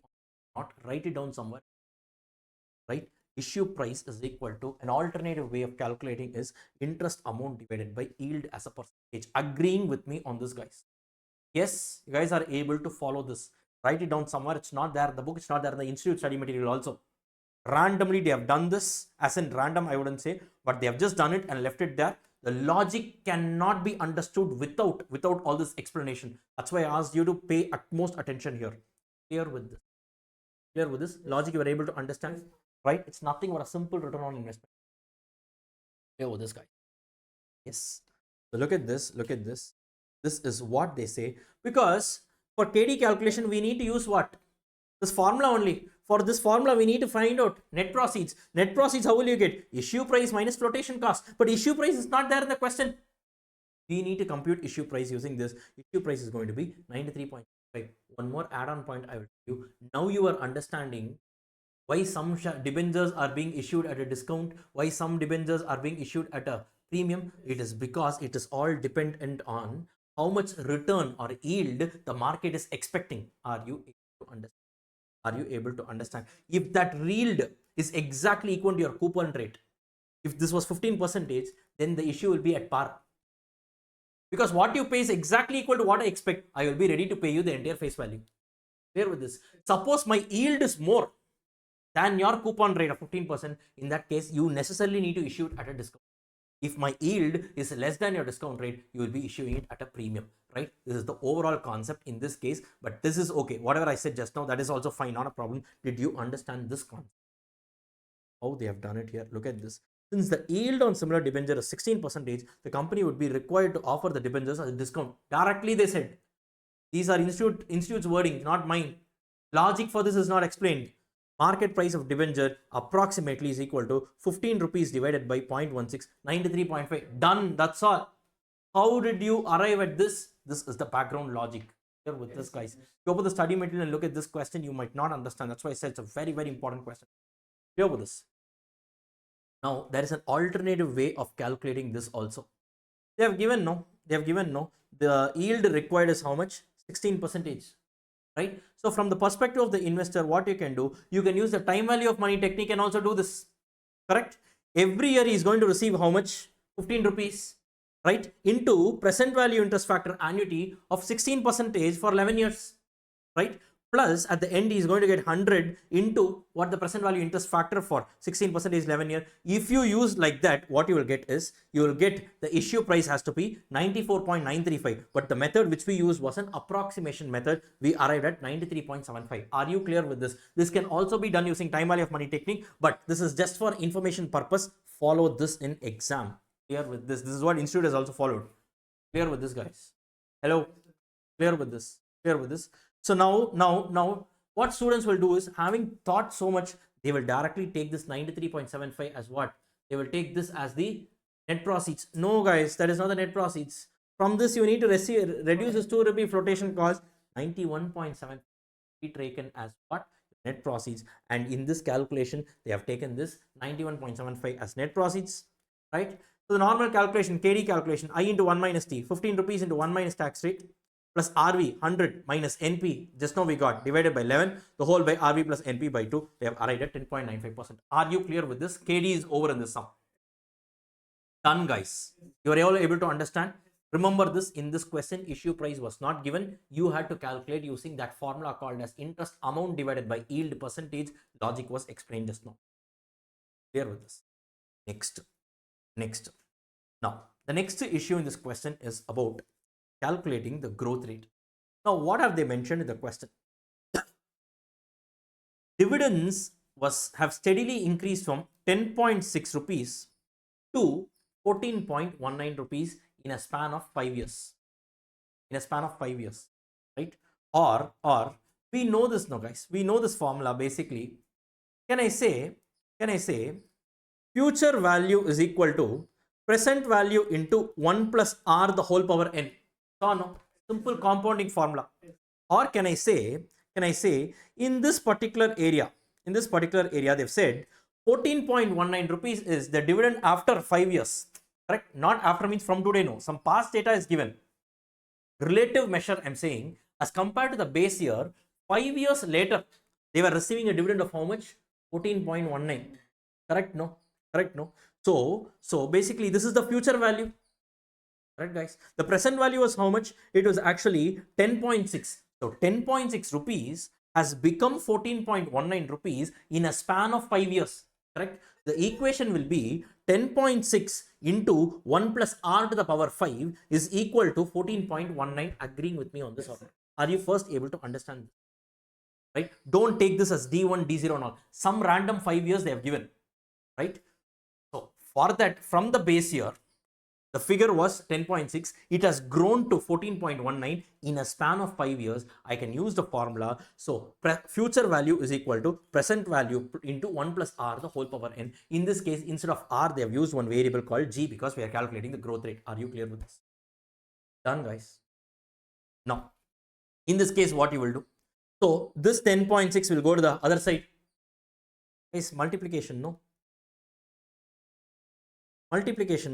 10.6 into 1 plus d the whole power 5 is equal to 14.19, or 1 plus d the whole power 5 is equal to 14.19 divided by 10.6.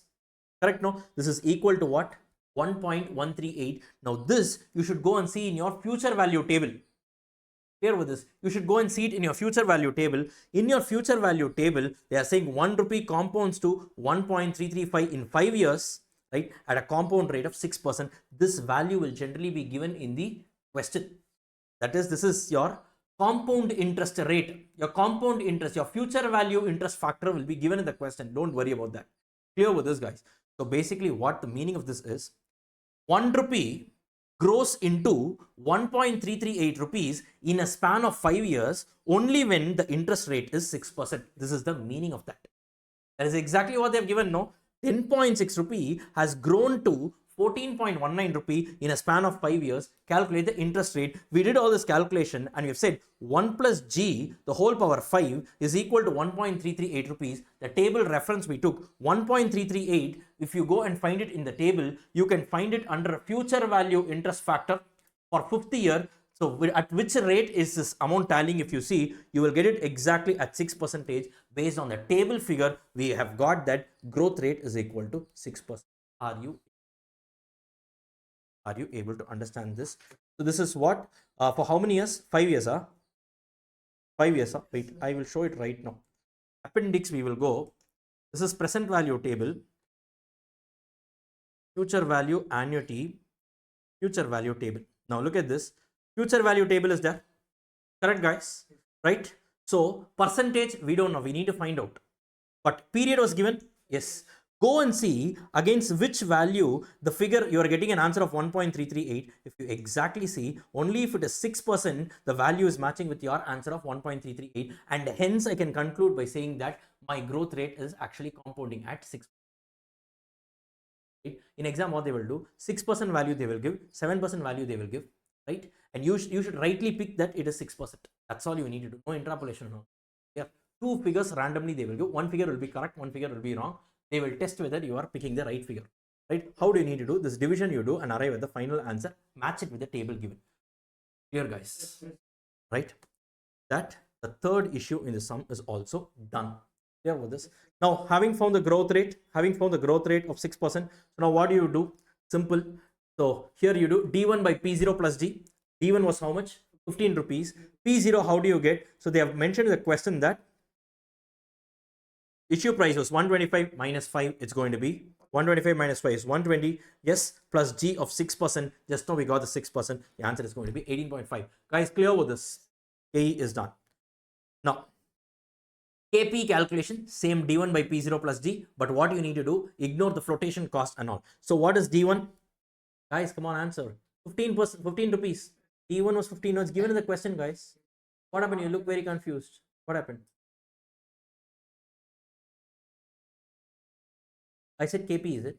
I'm so sorry. So KR calculation.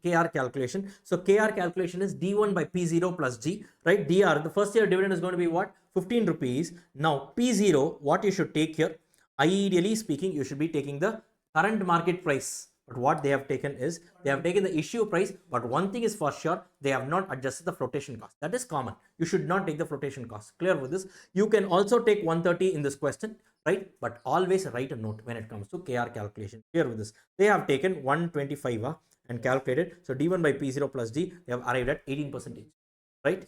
And preference dividend, I to preference as KP, so it is irredeemable nature. So annual cash flow divided by discount rate, or in other words, preference dividend divided by your P0. So the same cross multiplication here, what I pay divided by what I receive. So here it's going to be 15 divided by 105 is going to be 14.29%, right? So now finally, if you do it for respective sources of finance, you have the respective cost here, copy paste the figures.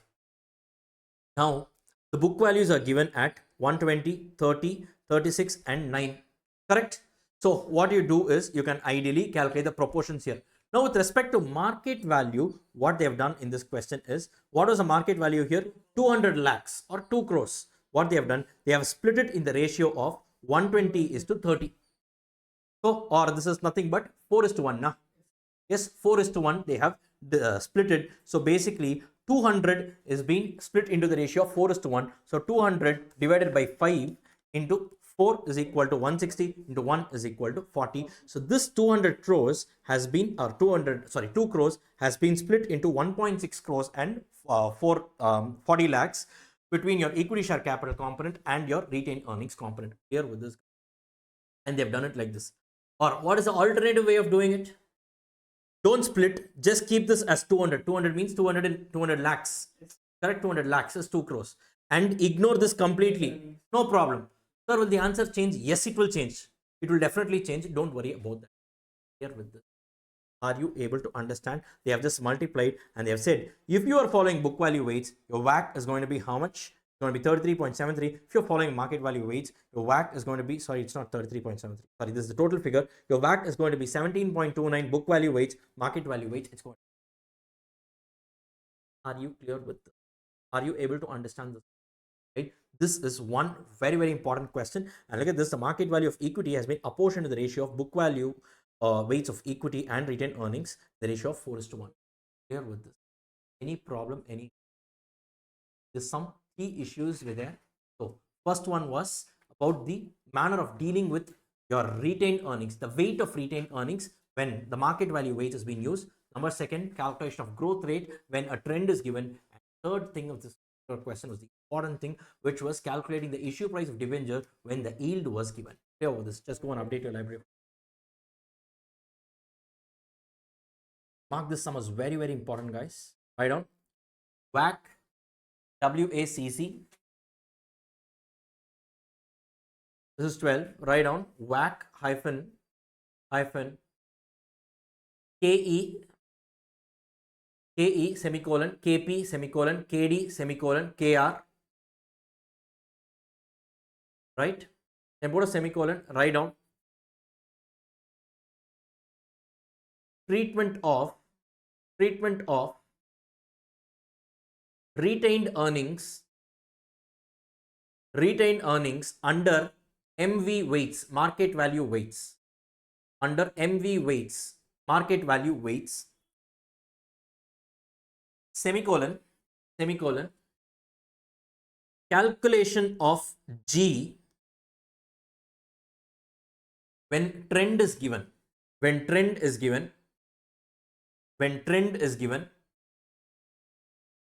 semicolon,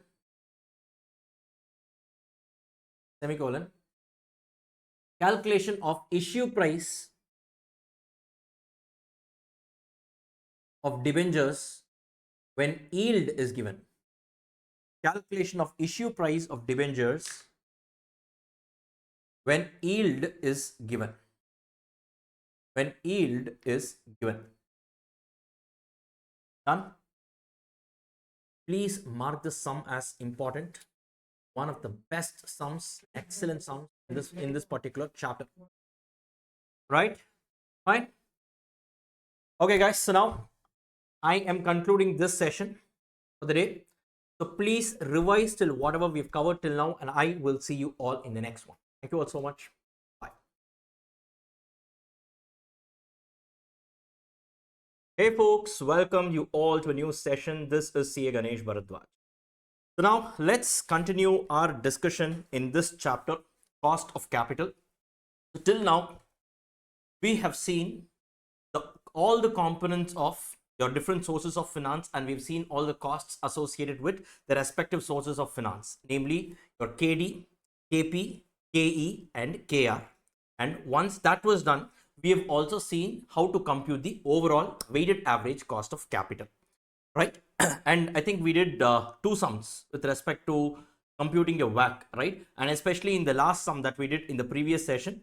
So we also saw this concept of yield when it comes to debentures, and we also saw how to calculate that growth rate when a trend is given. That is, we saw that dividend grew from, right, so and so rupees to so and so rupees in a span of 5 years.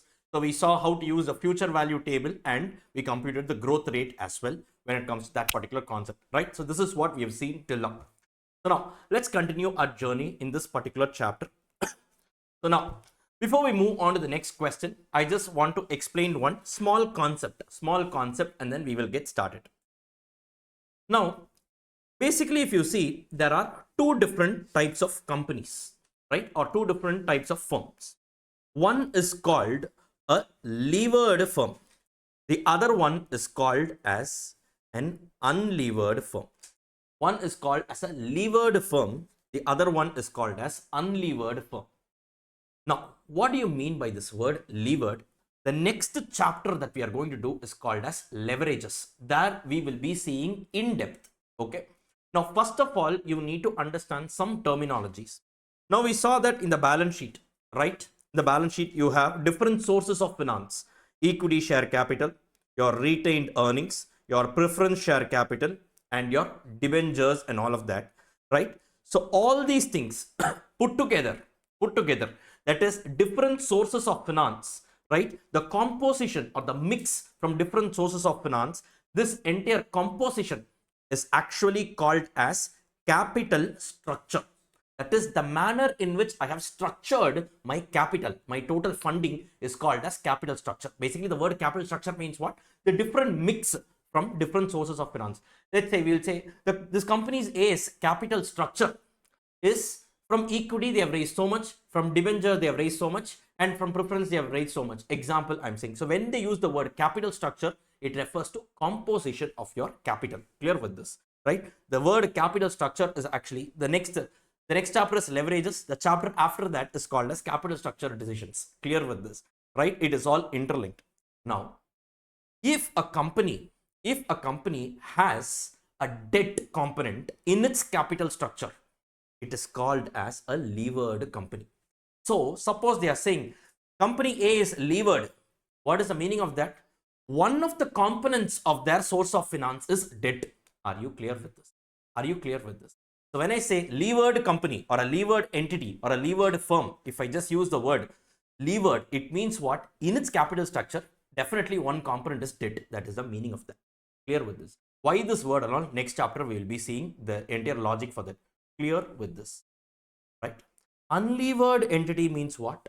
It doesn't have any kind of debt in it, or in other words, unlevered entity is actually an all equity entity, which means what?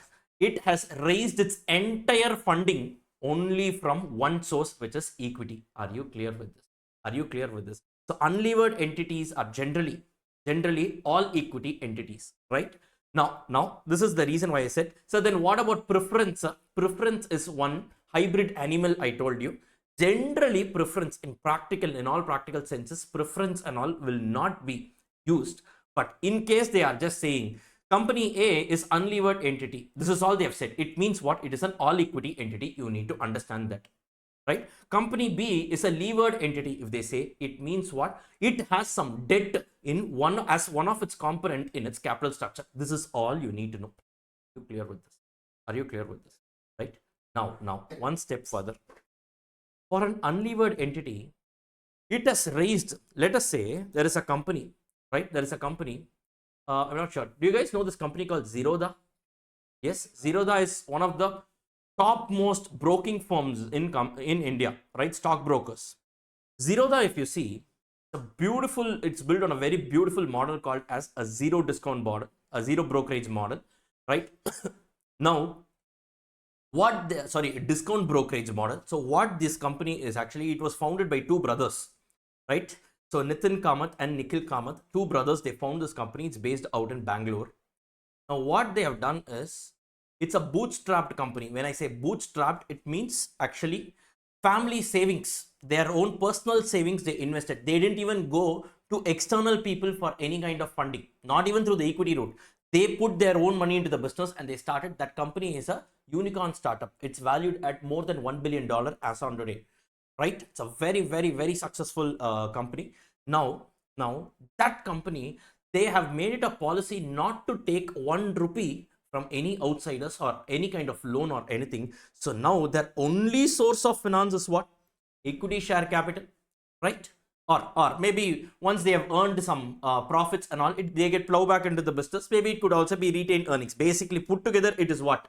Basically it's equity only, correct? Equity is the only source of finance for them. So let us say totally they have raised money of 100 crores from equity route. What is the total capital employed for the company? It's going to be 100 crore, correct? Or in other words, can I say the overall cost of capital, KO, is exactly equal to KE because it is the only source of finance, correct? No, right? If K is the only source of finance, then my overall cost of capital is exactly equal to my KE only, correct? So for unlevered entities, KO is equal to KE. Are you agreeing with me on this, right? Or if you want to use the weighted average cost of capital formula, that is KO is equal to KEWE plus KDWD plus KPWP. This is what we saw, no? Weights. For these two components, the weight will be 0, 0. Correct? No. And for this, weight of equity will be 1 because it is the only source of finance. So, or in other words, KO is equal to KE only. You clear with this, right? This way also you can prove. Clear with this, guys. So, in a question, if they have given the word unlevered entity, what does it mean? It's an all equity financed company. Suppose they've used the word levered company, it means what? One of the component in their source of finance will be what? Will be debt. This is the meaning of that. Are you able to understand? I'm introducing you to some jargons, terminologies used in finance. Clear with this, guys? Now, on that note, let's go and do one simple problem, which is question number 13. Please go to your solved question bank. Please go to your solved question bank.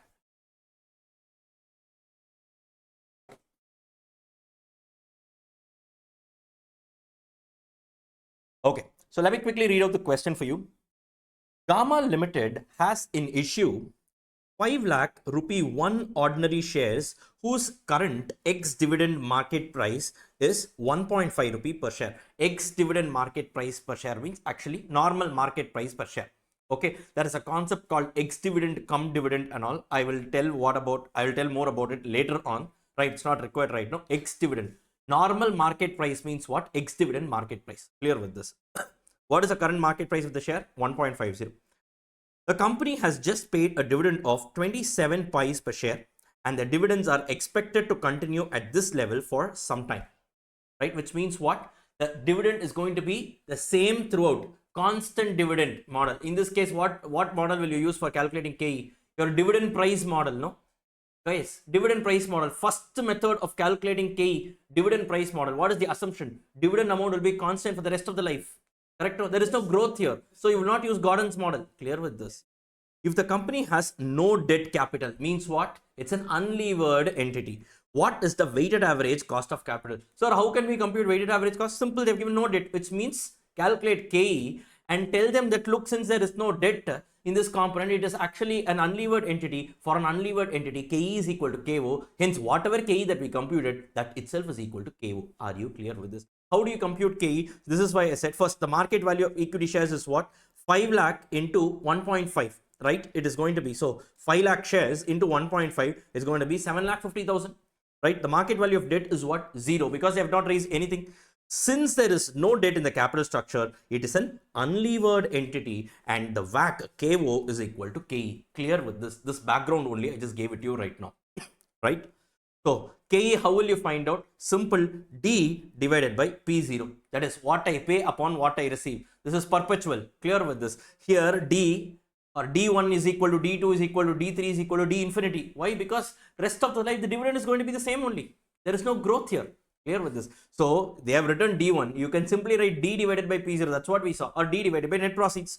So how much is that? 0.27 divided by 1.5 into 100. So it's going to be 18%. Guys, clear with this? So KE is equal to 18%, which is also going to be my entire weighted average cost of capital. Any problem here?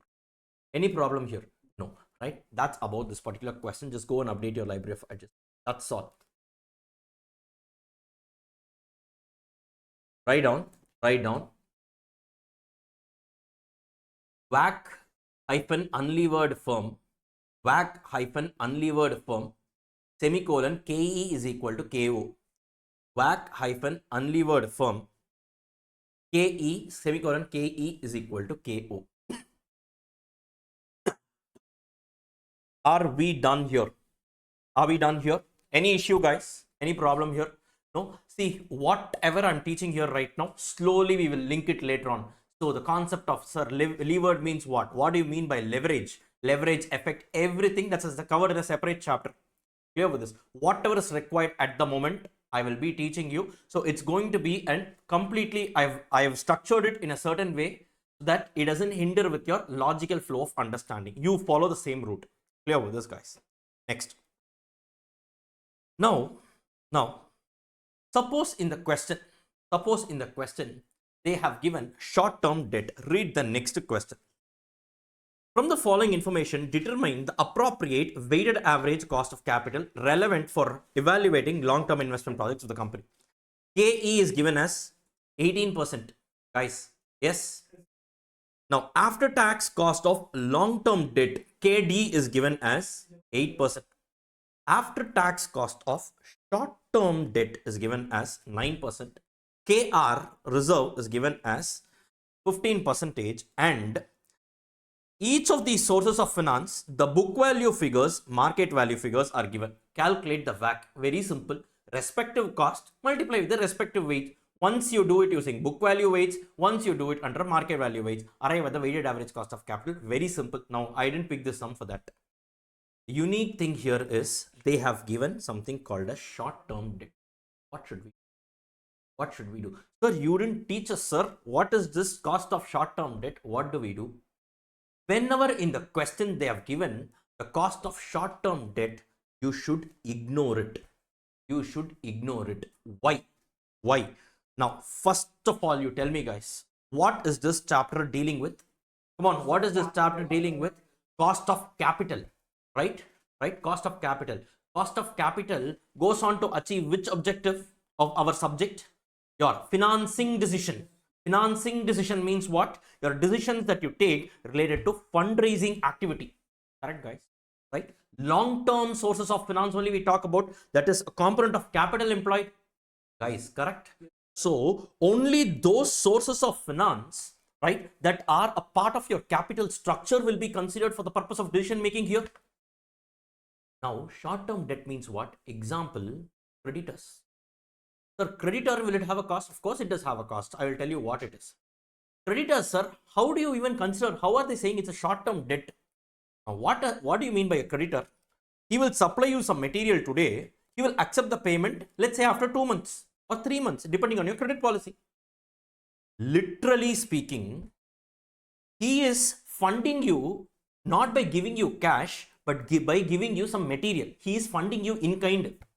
Correct? No. He is not giving you cash. He is saying, I will give you some material, whatever you want. I will give it to you in material, and I am ready to accept the payment after 2 months or 3 months. Clear with this? Suppose, let's say he's selling you the goods for 100 rupees, right? He says, I'm ready to supply the goods for 100 rupees. You don't pay me today. After 2 months, you pay me. Correct? Suppose instead of availing the credit facility, if you go to him today and if you say cash and carry, means what? I will pay cash fully. Full cash I will pay, and only then I will take the goods. Is he funding you now? No, you are paying the entire cash. He's not funding you anything. Now you tell me, if you are ready to pay the entire cash today, will he supply it for 100 rupees or slightly lesser? He will definitely give you a cash discount. Correct? This, he will say that, okay, then if you are paying the entire cash today, then in this case, I will give you for 98 rupees. This is what they will say. Correct? This 2 rupees difference is not because he likes you, or it is not because of the volume that you have purchased. It is because literally what you are doing is, for the 2 months time value of money, he need not wait to get the money. No, that saving he is actually giving it to you right now because you are not making use of it. Or in other words, whenever you are making credit purchases, it has some cost hidden inside it, and that cost only they have separately mentioned here as after tax cost of short-term debt. And now you tell me, is it a long-term source of finance? Are you raising any funds? No, this comes as a part of your working capital management dealt with in a separate chapter. Here with this, and hence, in case this is given in a question, for the purpose of computing weighted average cost of capital, it should be ignored. Are you clear? Are you clear with this? Right? There could be an exception. In case the question specifically asks you to consider it, then you consider. But strictly speaking, it should not be considered. So I'm just telling you, I'm giving you all the options to you right now. Nothing is mentioned. Of course, this is what it is. Weighted average cost of capital should only consider your long-term sources of finance. Are you able to understand? So then are we going to ignore this? No, it is dealt with separately in a chapter called as working capital management, where you have a separate unit for this particular payables and all of that. Clear with this payables management you have. Clear with this, guys. And that's about the sum. Nothing, guys. Everything else is same. So what you do here, look at this. Using book value weights, what they have done, equity reserve and long-term debt alone they have given, write a note. See, whenever you are ignoring something, the fact that you should correctly ignore is also a test in the exam. Okay, but whenever you are ignoring something, please write a note. Else the examiner will think you have ignored by mistake. See, short-term debt should not be considered for the purpose of WACC computation. And accordingly, what they have done, they have taken the respective book value, arrived at the weights, the respective costs are given, so you arrive at the weighted average cost of capital. They're exactly on the same line. What you need to do, so once again, in this case, look at this, guys. Here, the market value of equity alone is given. Guys, correct? Right? So what you need to do is, you can do two options I told you. Ignore KR, that is reserve, or split the market value of equity between your equity share capital and reserves in proportion of their book value weights, that is 3:2. So now what you do, in this case, you have equity, the market value is available, reserve market value is available, long-term debt, the market value is available. Based on this, arrive at the weights, respective costs given in the question, arrive at the WACC. As simple as that. And write a note, market value of equity has been apportioned between the equity share capital and reserves in the book value weights. Book value proportion is how much? 3:2. Yes, 3:2. So 7,50,000. So it's actually being apportioned in the ratio of 3:2. So 7,50,000 divided by 5 into 3 is equal to 4,50,000, and into 2 is equal to 3 lakh. Clear with this? That's how they have arrived at this figures. Are you clear with this, guys? Nothing great here. The only thing is that your short-term debt needs to be ignored, and the reason why it needs to be ignored, I just told you right now. Clear with this, guys? Right? This is what I have actually mentioned in this area. Look at this. So tomorrow when you're revising, it will be very easy for you to revise. The page is low. Redeemable preference shares. 1 second. Look at this. Other issues in KD I had mentioned, no? Right? And I told you this other issues, wherever we are seeing, I will just come back and tell you. Look at this here. Treatment of short-term debt as a note, I have given it to you. Clear with this? Whatever we are studying, I've given it here. Now, short-term debt is a part of current liability, and hence it's not a part of capital employed. Therefore, it needs to be ignored while calculating your KO. I have just given it. An example for short-term debt is going to be your creditors. Clear with this, guys? Now, just imagine the day before your exam. One look at it, you will remember, okay, this sum we did. All we learned in this sum was to ignore your short-term debt. Clear with this, guys? Just go and update your library of adjustment. Write down, write down. WACC hyphen treatment of short-term debt. WACC hyphen treatment of short-term debt. WACC hyphen treatment of short-term debt.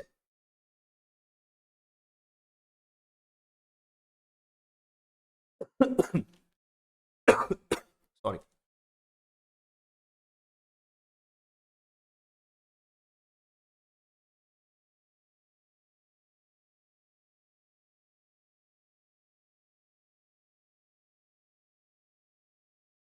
Done? Fine. Now, let's go on to the last and the most important concept of this chapter, which is called as marginal cost of capital. Don't worry, there are a few more concepts like convertible debentures and all, right? We will be seeing it. I've sequenced it in a certain way, as I told you. Now, marginal cost of capital. What do you mean by marginal cost of capital? Simple, guys. Now, a company currently has, let us say, raised 100 crore rupees of finance through the current sources: equity share capital, preference share capital, debentures. Example I'm giving you: 30 crores, 20 crores, 50 crores. Example, right? For each of these component, we would have computed cost KE, KP, KD, and for this current finance, current entire funding, we also calculated KO. Correct? Now, this KO calculation is called as what? Weighted average cost of capital. Fine. This is what the company has currently raised and kept. Now, only will the company raise money once. Suddenly tomorrow they are looking for an expansion program, right? They want some 20 crore rupees extra funding. It's a running company. It already has 100 crores. It further wants 20 crores. Correct? This 20 crore can also be raised from multiple sources of finance like equity share capital, preference share capital, debentures and all that. Correct? Right? Now, for this additional source of finance, now it could have a different KE, KD and KP. Guys, correct? Correct? So now, once you calculate all these new KE, KD, KP, right, for this extra funding of 20 crores, once again you weighted average it and you calculate the overall cost of capital with respect to this new funding of 20 crores. Correct? No? That is only called as marginal cost of capital. Marginal means what? Incremental, extra. So now I am raising this new fund. For this extra amount raised, what is my cost of capital is called as marginal cost of capital. Calculation wise, everything is same. If you do all the calculation of WACC on this incremental extra funding, that calculation is called as marginal cost of capital. Are you clear? Some people even call it as weighted marginal cost of capital because it's actually weighted cost of capital. Extra one word they insert in between: weighted marginal cost of capital. Are you clear? Are you clear with this? All the calculations are same as that of your existing cost of capital. If you do this calculations only on the extra funding, then it is called as what? Marginal cost of capital. Are you clear with this? You guys are able to follow this, right? Now you read it, you will understand. Marginal cost of capital may be defined as the cost of raising an additional rupee of capital, as is referred to as the cost incurred for raising new funds. Correct? This is what I said. Marginal cost of capital is derived when the average cost of capital is calculated using the marginal weights, which represent the proportion of the funds the firm intends to deploy. Now, you tell me one thing. In this case, what happened? The weights of equity, preference and debt was what? 0.3, 0.2 and 0.5. Correct? No. 30 by 100, 20 by 100, 50 by 100. Right? Now, the company, if they want, even this extra 20 crores, they can raise it in the same weights. Correct? No? Or if they want, they can also change the weights. Correct? It is up to the company. It is up to the company. If the company has a policy, no, we find this as the optimum capital structure, best capital structure. We want to continue this proportion even on every rupee extra raised. Then even for this weighted average, the marginal cost of capital, the proportions will remain the same as that of my original cost of capital. Suppose the company feels, no, I want to change it, they can also change it. How do we know, sir? The facts will be given in the question. Are you clear with this? Simple. This is all it is. Are you able to understand? Next. To calculate the marginal cost of capital, the intended financing proportion, that is the mixer, that is your weights for the new sources of funding, should be applied as the weights to the marginal components. And calculation of MCC is very similar to that of WACC, but for the fact that all the calculations here are done only on the new funds raised. Clear with this? Clear with this, guy? As simple as that. Fine. Now, shall we go to the next sum and do this? Right? We will spend some solid time on this question because many students find this sum a little tricky. I think this sum or the next one, I'm not very sure about that, but I want to spend some solid time on this sum. Please pay full attention. Please pay full attention. Just keep listening to whatever I say. Wherever I ask you some question, you just answer. Very, very important. And with that, in the classroom itself, you will be finishing the concept of marginal cost of capital. Clear with this, guys? There is one or two issues where generally students find it a little vague. They find it difficult to understand. That's why I want you guys to pay full attention, especially on the next two sums that we are going to do. Clear with this? Right? Let's get started. Now take the next question in your solved question bank. That's going to be question number 15, isn't it? Yes, sir. Okay. Shall we get started? Guys, yes, sir. Perfect. Now, this was a past RTP question in May 2024 attempt. This is also in your study material, a very similar question. ABC Limited has the following capital structure which is considered to be optimum as on 31st March 2023. Means what? Currently, they are raising 14% debenture. Currently, they have the following capital structure. Means what? Existing funds raised was totally 2 lakhs. This 2 lakhs, to the extent of 30,000 was raised from 14% debenture, 10,000 rupees was raised from 11% preference shares, and 1,60,000 rupees was raised from my equity route. And they are considering that this proportion is optimum. Means what? The best. As far as the company is concerned, they find this mix as the best mix. Capital structure means what? I told you, the mix, correct? And they find this mix to be the best mix, which means what? In the absence of information, suppose if the question is given they are going to raise some new funding, then in the absence of information, this weights you will take from the existing capital structure and apply it for the new incremental funding also. Clear with this? Are you able to understand? Watch out for this. Next. The company has a market price of 23.60 rupees. The next year's dividend per share is 50% of year 2022's EPS. And the following is the growth trend of EPS for the preceding 10 years, which is expected to continue in future. So what have they given? 2013, the EPS is given. 14 EPS, 15, 16, 17, 18, 19, 20, 21, 22. 10 years, year by year, EPS is given. So year 1, it was 1 rupee. Year 2, it was 1.10. Year 3, it was 1.21. Year 4, it was 1.33 and etc. So how do you calculate the growth rate? No, all this time value of money and all is not required. Divide any two adjacent years and see. You will be able to understand. Here, 1.10 divided by 1. Guys, you get how much? Sorry, 1 second. So here, 1 rupee has become what? 1.10. So how much extra you have got? 0.1 divided by the base year. How much is it? So 0.1 divided by 1 is equal to 0.1. That is basically the growth rate is 10%. Guys, correct? Or you take any two random years.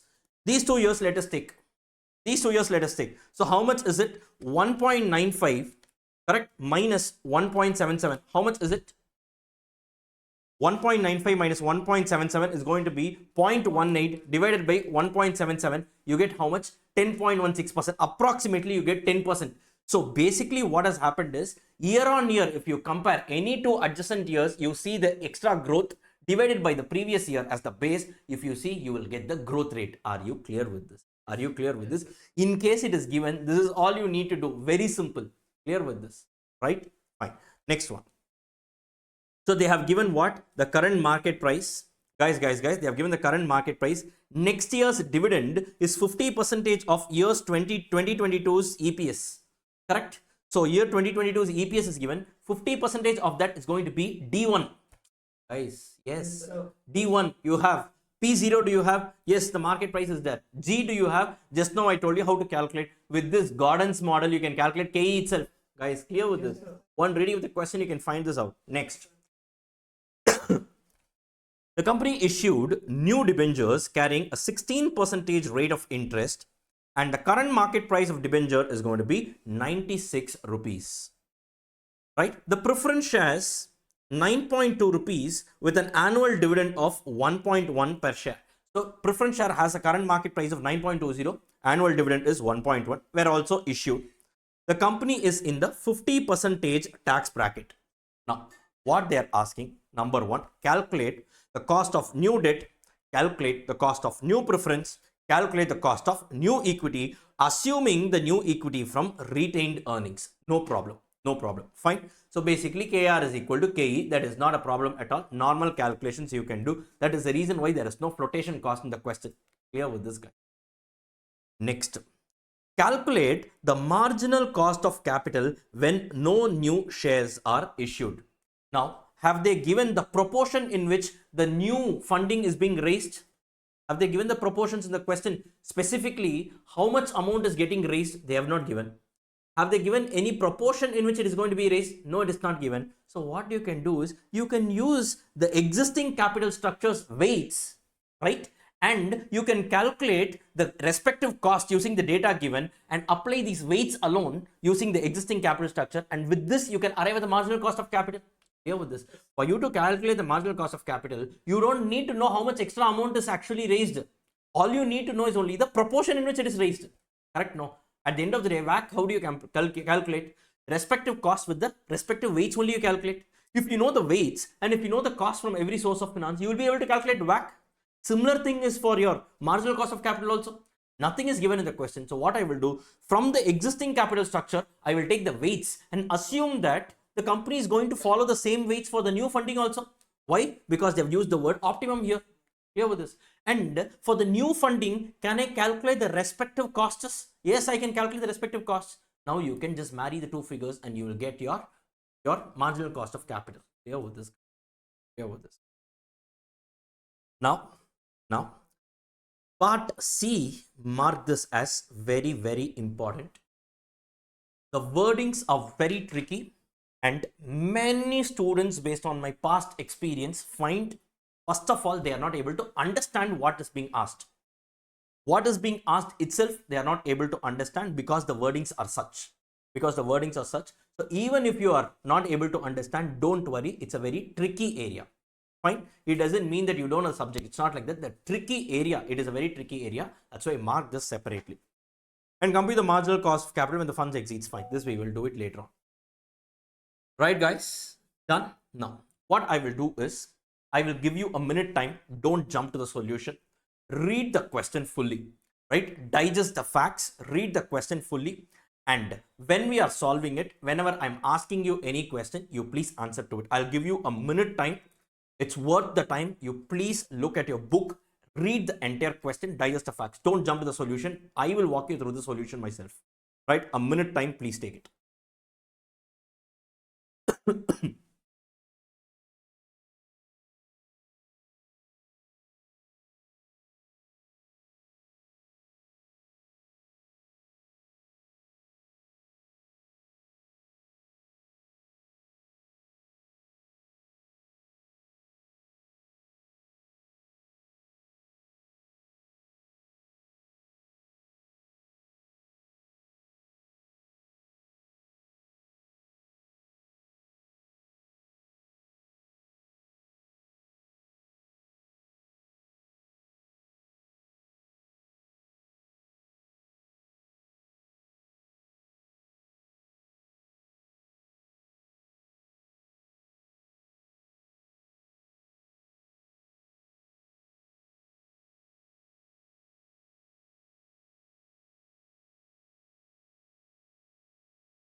Three more seconds. Quick.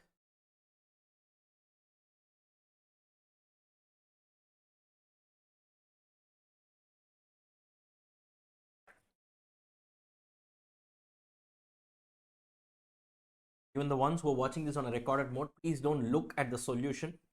I will explain it to you and learn it in a certain way. You please learn it in a certain way. It stays with you for a lifetime. Done? Done? Perfect. Now, first, guys, let's take part by part. We need to calculate the respective cost of finance, right? Now, first one, cost of debt. Now, look at this. Debt related data, only this much is given. The company issued new debentures carrying a 16% rate of interest, and the current market price of debt is going to be 96. Period is given. Period is given now. Read the question now. Is the period given? Is it a redeemable redeemable debenture or irredeemable? Irredeemable. In that case, what is going to be the formula here? I into 1 minus T divided by your net proceeds. That is what I pay upon what I receive, right? So in this case, it's going to be what? I into 1 minus T upon P0 or net proceeds, right? So how much is your interest payout? 16% they are saying into 100. That's going to be 16 rupees into the tax rate is given as, they've given the tax rate as 50%. They've given the tax rate here, no, the question, 50%. So into 1 minus 0.5 divided by 96. This is also given. So first KD is going to be 8.33%. Any issue here? Any issue here? Guys, yes? Any issue here? First of all, when you're reading the question, read it carefully, classify. That's why I taught you redeemable, irredeemable. First thing that you need to do is classify that particular instrument as whether it is redeemable or irredeemable. That's a very basic step that you need to do. Once you do that, only then you will know which one to apply, which logic to apply. Clear with this, right? There's no point in just directly jumping to the solution. Now, next one, preference shares they have given. Preference shares 9.20 is the current market price with an annual dividend payout was how much? 1.10. Guys, correct? Now, anything about the life of the preference share, is it given? No. It means it is irredeemable. Same formula, what I pay upon what I receive. That's going to be 1.1 divided by 9.2. Correct? 1.1 divided by 9.2. KP is going to be how much? 12%. Any problem here? Now, equity shares, KE. How many methods are there to calculate KE? 5 methods are there. Dividend price model, earning price model, your Gordon's model, your yield to maturity, your YTM model, and realized yield model basically. And finally, you have your CAPM model. 5 models are there. Which model to use depends on the data given in this question. In this question, they have clearly given some hint about the growth trend. So obviously, whenever growth comes, Mr. Gordon will come and pitch it.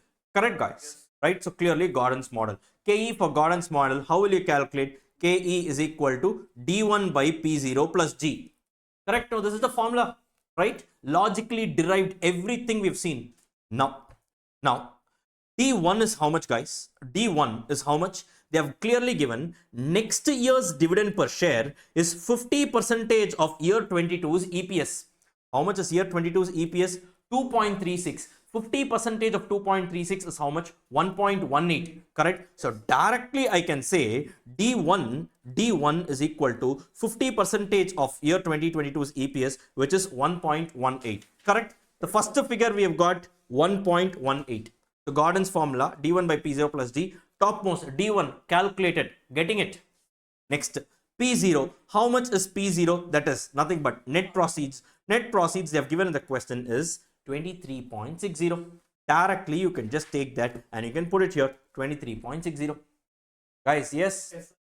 Plus G. Now you need the growth rate. Now how do you calculate the growth rate? 10-year data is actually given. That many years of data is actually not required. 2-year data is alone enough. But anyways, they have given 10 years data. All you need to do is, this is what you need to do. Look at this. Calculation of G when there is a uniform trend on the basis of EPS. Right? So what do you do here? You take any 2 adjacent years EPS. Right? Here they have taken 2014's EPS minus 2013's EPS. 1.10 minus 1. Extra how much you got? 0.1. Right? Divided by the base year's EPS. That is the previous year's EPS, which is 1. So which is giving you a 10% growth rate. Are you clear with this, guys? Are you clear with this? Very logical. Very, very logical. You know how to calculate this percentage increase and all. Simple mathematics, right? So it's going to be 10%. Now we have got this component also. So D1 by P0 plus G. So if you arrive, it's going to give you how much? 15%. Are you able to? Any problem here? That's about it. Next one. Calculation of marginal cost of capital. Now, for each of these three respective sources of finance, just now we computed the respective costs. Correct or not? Right? It's going to be 8.33%, 12%, and 15%. Right? 8.33, 12, and 15%. Right? Now, for the new funding, specifically the proportions are not given. However, existing capital, the company has a total of 2 lakhs, and for that they are saying the following capital structure is considered to be optimum. In that case, what we will do, so we will assume that the company, every time they are going to the market for raising any capital, they will retain the same proportion because they find it to be optimum. Yes. Right? So now what we will do, we will use the mix using the existing capital structure. For this alone, we'll go to the existing capital structure and take the mix. Clear with this, right? So mix is going to be, what is this going to be? Sorry, 0.15, 0.05, and 0.8, right? So it's going to be 0.15, 0.05, and 0.8. How did you get these figures? It is nothing but 30,000 by 2 lakhs. This is nothing but 10,000 by 2 lakh, and this is nothing but 1,60,000 by 2 lakh. Are you getting it? Hello? Yes, you guys are getting it. This proportion, we took it from the existing capital structure because they've said that to be optimum, and that optimum mix will be maintained even for the additional funding. Clear with this? We are not calculating the cost of capital for the original source of finance. We are calculating only for the new one. Clear with this, guys? Right? Now what you need to do, marry the two figures and you will get what? So marry these two figures, that is your proportion with the respective cost. You will arrive at the product, and finally we can say that the marginal cost of capital is 13.85%. Any problem here? Any problem here? Very, very simple, no? Right?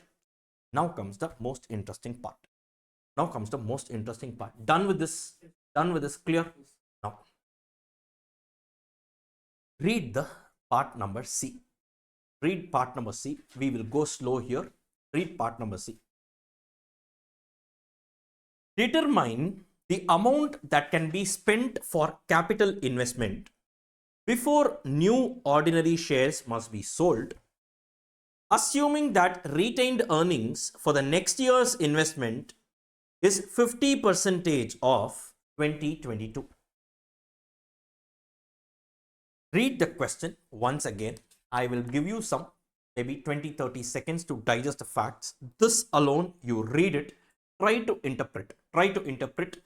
Generally, in a fast track course, we can't afford to spend more time, but still in this area, if I'm saying, understand such as the importance. Read it. Generally, students get confused here. That's the reason why I'm telling you out of my experience. Read it, please.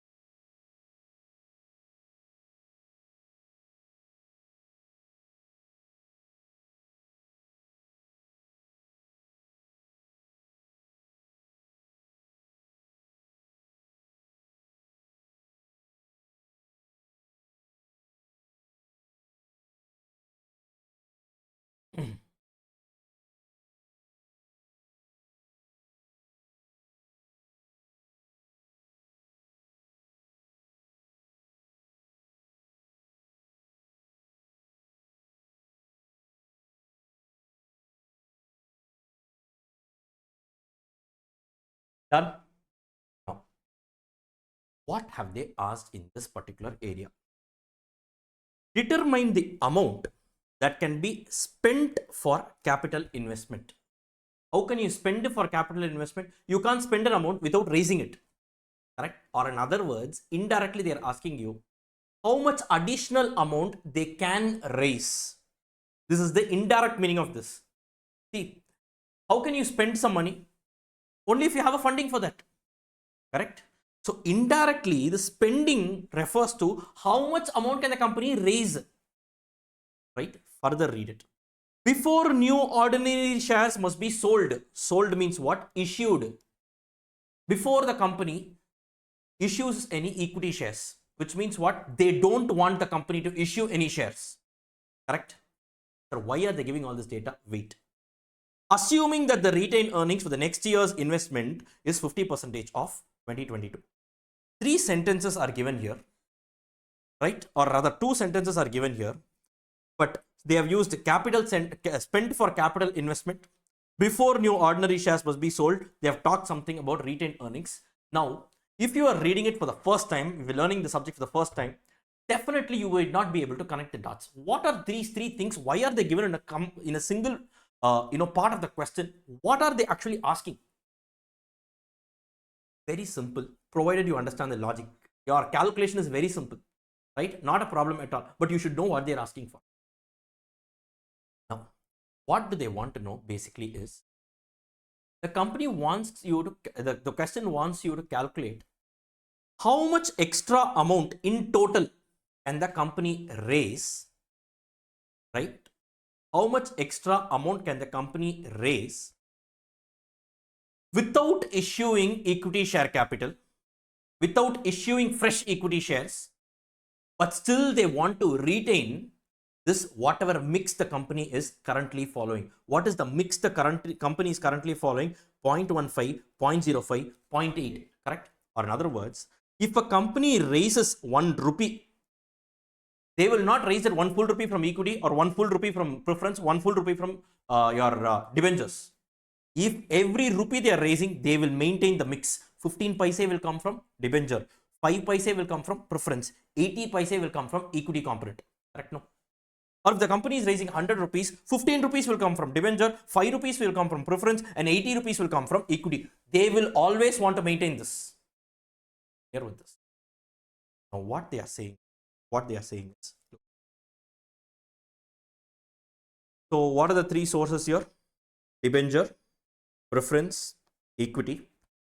The company wants to maintain this mix of 0.15, 0.05 and 0.80, right? This weight they always want to maintain. They want us to calculate what is the total amount the company can raise, but they don't want to deviate from this mix. The proportion should be maintained. Now you tell me, if any one figure we have, we can reverse work and calculate. Suppose we have the debt component. Debt amount is equal to so much. Then you can say if that is equal to 15%, how much is total? We can calculate now. If any one component we have, we can reverse work and calculate how much should be the total amount. But the question here is, do we have any one component? No. But they have given hint to calculate that component. What is that? Read this. Read this given. What have they given here is, one condition, no fresh equity shares should be issued. Sir, what is this? How is this a hint? You think and you tell me, when I say equity, inside equity, it can ideally come from two sources. One is equity share capital, the other one is retained earnings. They are being very clear, I don't want to raise even 1 rupee by way of fresh issue.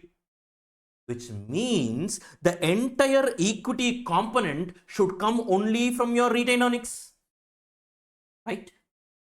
And can you calculate the retained earnings available? They have given you that. Assume that the retained earnings for the next year's investment is 50% of 2022. So now 2.36 rupees is the EPS of 2022. 2.36 into 50% is going to be 1.18 is the retained earnings available per share. Totally, how many shares are there? Totally, how many shares are there? They have given in the question 10,000 shares. This is the reason they have given for shares. Equity component alone, how many shares are there? 10,000 shares are available. So, can I say the retained earnings figure is actually 50% into 2.36? 2.36. This is the retained earning available per share. Like that, I have a total of 10,000 shares. Calculate and tell me how much. 1.18. This is going to be rupees 11,800. This is 11,800, correct? So now I got this component of 11,800. So max, the equity component can only be 11,800. Why? Because they have given us a condition, entire equity component should come only from your retained earnings. I don't want to issue even one share. Now you got this component. If this is equal to 0.8, how much is equal to the entire 1? So 11,800 divided by 0.8 into 1. How much is it? Come on, use your calculator. Tell me how much is it? So 14,750 rupees is the maximum amount you can raise from if you want to maintain the same capital structure mix and if you don't want to raise even 1 rupee from your equity share capital by issuing fresh equity shares. This is the meaning. Now you go and read the question, you will understand everything. I'm erasing this off so that it's easy for us to discuss. Determine the amount that can be spent for capital investment. Means what? That can be raised basically for some purpose. Before new ordinary shares must be sold, which means what? Entirely should come from my retained earnings. I should not issue fresh shares. Assume that this is the retained earnings available. Now you are able to understand this, right? Are you able to understand? And now if you go look at the solution, this is all it says. The company can spend the following amount without increasing the marginal cost of capital. Marginal cost of capital means what? In other words, the proportion mix they are referring to, and without selling the new shares. Retained earnings available is 0.5 into 2.36 into 10,000 shares. So this is going to be 11,800. Now, if this is equal to 80% of my total capital employed or the new capital, how much can be the total capital? That's nothing but 11,800 divided by 0.8. Or you can say if 11,800 is equal to 80, how much is going to be 100? Anyways, you want, you can calculate, guys. That's not a problem. So it's going to be how much? 14,750 here with this. Are you understanding this? Calculation is simple, but interpretation is the most difficult and the most challenging part. In the institute study material, this is all they have given. If you look at it, you will not understand a word. Clear with this? Now you are understanding. Yes, guys, this is the reason why I said I'll spend some time here. Done? Done. Now we have crossed the most difficult part. The remaining part is easy. Now, next. They are not stopping here. One more part of the question.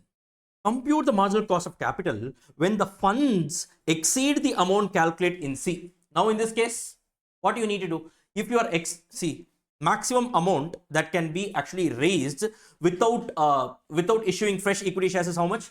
14,750 rupees. Suppose the company says, no, I want to raise more. What you need to do, every additional rupee that they are raising, they will still have to maintain the same mix. Let's say they want to raise 14,751 rupee. That extra 1 rupee cannot come fully from debt or preference. In that case, what you need to do? Out of that 15 pi should come from debt, 5 pi should come from preference, 80 pi should come from equity. Right? In that case, at least 80 pi should come from equity, no? How will you use equity? Entire retained earnings you have used. So this extra rupee can only come from what? Extra 80 pi can only come from your equity share capital, no? Or in other words, suppose if the company wants to raise over and above this money, then they will necessarily have to issue some fresh equity shares. Clear with this? This is what they are saying. Compute the marginal cost of capital when the funds exceed the amount calculated in part C, assuming that now they are issuing equity shares and every equity shares is issued at what? Rupees 20. Now it's very easy to calculate. So how do you calculate? Now, in this case, calculate fresh KE. You should calculate fresh KE, because your P0 has changed. The existing KE, what we calculated KE by taking the current market price as 23.60. Now they are saying in case you want to do that, now it is going to be different. So what will you do? D1 by P0 plus G, correct? D1 figure will be the same, whatever we used earlier. G figure will be the same, what we used earlier. P0 alone.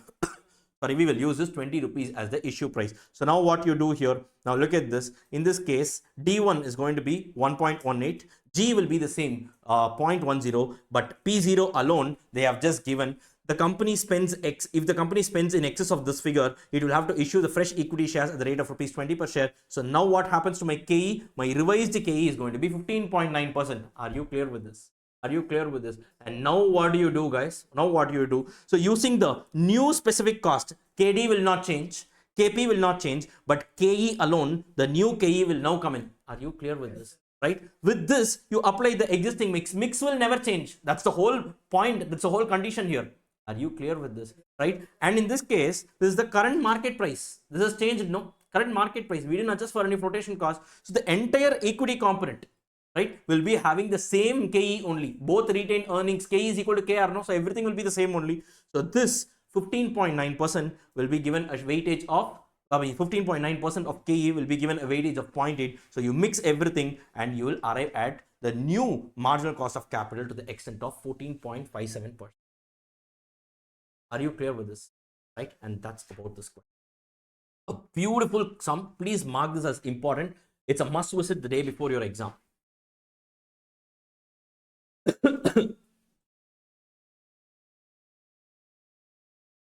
Done? Let's go and update your library for adjustments. Quick. Come on. Let's do this. Write down. Marginal cost of capital, or MCC. Just put it as MCC. Give all the page number referencing. MCC. semicolon, semicolon, calculation of new funds to be raised, new funds to be raised, new funds to be raised within bracket, reverse working, within bracket, reverse working.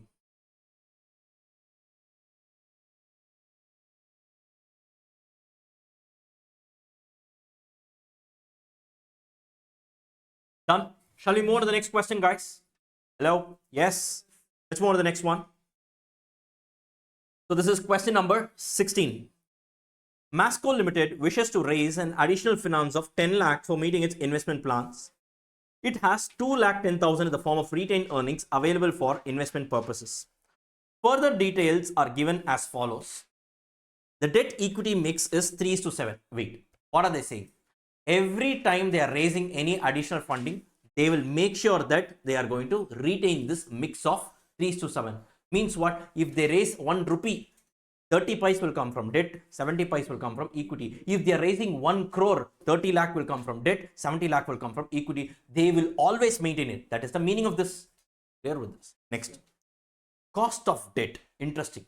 They are saying debt is going to change. For the first 1,80,000, if you're raising debt from debt channel, if you're raising money up to 1,80,000, the cost will be 10% before tax. Suppose if you want to raise from the debt channel alone beyond 1,80,000, the cost will become 15%. Right? Why like this, sir? Now, first 1,80,000, then it means you are having less amount of loan. The person who is giving you the loan, he will say, okay, this guy has only one loan. Okay, for me, the risk is lesser because he will be able to repay. Suppose you are going on and you are just keeping on adding your loan. From my perspective, the risk is more. I'm a person who is giving you, you already have a loan of 1,80,000, plus you are asking for fresh some more loan. Then for me, I am more riskier. No? Yes, what I will say, I will not give you loan at the same 10%. I will give you somewhat more. I will be wanting more because my risk my perspective of risk is actually more right now. Yeah, with this similar case, you go to a bank and you see, obviously, if I go to a bank and ask for a personal loan, as compared to you going to a bank and asking a personal loan, both of us will be charged a different rate of interest. You know that it's not one rate for everyone. It is based on the risk perseverance. There's something called a CIBIL score and all. They will look at your history, and then based on that only, they will be able to give you loans at a different rate of interest. So no two person will be getting the same interest, right? So that's very important to understand. That's the reason why there is actually different rates of interest based on the amount. They've given that the EPS is 4 rupees and the dividend payout is actually 50% of the earnings, which means what? Earnings per share is 4, out of which 50% is being paid, which means what? The dividend per share is going to be 2 rupees. Guys, clear with this, right? It is popularly called as dividend payout ratio. Fine. Then the expected growth rate is going to be 10%, and the current market price of the share is going to be 44, and the new tax rate is going to be 50%. This is given. You are required to, number 1, determine the pattern of raising the additional finance. Number 2, determine the post-tax average cost of additional debt. Number 3, determine the cost of retained earnings and the cost of equity. Number 4, compute the overall weighted average after-tax cost of additional finance. Basically, what they are asking is marginal cost of capital. I'll give you some 30 seconds time. Quickly go through the facts of the question and then we will get started. Quick. Let's not waste time. Make it fast.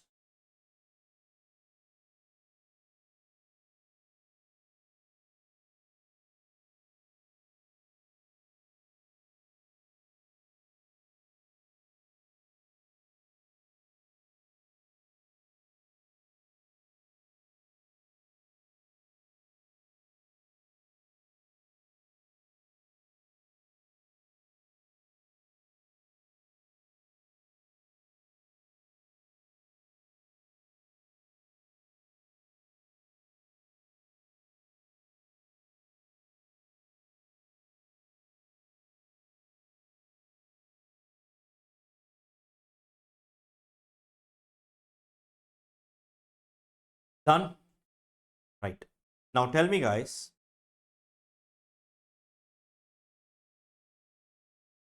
Now, you guys tell me.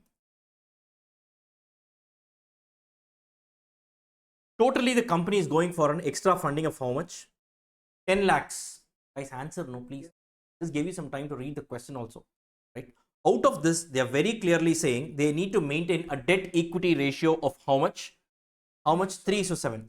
Debt equity, which means totally from debt they will raise 3 lakhs. Equity 7 lakhs. Further, in this debt also, they are clearly mentioning that for the first 1.8 lakhs, it has a different cost. Correct? The first 1.8 lakhs has a cost of 10% before tax. We will calculate what is the actual cost and all post tax. Then for the balancing 3 lakh minus 1.8 lakh, how much is it? The next 1.2 lakh will be attaching a cost of 16%. Agreeing with me on this, right? Next, 7 lakh equity component. Here also there is a further bifurcation. What is the bifurcation? First, they are saying that from the retained earnings, they will be using how much? 2.1 lakh. It's given in the question. 2.1 lakh is available by form of retained earnings, which means, so this is a balancing figure here also. So which means they necessarily need to issue some equity shares to the tune of how much? The balance, how much is it? 4.9 lakhs. Are you clear with this? This is called as pattern of raising the additional finance. This is the first part of the question. Now you look at this. This is what they have given. Equity share capital 4.9 lakhs. Just now I showed you 4.9 lakhs. Reserves retained earnings 2.1 lakhs. 2.1 lakhs. Debt with a 10% interest is 1.8, right? And debt with a 16% interest is 1.2. Look at this. It's 1.2. That adds up to the total of 10 lakhs. Clear with this? If you don't want to do it in this dabba, or if you want to do it like however I have done, you can happily do it in the exam, not a problem, right? Whichever way you want, you do it, absolutely no problem. Here alone, just write this is as balancing figure. This is also a balancing figure. How you have arrived at it. Here also you should write the calculation. This is going to be 10 lakh into 3 by 10. This is going to be 10 lakh into 7 by 10 because debt equity ratio mix. All the calculations you write and you put it, they will not reduce any marks. You can also put it like this. Clear with this, guys? The first thing, are you able to understand? Next. What is the second part of the question? Determine the post-tax average cost of additional debt. Nothing great here. Now, here. Now, what is the formula to calculate KD, guys? The shortcut formula. I into 1 minus T plus RV minus NP divided by N, the whole by RV plus NP by 2. Correct? Now, in this question, okay, it is irredeemable. Is it irredeemable? I'm not sure about that. Okay, then it's an irredeemable case. This is for redeemable, whatever we saw. Fine, not a problem. If it's an irredeemable case, so what is going to be the formula here? Actually, what I pay upon what I receive, correct? It's nothing but I into 1 minus T divided by your NP. Now, NP, nothing is given. So what I can do, I can directly take it as 100. Correct? No? So interest by 100 is nothing but your coupon rate itself. Right? Or directly, can I say in this case, I is the interest rate into 1 minus T. Correct? No? Or if you want, you can also put it like this and calculate. Everything is the same only. Clear with this, guys? Interest amount into 1 minus T divided by net proceeds you can do. If net proceeds is at face value, so interest amount by your face value itself is actually called as interest as a percentage. So interest rate into 1 minus T itself is KD. We saw this in a previous session also. Clear with this, guys? Right? In this case, on the first 1,80,000, what is going to be my post-tax cost? 10% is my interest, right? However, there's a tax saving of 50%. So effectively speaking, my cost is only 5%. Correct? No. Guys, yes. Similarly, on the remaining 1,20,000, 16% is the interest. So the KD is going to be how much? Hello? 8% into 1 minus T. Guys, clear with this? It's going to be 8%. Clear with this, guys? Right? So overall, what is the total cost of my debt financing? I have raised a total of how much? Hello? 3 lakh. Correct? On the first 1,80,000, I'm incurring a post-tax cost of how much? 5 lakh. So 1,80,000 into 5% plus 1,20,000 into 8%. Correct? This is the total interest I am actually paying for a total funding from the debt channel of 3 lakh. So the average debt cost of capital is going to be 6.2%. So as a single figure for the entire 3 lakh of debt component, what is your KD? If I ask, it is going to be 6.2%. This 6.2% is what I am averaging both the debt sources alone. I am averaging. Are you clear with this? Are you logical, guys? So this is the reason why they call it as post-tax average cost of additional debt. Clear with this? Logical. Or if you want, you can also take the proportions here. So 1.8 by 3 lakh, this weight you can take. 1.2 by 3 lakh, this weight you can take. Respect inside the debt itself, you can calculate this weighted average cost of capital. Similar kind of calculations you can do. Clear with this? Or simple total interest amount divided by total debt financing. If you do, you will get your post-tax average cost of additional debt. Clear with this? This is a new learning in this particular question. Clear with this, guys? Done. Next one. Determination of your KR and KE. How do you do it? By applying your dividend growth model. Now in this question, what have they given? EPS is how much? 4 rupees, right? And 50% is the dividend payout, which means my dividend is going to be how much? 2 rupees. Guys, correct? Please answer something. Yes, 2 rupees, right? Then what is going to be my growth rate? It's going to be 10%. And P0 is also given as how much? 44 rupees. So KE calculation, can I say, is nothing but D1 by P0 plus G. Guys, correct? Now, this is where one confusion arises. Sir, here this 2 rupees, how you have arrived? EPS into whatever is the payout ratio, you multiplied and you arrived at this. Sir, is this D1 or D0? Have they used any word like it is going to be paid? Expected dividend, they have not used the word. Have they used the word dividend paid in the past was so much? No. There is actually an ambiguity here. The question is silent, no? Right? I can either assume this as D1 or I can assume this as D0. If I assume this as D1, entire 2 rupees directly I can substitute the formula. If I assume this as D0, what I should do? D0 into 1 plus G. I need to apply the growth rate to arrive at D1. Correct, guys? What you need to do, you can do anything but write a note. But in this case, institute has taken an assumption that they are going to take this as D0 only. So here I think the note is, it is assumed that the dividend given in the question is D0. If you want D1, take it as D1. You take it, answer will be different. Clear with this, guys? Clear with this, guys? So in this case, what will be your final answer here? So it's going to be 2 rupees into 1.10. Correct? That's going to be your D1. So D1 is going to be how much? 2.2 rupees divided by P0, 44. P0 is given in the question. Guys, yes. And then plus G of 10%. So you get a total of how much? 15%. That's going to be your KE. And that is also going to be your KR. Are you clear with this, guys? Are you clear with this, guys? Simple. Done. Right? And finally, what have they asked? Calculate the overall weighted WACC, weighted average cost of capital. Of course, it's all after tax only. Very simple, not a problem at all. So what we got was the entire debt funding, entire debts. Inside debt, there are 2 components, right? But still, entire debt component itself, we calculate that for this entire 3 lakh rupees, the cost is what? 6.2%. We calculated, no? Right? So directly what they have done here for this 0.3, for this 3 lakh, the cost is how much? 6.2, right? 6.2%. For this entire 7 lakhs, which might have a portion of retained earnings and equity share capital, KR is equal to KE only, no? So here directly we just computed it's 15%. So you apply the respective weights and arrive at the weighted average cost of capital. Clear with this? Hello? Yes, guys are clear with this? Any problem, any issues here? You guys are clear with this? Right? And that's about this. Sir, no, sir, I want to maintain this as that 1.8 lakhs. And here also I want to maintain 1.2 lakhs. You take, no problem. The answer will not change. Debt to know the funding 1.8 lakhs, 1.2 lakhs. The breakup was there. For this 1.8 lakhs, the figure was 5%. Here it was 8% or something like that. Correct? If you want, you maintain that mix and also calculate. Then you will have 3 sources of finance.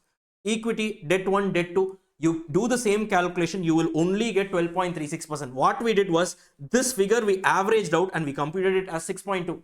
This is what we did in step 2, no? This we averaged out and we arrived at 6.2%. Really, Appa?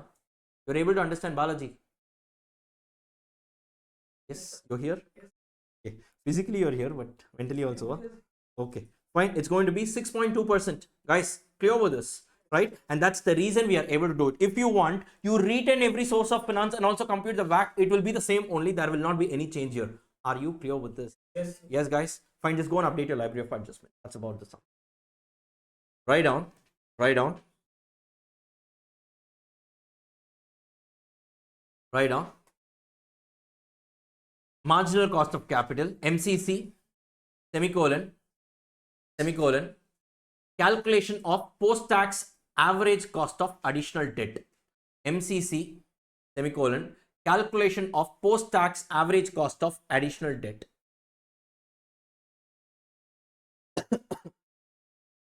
Post-tax average cost of additional debt.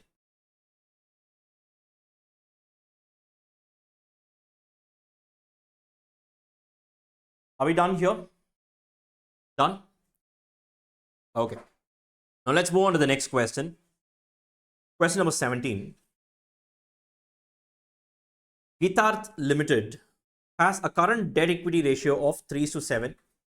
The company is presently considering several alternative investment proposals costing less than 25 lakhs. The company will always raise the funds required without disturbing its current capital structure ratio. And the cost of raising the debt and equity are as follows. Now look at this. Look at this. If you are raising a total amount of 5 lakhs, up to 5 lakhs, the following is the KD, 10%. Following is the KE, 12%. If you are raising funding beyond 5 lakh, but up to 10 lakh, KD and KE will change. Right? More than 10 lakh, up to 20 lakh, different KD, KE. Above 20 lakh, different KD, KE. Or in other words, as you keep raising more money, this KD and KE is actually increasing. Why? Because the risk perseverance from these providers of finance will also increase. More the risk, more the expectation of return, and whatever is their return is my cost. Are you clear with this? Simple logic. And more details and analysis about this we'll be seeing in a chapter called as capital structure decisions. It's all about this. We have something called as capital structure theories where we'll be seeing a lot of things. Clear with this, guys? Now, the corporate tax rate is 30%. Calculate the cutoff rate for two projects 1 and 2 whose fund requirements are 15 lakhs and 26 lakhs respectively. And 2, if a project is expected to give an after-tax return of 13%, determine under what conditions it would be acceptable. Now, I'll give you 30 seconds time. Please read the question first. Please read the question. Don't look at the solution. Read the question. Spend more time in reading the question. Automatically, lesser will be the time you spend in the solution. Fine? Read it. Read it. The wordings might be a little tricky. Please read it. That's the reason why I'm doing all this.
Right?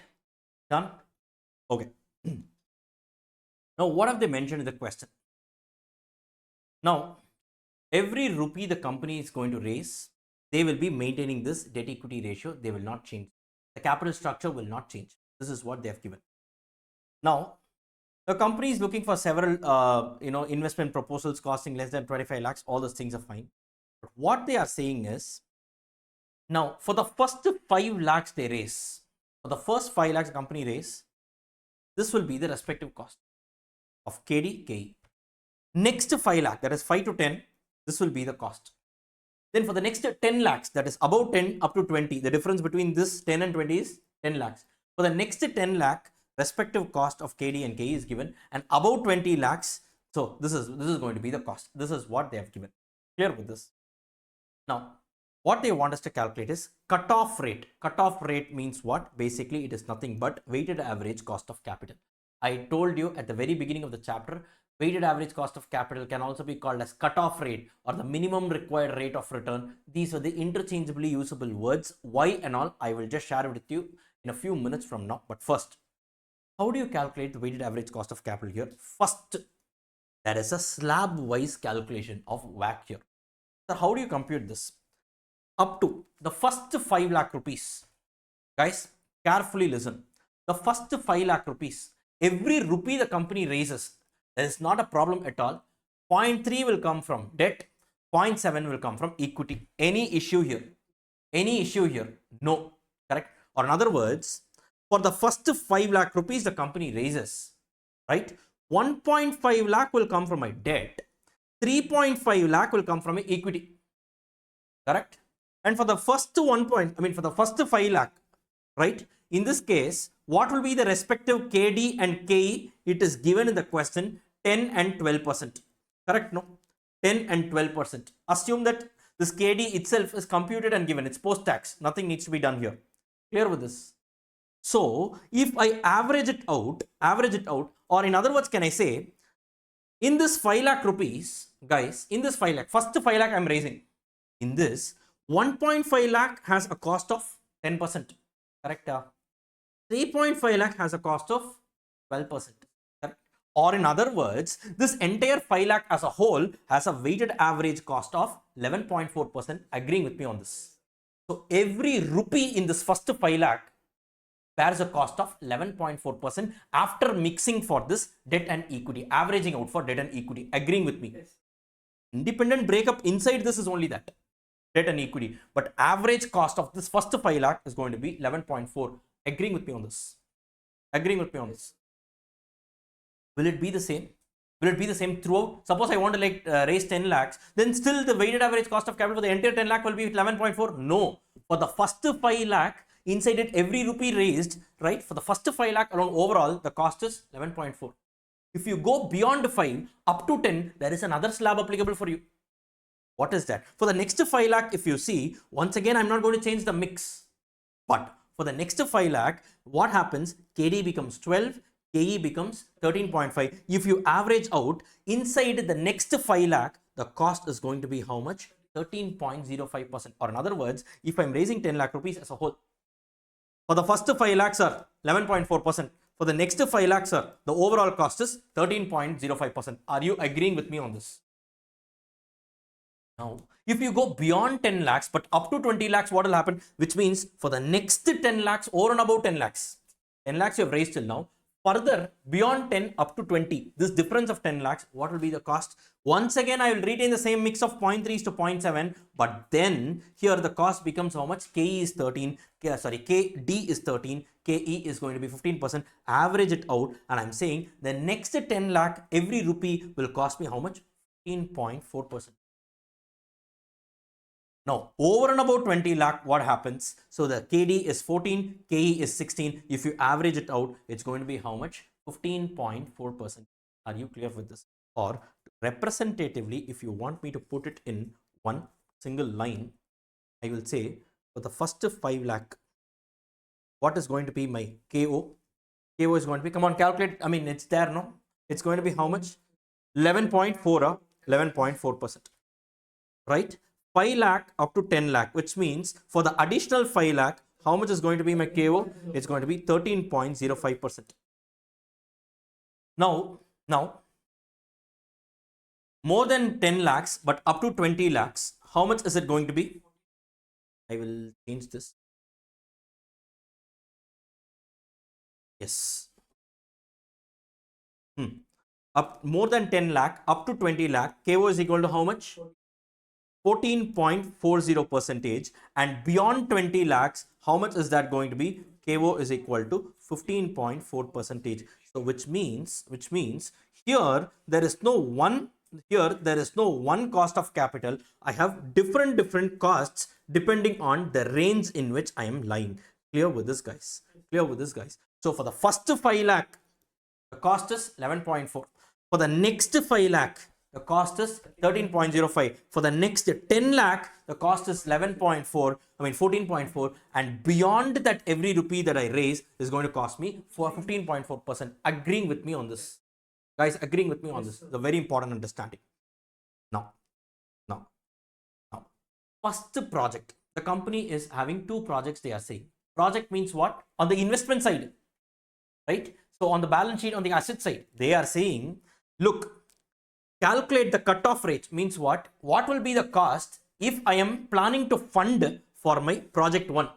Or what will be the cost if I am planning to fund for my project 2? And the funding requirements are given as 15 and 26, right? The funding will impact, the amount of funding will impact my cost of capital because we are operating on a slab basis.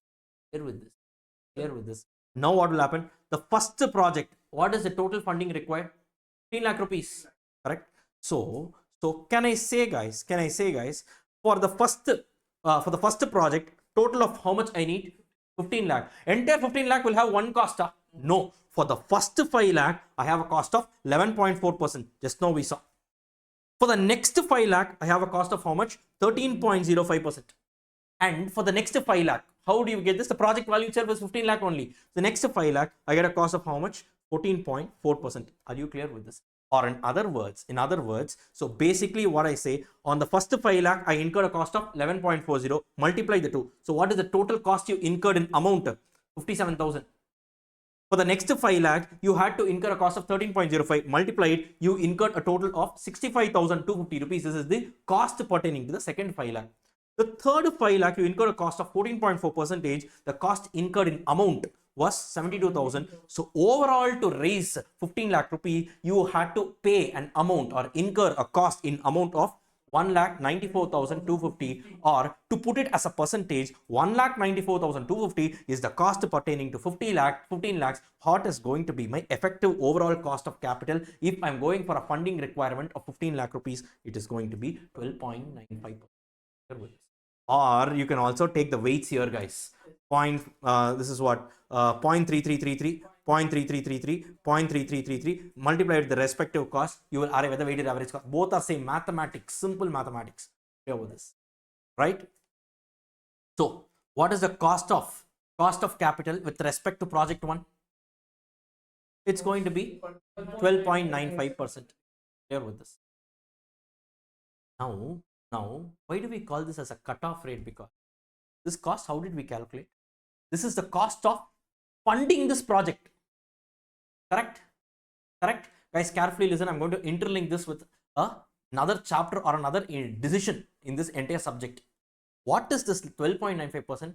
Every rupee that I had to raise to fund this project 1 is effectively, on an average, costing me 12.95%. What does it mean? Means that if you are investing 15 lakh rupees in this project, now somehow beg, borrow, steal from different sources of finance, I am funding it with 15 lakh rupees. Overall, effectively, my cost is how much? 12.95. Means now using this money, what will I do? I will put it in my bank account and sleep. No, I will invest in assets, right? That assets, having invested, should at least generate a return of 12.95%. Only if it generates a return of more than that, actually I can see some profit. Agreeing with me on this? Or in other words, I should plan my investment decisions in such a way that the return that I get from my investments should definitely be more than 12.95%, because the cost of funding these investments was 12.95%. So the return that I get out of this investment should at least be more than your 12.95%. Agreeing with me on this? Agreeing with me on this? So, sir, how do you compute the return from this investment? So on the investment side, that is, the balance sheet is here, correct? Right now what we did, for the funding side, we calculated the IRR computation and weighted average. We call that as KO. Correct? Now, having deployed the funds here on my assets, The assets, what will happen? Now I'm putting my assets. Now it has, let us say, a life of 10 years and all that. From these assets, I will be generating cash flows every year. I'll be making sales, generating profit and all that. Now, using this cash flow, if I calculate the same IRR, that is called as my effective return. So basically what we are doing, the IRR computed on the funding side is my cost. The same IRR calculations using different cash flows, if I calculate the same IRR on my asset side, basically that is actually going to be called as my return. And I am saying that this return that you are getting out of your investment should definitely be greater than your cost. Only then the company can see some profit. Are you able to understand this? Right? But sir, how will you calculate the return? That we will be seeing in a separate chapter called as investment decisions. Because for you to know that, you should know how much cash flows the project is generating. Here, do you have the project cash flows? No, you only have the funding requirement. So 15 lakh was the initial investment. So look at this from the asset side. I invested 15 lakhs. Now I am buying one machinery worth 15 lakh rupees, right? Initial outflow followed by a series of inflow. So what will be the inflow? That we will be seeing in a different chapter called as investment decisions. Here what we are doing, for me to raise this 15 lakh rupees, what was the total cost? We calculated it as 12.95%. Are you clear with this?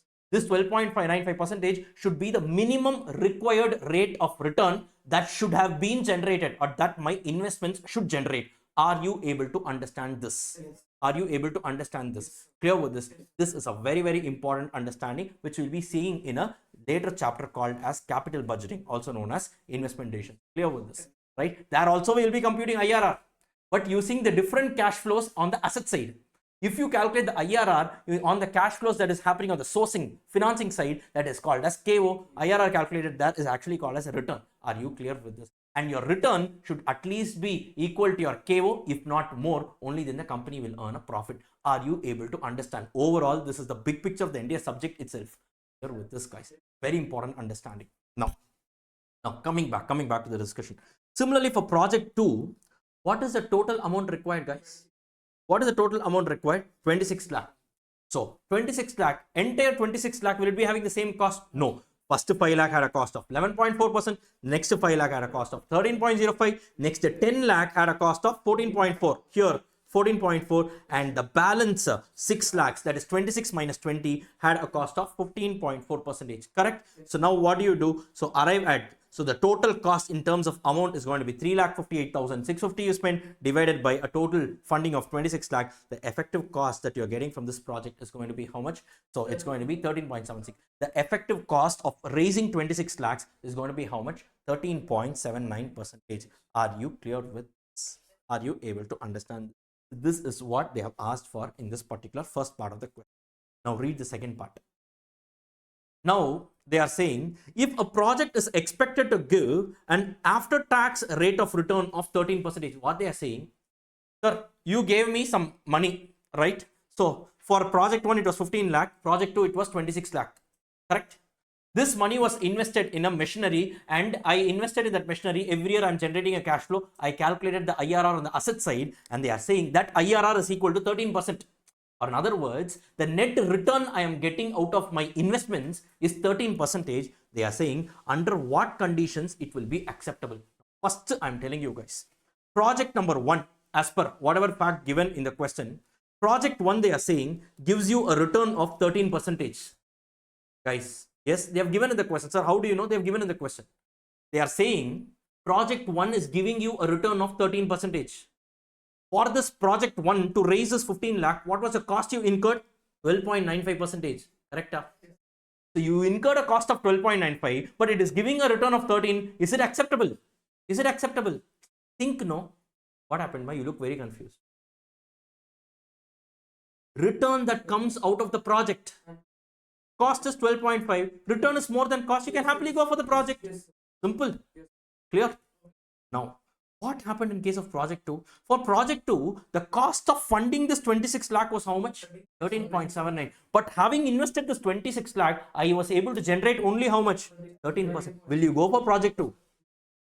Not. This is what they are saying. If any project is expected to give an after tax return of 13%, right? right? So then in that case, it can be accepted only if the maximum overall cost of capital is equal to 13 or it is less than 13%. They are saying if the return is 13, my cost should at least be equal to 13 or less than 13. If my cost is more than return, why will I go for it? It is a loss. It is a suicide mission. I am saying I will borrow some money at some higher rate of interest and invest and get only lesser amount. Why will I do that? Why will I do that? My return should always be greater than cost. Are you able to understand? If my return is capped at 13%, my cost should be less than that for me to earn a profit. If my cost is more than that, then I will definitely not go for that project. Are you able to understand? This is what they are saying here, right? So now what they are saying is, under the scenario, project 1 can be taken.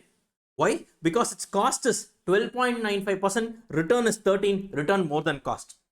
Correct? Whereas project 2 cannot be accepted. Why? It is having a cost of 13.79% with the same return of only 13. Cost exceeds my what? Cost exceeds my return. Clear with this? Now the further question they are saying, the maximum value of project that can be taken at 13% approx. Now what is this? I will tell you. Simple, guys. What they are saying is, look at this. Now here at 15 lakhs, right? What is the KO? Project 1 we just saw. For 15 lakh rupees, if you are raising, your KO is going to be how much? 12.95%. Project 1 ma 15 lakh. What is the cost? 12.95. Agreeing? For the second project, project number 2, 26 lakh. What was actually the overall cost? 13.79%. They are asking you kind of a point where exactly my cost will be equal to 13%. So how will you calculate? The same interpolation you can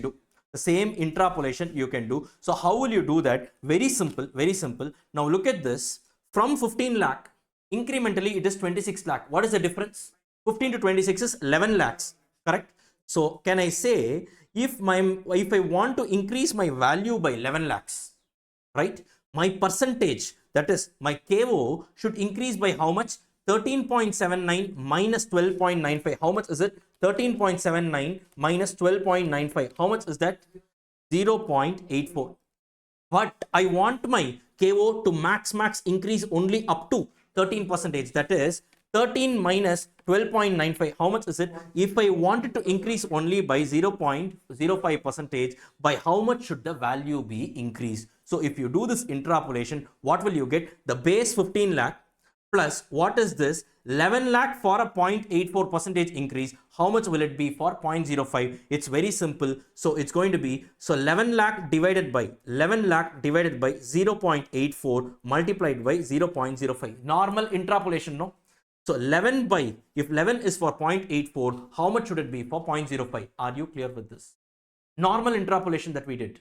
We are not calculating IRR here. We are just calculating the point up to which we can accept the project. So if you do this calculation, it is going to be what? It is going to be 15.6548 lakhs. Or in other words, to put it short, guys, what are we calculating? Here? They are saying you can accept a project provided its maximum investment requirement is 15.6548 lakhs. Why? Because only up to a funding requirement of 15.6548 lakhs, your average cost of capital will work out to be 13%. Suppose if you are raising more than that, what will happen? Your cost will exceed 10%, but your return will still continue to be 13%. So in that case, your cost will exceed your return. So don't go for it. So the question here is, up to maximum of how much investment requirement can I actually go for a funding? The max amount that you can go for a funding requirement is 15.6548 lakhs, because only up to that your overall cost of capital will work out to 13%. If you start raising more than that, your cost of capital will increase, but your return that you're getting out of the investment will continue to be only at 13%. Cost will be greater than return. It's a loss scenario for you. Are you able to understand this? Right? This is what they have asked for in this question. Once again, this is one area which many students are not able to understand just by reading the question, because it's again a tricky area. That's why I took this much amount of time in explaining it. And with that, we have completed this question. Look how they've worded. If the project is expected to give a return of 13%, determine under what conditions it would be acceptable. You need to write all these things. Here with this, right? Just go and update your library of adjustments. Write down. Write down.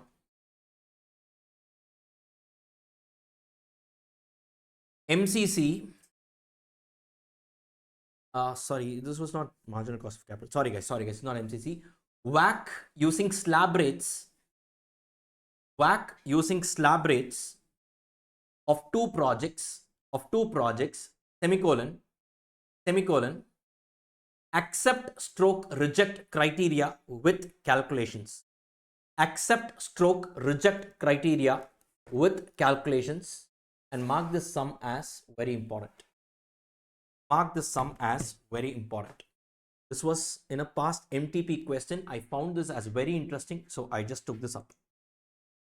Right? So very, very good question. An excellent question. Many students might not even understand what this question says. That's why we spend this much amount of time in learning it. Guys, clear with this? Done? That's about this particular question as well. Now let's move on to the next one, the next concept. Now, please go to your concept decoder notes. There is one concept called as convertible debentures, right? I want to do that.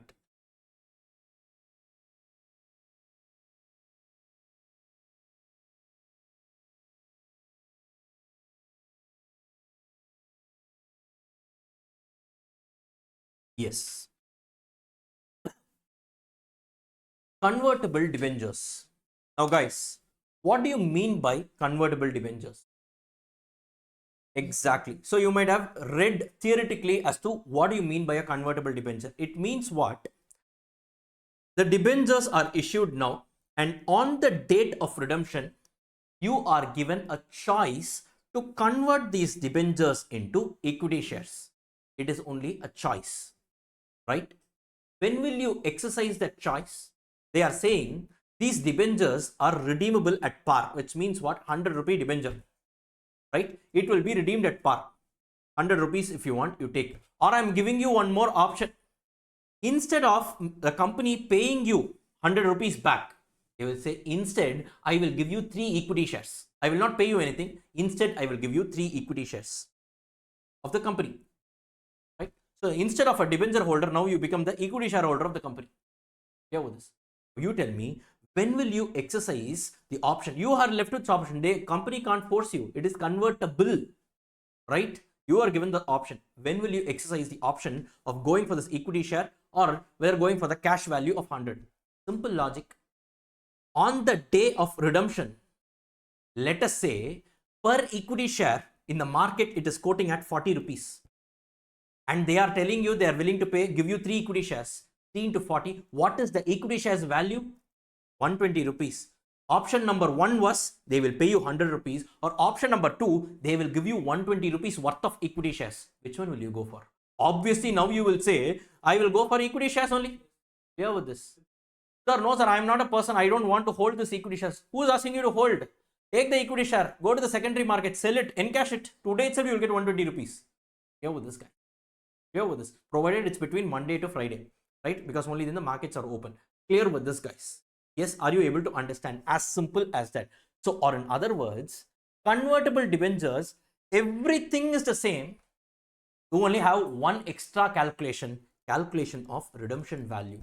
Redemption value is higher of the cash value or your equity shares value on the day of redemption. Clear with this? Once you do this, you use the same formula, I into 1 minus T plus RV minus NP by N the whole by RV plus NP by 2. Here, wherever RV comes, that alone requires a calculation. With this guy. Suppose you are using yield to maturity method, everything is same. At the end, redemption value alone, you need to separately calculate, take the higher of the two value and do it. As simple as that. With this, the entire concept is over, right? So convertible cost of convertible debentures, the holders of convertible debentures have an option to either get the debentures redeemed into cash or to get a specified number of equity shares of the company in lieu of cash. Lieu means what? Instead of. Right? The calculation of cost of convertible debentures are very much similar to that of redeemable debentures. While the determination of redemption value of debenture, it is assumed that all the debenture holders will choose the option which has a higher value, and accordingly, it will be considered to calculate the cost of debentures. And the redemption value is taken as higher of cash value of or the value of equity. Over this. Any issue here?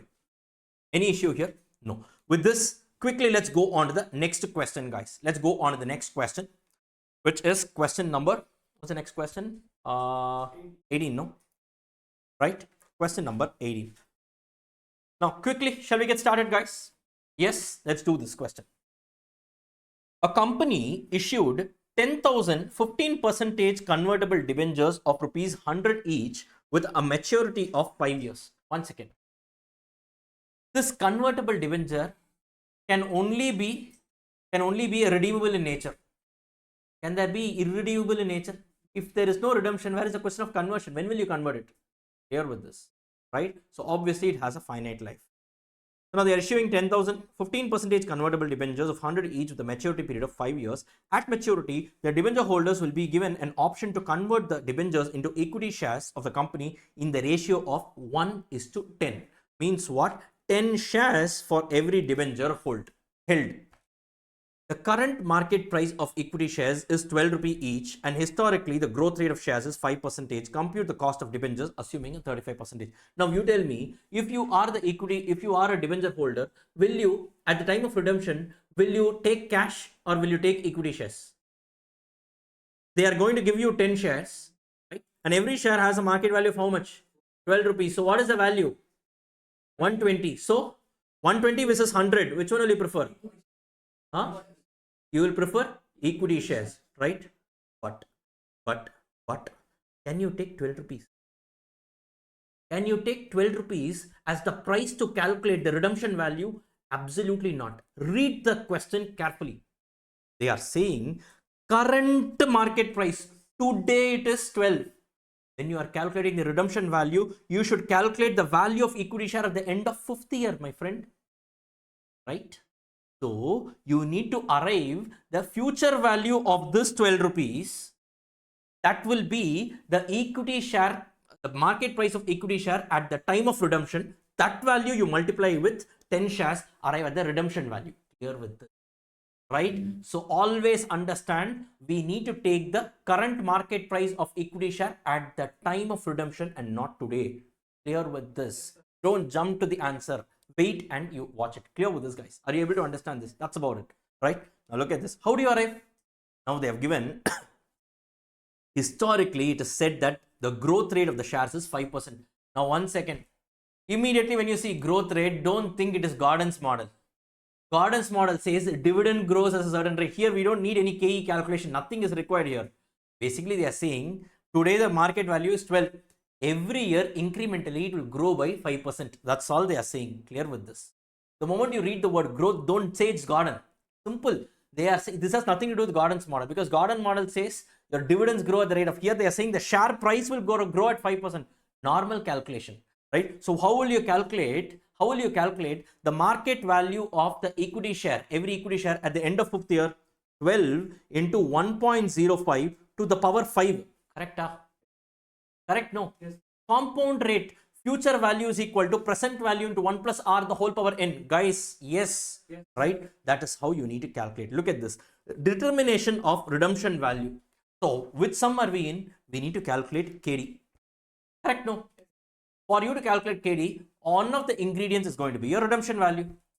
Redemption value is what's a par premium discount. That's all, no. But in this case, there is a sweetener attached to this debenture that is called as convertible option. So whenever you have a convertible debenture, you need to manually calculate the cash value and the equity value, and higher of the two will only be preferred. So the first step is calculating the redemption value. Once you get this, substitute it in the formula, or if you are going for IRR, go use this. But you need this component called as redemption value, that only we are calculating. So what is the cash value of debenture? Absence of information, assumed to be redeemed at par, 100. Clear, guys? Right? Now, what is the value of equity share? Just now we saw it is 12 rupees, but the 12 rupees is today. And they have given the question, every year the share value will grow by 5%. So into 1.05 to the power 5. So this is nothing but future value is equal to present value into 1 plus r the whole power n. That formula is only being used here. Guys, yes. Are you able to understand this? Why are we using future value? Because we're calculating the redemption price. When will the redemption happen? At the end of 5th year. So we need to calculate the tomorrow's value of today's money. Correct? No. Time value of money. Right? Getting it?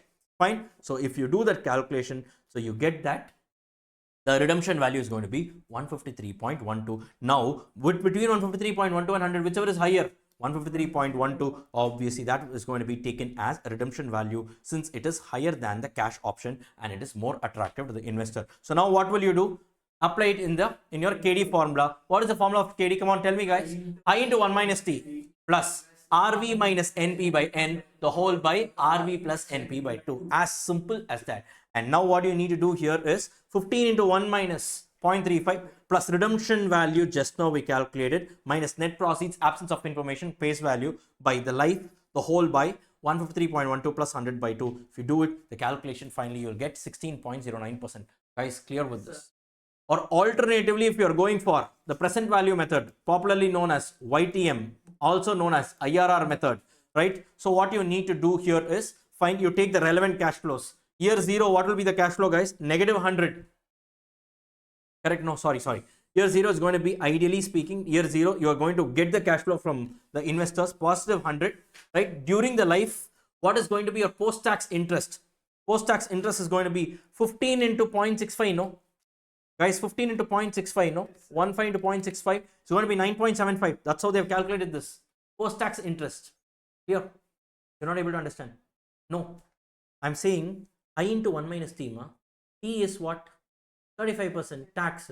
1 minus 0.35 is 0.65. 15 into 0.65 is what? 9.75. You calculate and you see. Right? Every year annual cash flow will be what? 9.5. Getting it? Okay, that's all. Right? And at the end of 5th year, the company will be having an outflow of how much, guys? 153.12. That's what we calculated based on this. Ideally speaking, this should be in positive. These two should be in negative.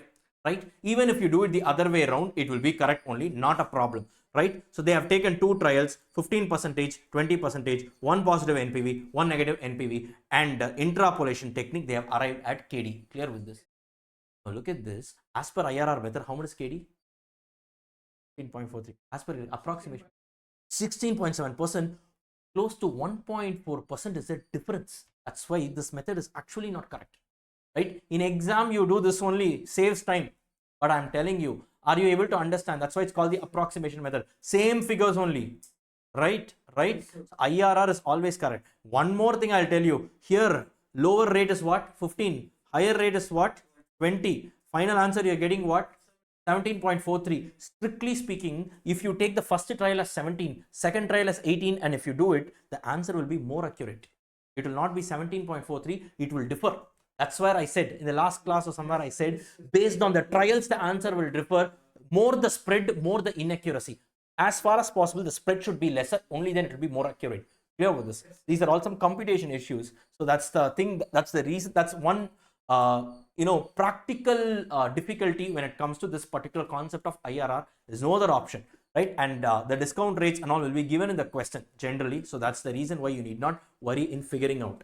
Clear with this, guys? And that's about this concept of convertible debentures. So just go and update your library of adjustments right now.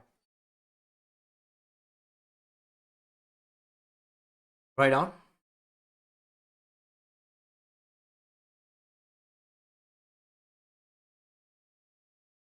Right on.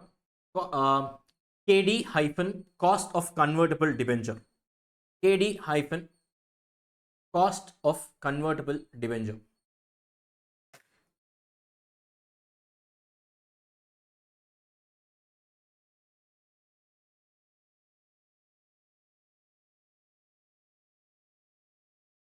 Done?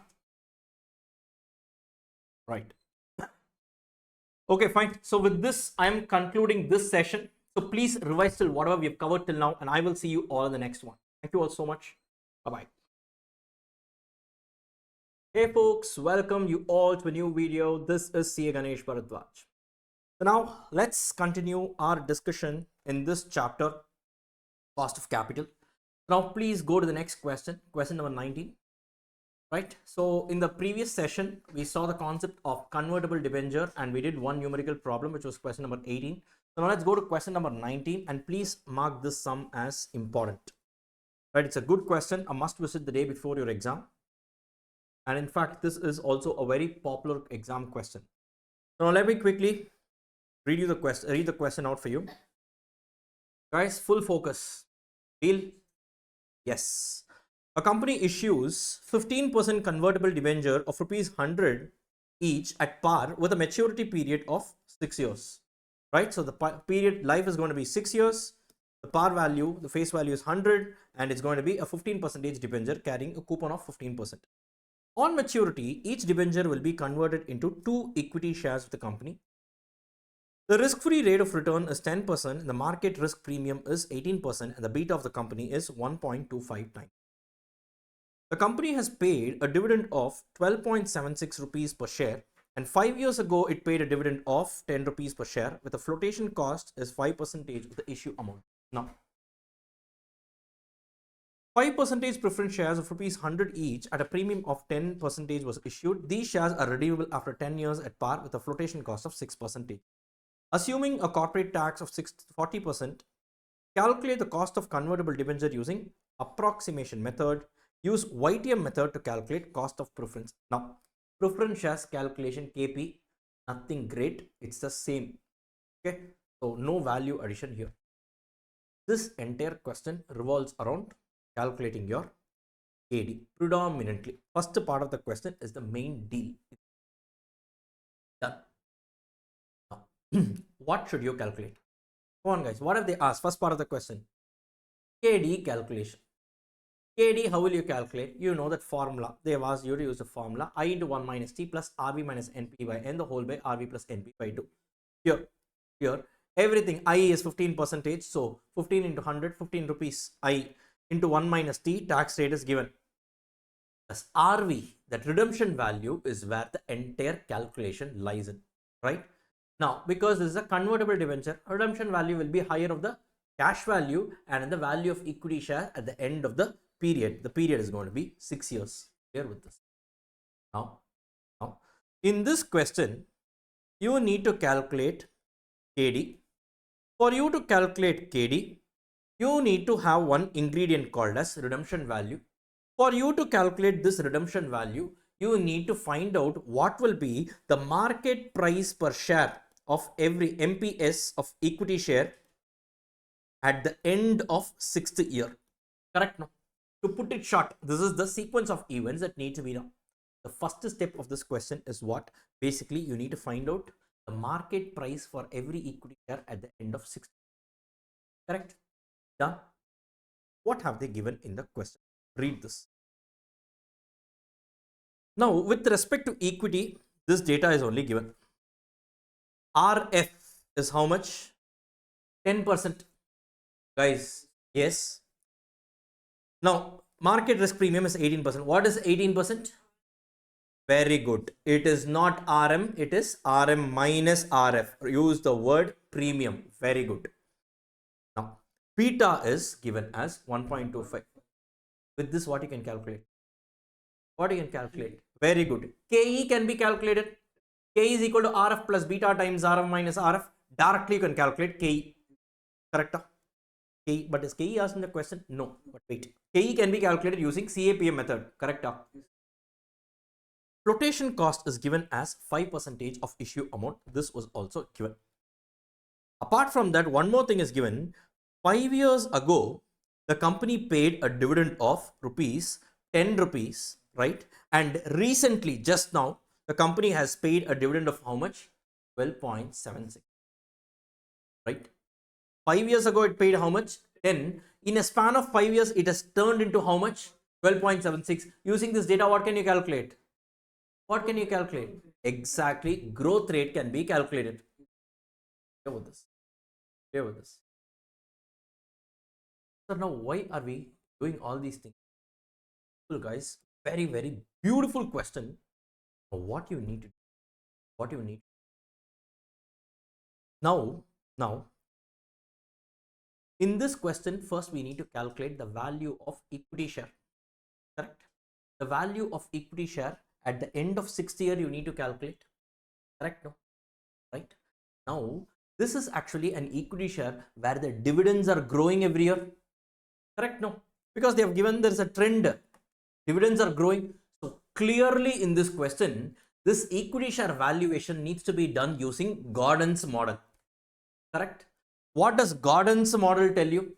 The present value of anything in case of a growing cash flow is what? The next year's cash flow divided by discount rate minus growth rate. We saw, no? Right? Correct? So we need to arrive at the value of equity share at the end of 6th year. Is correct? So the value of equity share at the end of 6th year will be what? D7, the next year's cash flow divided by discount rate KE minus growth rate G. Agreeing with me on this? Agreeing with me on this? Yes. Next year's cash flow divided by KE minus G. Correct? Right? Now, for this Gordon's model, right? That's how you need to value your equity share at the end of 6th year. For this, KE value is required. Guys, denominator KE is there. KE value is required. Arrive at KE value using CAPM. Here with this. G value is required. Arrive at the G value using the trend given in the question. Here with this.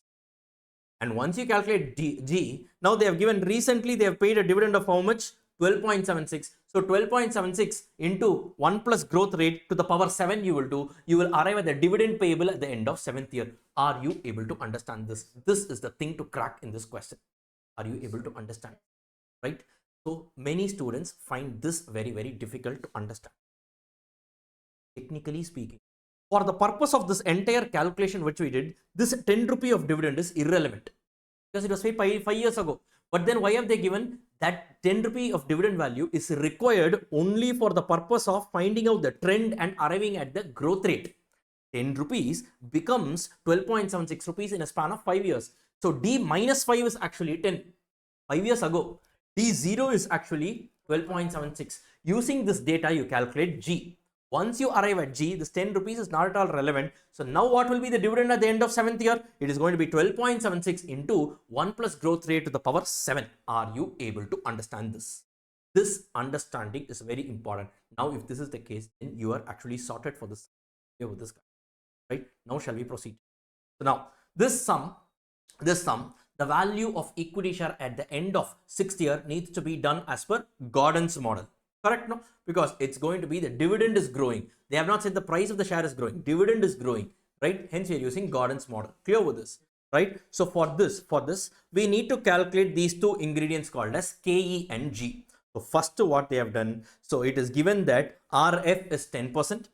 RM minus RF is 18%. Market risk premium they have given. Beta is 1.25 times. So in this case, what is going to be your, using CAPM, KE is equal to what? RF plus beta times RM minus RF, or 10% plus 1.25 into 18%. You get a KE of 32.50%. Here with this guy, right? And one very important thing that I want to tell you all, if I have to put this in a chart format, right? T0 is what? Please read the question and tell me properly. The company has just paid. We are in today, right? So what is the company has just paid a dividend of how much? 12.76. So rupees 12.76 is what? D0. 5 years ago, it paid a dividend of how much? 10 rupees. So can I say D minus 5 was how much? 10 rupees. Correct? No, 5 years back. This is present. This is back.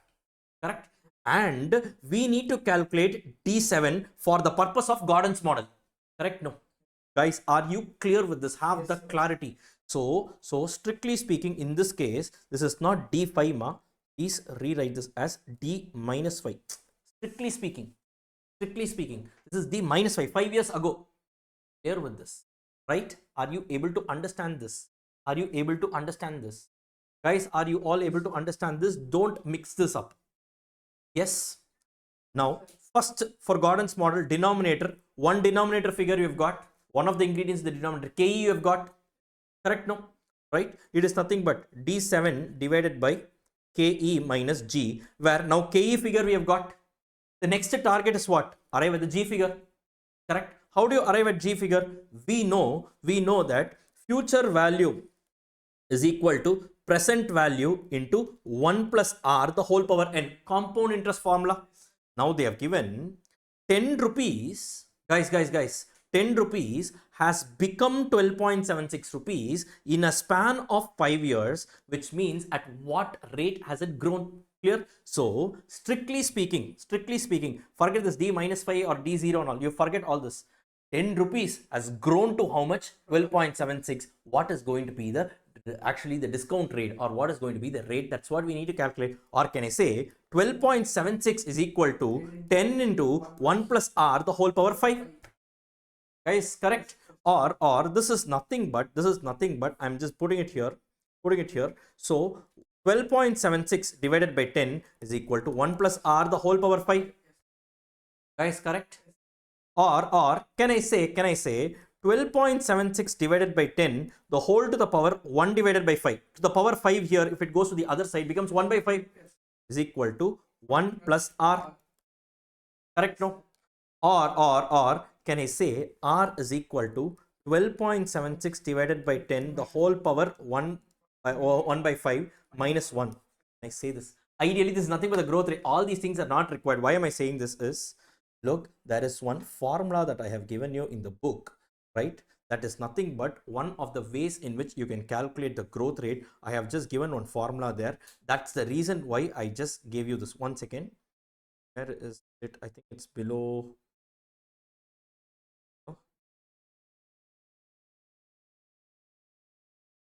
Taking some time to load. Yes, look at this. G is equal to, right, d0 by dn minus 1, the cube root and all. You need not mug this up. This is nothing but a derivation of all these things. Clear with this, guys? Clear with this? Or simple. Why so much amount of struggle here? Directly, they would have given you all these figures. So now what we did, this equation you understood, 12.76 is equal to 10 into 1 plus d the whole power 5. Right? So this 10 went to the other side. So it's basically 1.276 is equal to 1 plus d the whole power 5. Correct? Right? Or in other words, what is the meaning of this? 1 rupee has grown to become 1.276 rupee in a span of 5 years. Calculate at what rate it is compounding. This is the meaning, no? How do you do it? Now, you just go in the question, they have given some compound table, no? Right? 5 years future value, right? Which value matches with this figure? You see 1.276 is the answer you should get. Correct?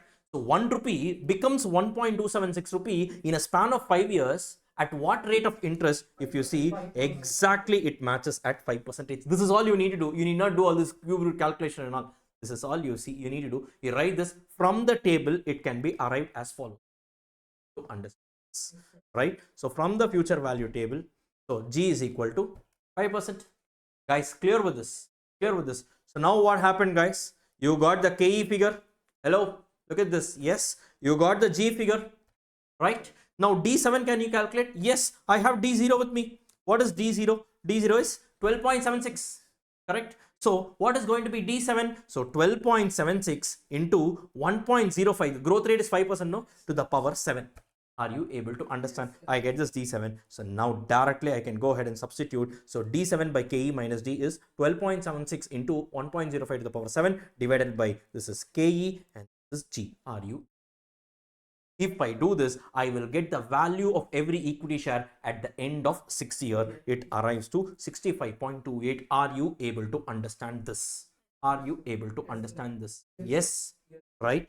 And once this is done, what are they saying? Now go to the question. Every other thing is vanilla, plain, very simple, right? What have they given here? So every debenture will be converted into 2 equity shares, right, guys? 2 equity shares. So that's going to be what?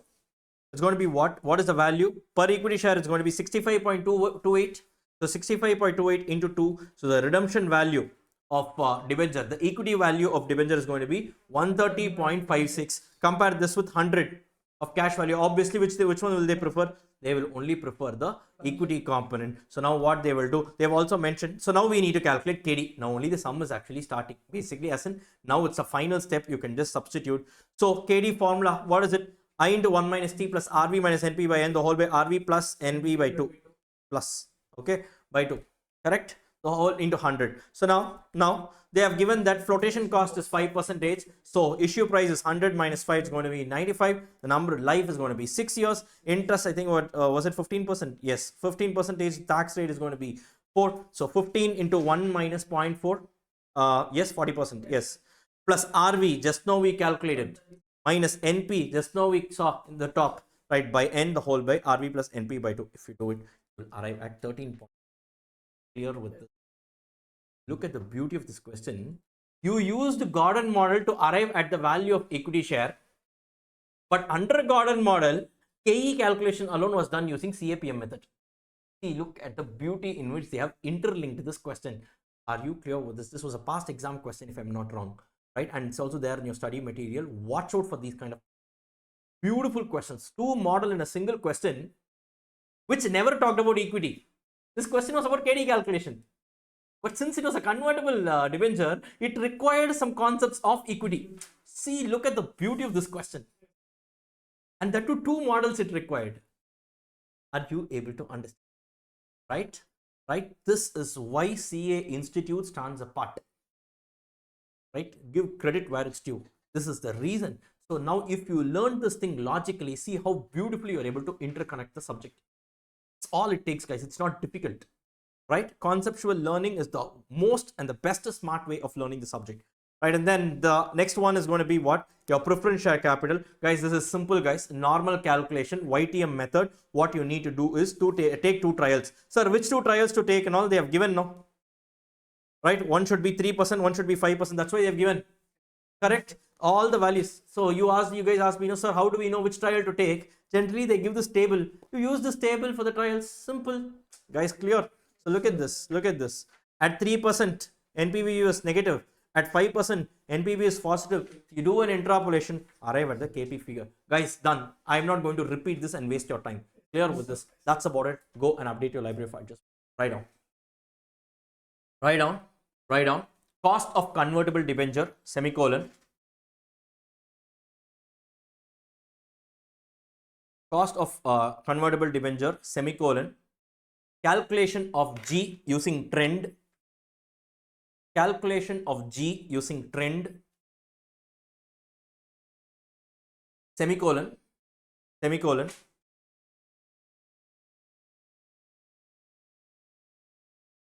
Gordon's model plus CAPM model. Gordon's model plus CAPM model to calculate the value of equity share. The value of equity share at T6. T6 means time zone 6, the 6th year. T6 at T6. Beautiful sum. Beautiful sum. Mark this also as important. I think till now I've said 4 sums as good sums. Please mark these sums as important the day before your exam. It is a must visit. Must visit. Right? Are we done here? Perfect. Now 19 A's and all very similar. You can just go through it. Okay. Then okay. The sum. Let's quickly do this. Oh, it's again a very easy sum. Nothing great, guys. Look, quickly. Let me do this. ANOVA Limited is considering raising of funds of about 250 lakhs by any of the two alternative methods, which is a 14% institutional term loan or a 13% non-convertible debenture option. Okay, both are debt only, right? Either go for a 14% term loan or go for a 13% non-convertible debenture. Non-convertible debenture means normal debenture. It is not convertible. At the end of the life, you will only pay cash. That is the meaning. Okay. The term loan option would attract no major incidental cost and can be ignored. As in, not the option. Cost can be ignored. That is your no flotation cost. In case of term loan, what flotation cost? You're going to a bank and taking a loan. Yeah, with this, there is no incidental cost. Whereas the debenture option would have to be issued at a discount of 2.5% and would involve a cost of issue the extent of 2% on face value. Advise the company as to the better option based on the effective cost of capital in each case, assuming a tax rate of 50%. Great, guys. First, one thing. When you are going for a term loan, can I say KD in case of term loan is nothing but directly interest rate into 1 minus T? Correct? No. Or if you want, you use that formula, RV minus NP by everything is 100 only. It is basis same only. There is no concept of redemption value. You don't have a concept of a different issue price and all. The only cost associated with a term loan is interest. So can I directly say, whenever you're talking about a term loan, the effective KD for a term loan is interest rate into 1 minus T itself. Correct? Guys, yes. Post-tax cost of interest. So directly can I say, what is this? 14%. So into 1 minus T, 7% is the cost of term loan. Are you clear with this? Agreeing with me on this? Right. So when we're talking about the other one, 13% non-convertible debenture, what do you do? It's an irredeemable. Life is given. No. So what do you pay upon? What do you receive? So it's going to be what? It's going to be what? Very simple. So they have said it's going to be 13%. So let's assume that, okay, so let's assume that the face value is going to be 100. Right? Nothing is given. You can assume the face value to be 100. So interest is going to be 13 rupees into 1 minus 0.5 divided by net proceeds. How much will be my net proceeds? So 100 rupees is the face value, but they are saying it's going to be issued at a discount of how much? 2.5. So minus 2.5 rupees. Further, they have said issue cost of issue, flotation cost is 2% on face value. One more 2 rupees you reduce. Effectively, what is going to be my net proceeds? 100 minus 4.5, 95.5. Right? It's going to be 95.5. So effectively, you calculate how much is this going to be? 13 into 0.5, 6.5 divided by 95.5. How much does it come out to? 6.806%. Clear with this? So here, okay, this is not percentage. Here, what they have done is they have calculated in total. Okay, so basically, guys, what you can do is you can also calculate in total. No, totally the company raised how much? 250 lakhs. 250 lakhs into 0.13. How much is it? 32.5. Correct? Guys, into 0.5, how much is it? Post tax, how much is it? 16.25. That is what is mentioned here. This is nothing but 13% into 250 lakhs into 1 minus 0.5. Are you able to understand? Totally they have applied. I think there is some issue mistake here. You can please rectify this and write it down. This should not be like this. It should be like 13% into 250 lakhs into 1 minus 0.5. Clear with this? This is interest in absolute amount they have given for the entire value. Hello, able to understand this? Right? Divided by, so what have they said? So 250 lakhs they are going to raise at a discount of 2.5%.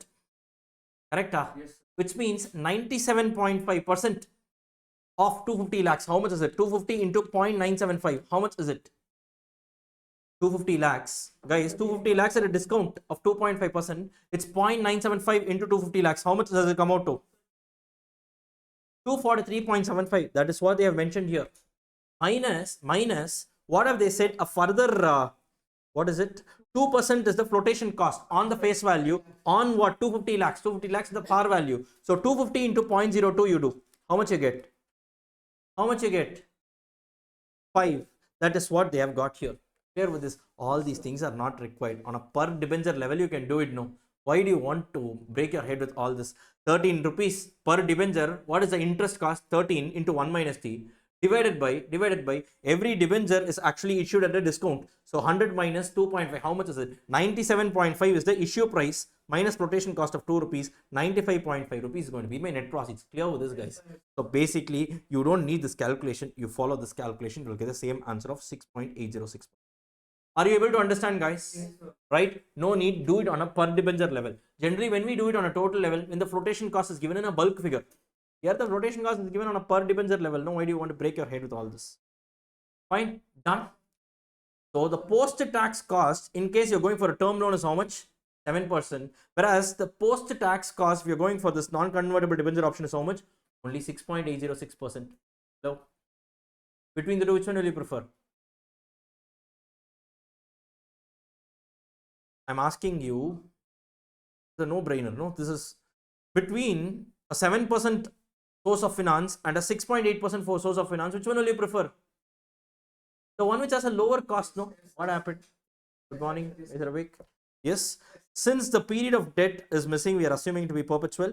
It is better to raise the funds of 250 lakhs by issuing a non-convertible debenture since its effective cost is lesser than the term loan option. Guys, nothing great here. When they are giving between two different sources of finance of the same category, both are debt instruments only, go for the one which has a lesser cost. That's all, no? Go update your library of adjustment. Write down. Write down. Term loan versus debenture. NCD or debenture. Term loan versus debenture.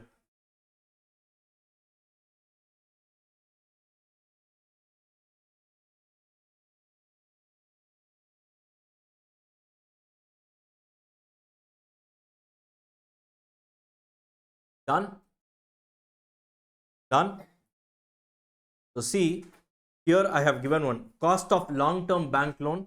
Directly I said there is no concept of premium or discount. There is no concept of flotation cost. So directly you can say in case of term loan, the KD is going to be interest rate into 1 minus T. This is one concept I have clearly mentioned under other issues in KD. Look at this. Other issues in KD. I told you, no, I will not be going in the same sequence. Then and there I will refer. This is what we did. So this amortization of debenture we already saw in our time value of money chapter, right? Convertible debenture just now we saw, right? And short-term debt also we saw in an earlier class. It should be ignored, guys. Yes. And here also long-term bank loan, right? Just now I have told you. Follow this. Yes, guys are clear with this, right? Now let's go on to the next concept called as zero coupon bonds. It's also known as deep discount bonds. Shall we? Yes, Balaji, yes. Right? Perfect. Let's get started with this. Now, what do you mean by a zero coupon bond? A zero coupon bond means a bond or a debenture. Bond and debenture is interchangeably usable word. It means a bond that is issued without any interest. Sir, who will buy these kind of bonds? If there is no interest, why will I have the interest in buying it? Correct? No. Simple. The interest is factored differently. What they will say is, right, these kind of bonds are generally issued at a very deep discount. They are redeemed at par. That is, 100 rupee bond will be issued at 25 rupees. 75 rupees the discount. They will say, today you pay me 25 rupees. After 20 years, I will pay you 100 rupees. Clear with this, right? So at the end of the life of this particular bond, you will get 100 rupees, but today you would have invested only 25. Or in other words, instead of annually paying something, they are factoring it out and they are saying we are pushing it towards the end. You invest 25, you will get 100 at the end of the period. This is similar to this cumulative deposits. Here, no, right? Bundled in a debenture format. Are you able to understand? Yes, this is called as a zero coupon bond. Zero coupon bond has only one cash inflow, one cash outflow. That's all. During the life, there will be no cash flows at all. Nothing will be repaid, no interest payments, nothing. During the life, zero cash flows. One shot, one inflow, one outflow. Clear with this? From a viewpoint of investor, first outflow 25 rupees, followed by an inflow 100 rupees at the end of the life. From the viewpoint of the company, first the inflow 25 rupees, and at the end of the life, they're going to pay back 100 rupees. Clear with this, right? So this can have an effective cost. Clear with this? The calculations are very simple here because one cash inflow and one cash outflow, the cash flow equation can. Now you read this. These bonds are generally issued at deep discounts and are redeemed at par. And there will not be any coupon payments during the life. And KD for zero coupon bonds is calculated using YTM approach. Very simple. Present value is equal to, can I say, future value divided by 1 plus R the whole power n? Guys, correct? Correct, no? Present value is the value of the bond as on date. This is nothing but future value, this 100 rupees divided by 1 plus R the whole power n. Are you clear with this? This R for this bond is called as KD. Right? Based on this formula, you can find out the KD. Clear with this? KD is the only missing figure. Are you able to understand this? Are you able to understand? As simple as that. So now let's go and do a couple of numerical problems in this area also.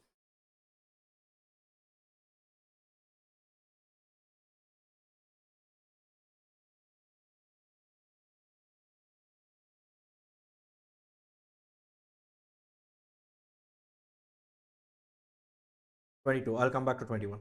Now look at this. IDB, Institutional Development Bank, issued a zero interest deep discount bond. Meaning what? Deep discount bond is also known as zero coupon bond. Right? Of face value 1 lakh each, issued at how much? Look at this. Look at this. It was issued at 2,500. Which means what? 97,500 is a discount amount. It was issued at 97.5% discount. Clear? That's the reason. You invest 2,500 rupees today. After 25 years, I will pay you 1 lakh rupees. To understanding this, because they are compounding and using this time value of money technique. That's all. Compute the cost of debt if there is no corporate tax. So guys, why will companies do that? Of course, they are getting the money today. Sir, the company is paying me 1 lakh rupees. That's a layman way of looking at it. 2,500 rupees I invested, it is actually going to give me 1 lakh rupees at the end of the period. Come on, they are using this for 25 years. It is a compensation for time value of money, as simple as that. Here with this. From the viewpoint of company, today they are taking 2,500 rupees. Annually, nothing needs to be repaid. After 25 years, they just need to repay back the capital amount along with the accumulated interest, which works out to 1 lakh rupees. As simple as that. Are you getting it? How would you do it? Look at this. Redemption value is how much? 1 lakh. And the net proceeds today is how much? 2,500. No flotation cost is given. And interest, zero. The very concept of this particular zero coupon bond is zero coupon bond, zero coupon, zero interest. Life of the bond is 25 years. Now, what you can do is, there's a huge difference between the RV and NP, the period they are saying. Therefore, in place of approximation method, we should use trial and error method. Logical formula. Future value is equal to present value into 1 plus R the whole power n. Correct? Future value is what? 1 lakh is equal to present value 2,500 into 1 plus R. R is basically the KD rate. The whole power 25. Correct? So this 2,500 goes to the other side. So 1 lakh divided by 2,500 will be equal to 1 plus R to the whole power 25. Correct? Right? Or 1 lakh by 2,500 is 40. Guys, correct? No. 40. So 1 plus R to the power 25 is equal to 40. Here, generally tables will be given. So what they have taken, first trial, assume R is equal to 15%. Are you clear with this? So if you substitute R as 15%, it becomes what? 1.15 to the power 25. You take the value, you get a final answer of 32.919, but you should have got how much? 40. So clearly you know that R is not 15%. Correct? Had R been equal to 15%, the final answer you would have got here would have matched with 40. Correct? It's a trial and error. So what you do, you increase the discount rate. This is a compounding. Right? So what you do is, the next trial you take is 16%. If I take R as 16%, the value that I get is what? 40.874. Here with this. Right? So in this case, what you don't worry, they will give you the figures in the question. Right? The multiple, that is the future value interest factor, will be given in the question. You just need to multiply. That's all. Or if you want, you can also do 1.15 into is equal to like that. You click for 24 times, you will get this. Simple as that. You will be able to get it. Fine. You try it later on, not now. Okay. Fine. Gamer madri. Joystick lo you're doing it. Okay. Fine, guys. So now what you need to do? You need to do an interpolation. Guys. So at 15%, I'm getting what? 32.919. At 16%, I'm getting what? 40.874.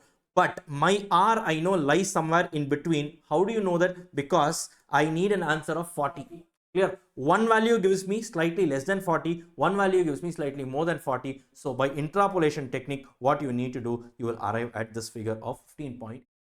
Are you able to? Everywhere it's the same, guys. Logic is everywhere the same. Are you able to understand this? Are you able to understand this? Clear with this? Right? As simple as that. And with this, this particular question is also over. Are you all able to follow this?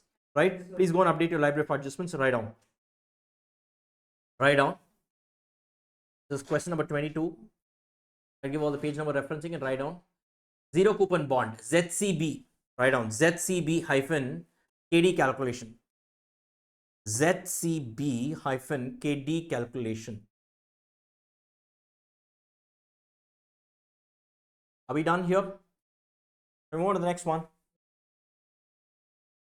Okay. Fine, guys. Let's move on to the next one.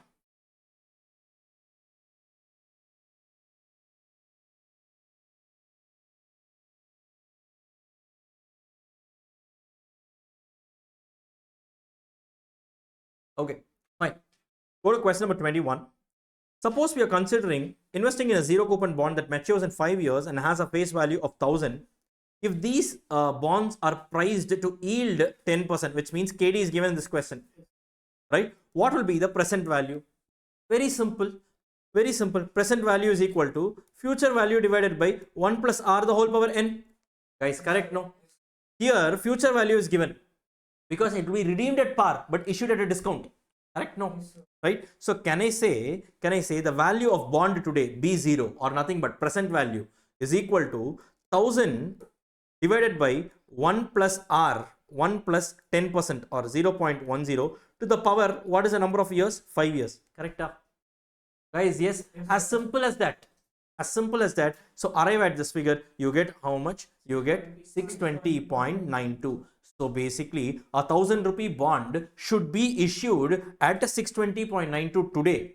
So if you are issuing at 620.92 today and redeeming it at 1000 rupees at the end of 5th year, effectively the company's cost is going to be 10%. Or if you switch at it and look at it from the perspective of investor, effectively you will be earning a return of 10% because the company's cost is nothing but an investor's return. This is the basic thing that we saw in the time value of money itself. Are you able to understand, guys? And that's about this concept of zero coupon bond. Update your library of adjustment.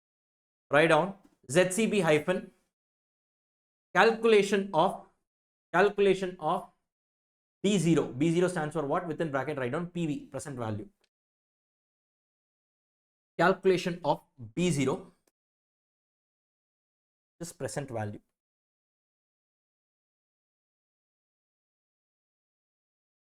Done?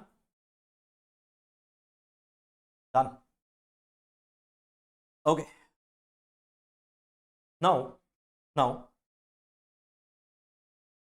I will teach you one very unique area in this entire chapter. That's why I kept it towards the end. It's only one sum in the study material about this. This particular concept is a very unique concept, and it deals with calculation of KE using a different method, right? This method involves some geometric mean and all, right? This is ideally a concept that we call in finance as holding period return. What it is and all, I will tell you. You patiently listen. That's all is required. Fine. Now, let us say I invested, I'm just giving you an example. I invested rupees 100 today in a particular share. I went and I bought one share worth rupees 100. Now, at the end of 1 year, at T1, I sold this share for, let us say, 110 rupees. 110 rupees I sold it for, right? And I held it for how many, what period of time? 1 year I held it. And during this period, I earned a dividend of rupees 20. Correct? From my perspective, you see, I'm an investor. Okay. From my perspective, what is the total return as a percentage I generated out of this particular investment? Can I say my return had two components in it? Whatever I earned, my earnings had two components. One was through my dividend earnings. The other one was through my capital appreciation, capital gains we call it, capital appreciation. 100 rupees became 110. That extra 10 rupees I benefited. That is one component of my return. But was that the only return I earned? No. During the period of holding, I also earned a dividend of 20 rupees. Guys, correct? Correct? Or can I say, in this case, how much was my investment? 100 rupees. 100 rupees. Can I say, overall, if you see how much I earned 110 minus 100. This is one component of my earning. Not just that, plus I also earned this 20 rupees of dividend. Correct? Yes. For an entire capital of how much? 100 rupees. That's what I invested. Correct? So technically speaking, I earned 10 plus 20 upon 100. I earned how much? 50%. Agreeing with me? Or in other words, can I say HPR stands for holding period return. That is the return that I was able to generate for this entire holding period was, can I use this formula, P1 minus P0 plus D divided by P0. That is, P1 is what? The end value. P0 is what? The opening value. P1 minus B0 gives me my capital appreciation. That is one component of my return. Plus dividend, this is another component of my return directly. upon the opening balance, opening capital, which was actually my investment. Agreeing with me on this? Yes, agreeing with me on this, right? Can I use this formula P1 minus P0 plus D upon P0 just to call that as my holding period return? Agreeing with me on this? Agreeing with me on this, right? Now, in this case, what you need to do is, now what I will tell you is, in this context, let's go and do one numerical problem just to understand the facts of this particular question.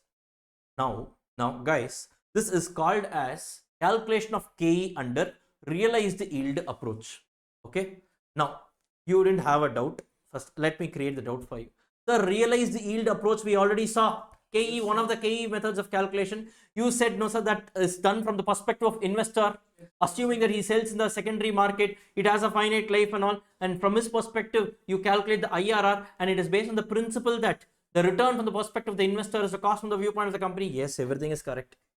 So then in the exam, suppose they are asking us to calculate realized yield under KE under realized yield approach, whether should we follow that approach or should we follow this approach?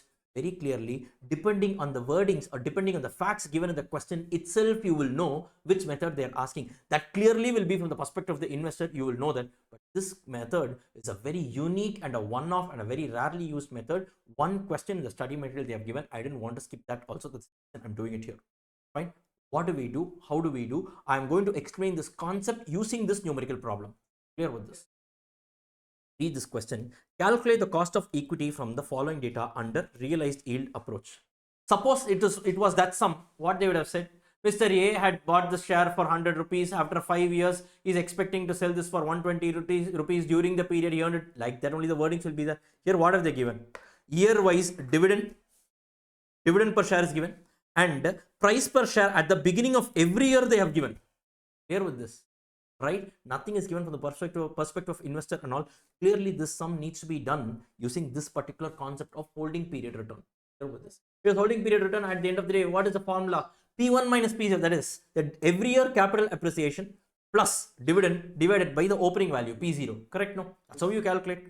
Now, what they have done, year 1, year 2, year 3, year 4, year 5, they have given what? They have given the price per share, that is the opening value, opening price per share, and they have given the dividend per share for each of the 5 years. Clear with this? Now, what you need to do is, you need to calculate the holding period return for 4 years. Sir, why 4 years, sir? I will tell you. You cannot calculate for 5 years because you need the opening value and the closing value. Correct? Let's say in this case, year 5, they have given clearly whatever price we have given is only at the opening price. Year 5, if you take this as the opening price, what is the closing price? It should have been given in the question, no? Correct? Strictly speaking, only for 4 years you can calculate, because for the 4th year, I will take this as my opening price. Correct? And the opening price of 5th year is nothing but the closing price of the 4th year. I will repeat once again. I'm telling you, what you need to do is, for the purpose of calculating holding period return, every year you need to calculate this P1 minus P0 plus D divided by P0. Every year, what is the capital appreciation? Every year, what is the dividend divided by the opening market value as the beginning of that year? This is what you need to calculate. Clear? Let us say I need to do this calculation for the 5th year. Okay. This 10.6 rupees is what? Opening value at the beginning of 5th year. So P0. For the purpose of 5th year, it is P0. Opening value. Closing value of the 5th year, is it given in the question? So for the 5th year, can you calculate HPR using the data given in the question? No. Which means you should stop the calculation only for the first 4 years. Can I do this calculation for the 4th year? Yes. How? Opening value is 11. Closing market value of 4th year is 10.6, which is the opening of the 5th year. This is what I said. Frida, you are able to understand this, right? So in this question, the first step is to calculate the holding period return for each of the 4 years. Clear with this? So now, how do you calculate? This is what is given. Directly they gave all these things without the background explanation. The study material, this is what is given. So now, for year 1, how will you calculate? For the first year, the closing value is what? See, this is the beginning. This is the ending value. Correct? No? Closing value 9.75. Opening value is 9 rupees. Correct? So from the perspective of the first year, there was a capital appreciation to the extent of 75 paise. Correct? No? So they are saying 9.75 minus 9. Okay. Plus the first year's dividend was how much? 1 rupee. Guys, correct? No? Right? So it was 1 divided by what? Divided by the value at the beginning, which was 9 rupees. Correct? They got how much? 19.44. So the first year's holding period return was how much? 19.44%. Clear? Second year's return, how do you get? So 11.5 minus 9.75. Correct? From the perspective of year 2, this is the opening balance, this is the closing balance. Guys, yes, what happened? Yes, so can I say this is 11.5 minus 9.75 plus that year's dividend is given there, 1 rupee, right? Divided by the opening value of 9.75. So can I say this is going to be 28.2%? Is clear? Similarly, for year 3, what is it going to be? So 11 minus 11.5. Here, what has happened? There is an erosion. Market price can also fall, no? Market can go up and down, right? All you need to do is just calculate and leave it there. That's all. So can I say 11 minus 11.5 plus that year's dividend is given as 1.2 plus the base P0, which is 11.5. That year's holding period return also we computed. It is going to be 6.08%. Guys, getting it? Getting it? Huh? See, look at this. Capital appreciation in this case was 0.5%. But dividend was how much? So it was a 0.5%, 0.5 rupees. So 11 rupees became how much? 11.5, which means what? 11.5 became 11. See here, 11.5 rupees became 11, which means capital appreciation was minus 0.5. But the company also paid a dividend of how much? 1.2. Net of there was a 0.7 rupees that I earned, So both are returns. Dividend to come here. If the dividend is also less, yes, then the holding period return will be negative. Over this. Yes. Are you able to understand this? It can be as follows, right? And for the fourth year also, P1 minus P0 plus D by P1 P0. You do all the calculation. Year wise, you get what? Year wise, you get your here also 7.72%. Clear with this? Now, basically, guys, listen here. The investor's return is going to be the cost from the viewpoint of the company. Sir, for 4 years you have computed. I have 4 figures. Are these 4 KE? KE is only one figure. You have given me 4 figures. What you need to do? Take an average of this 4. But wait, mean means average. But that mean is not a normal mean. It has to be a geometric mean. Are you understanding? Geometric mean, how will you calculate? Now, this is ideally a part of your, again, your 8th standard mathematics only. So don't think I'm humiliating you. If you don't know also, it's okay, not a problem. So basically, when you have the formula for calculating KE in this case is 1 plus HPR1, that is the first year return, plus 1 plus HPR2 plus 1 plus HPR3 plus LMI into, I'm sorry, everything is into 1 plus HPR1 into 1 plus HPR2 into 1 plus HPR3 into 1 plus HPR4, the whole power 1 by 4 minus 1. Wait, I will tell you what it is. Guys, please listen here. If you have a geometric progression series, let us say there are 3 numbers A, B, C. Calculate the geometric mean of this particular series.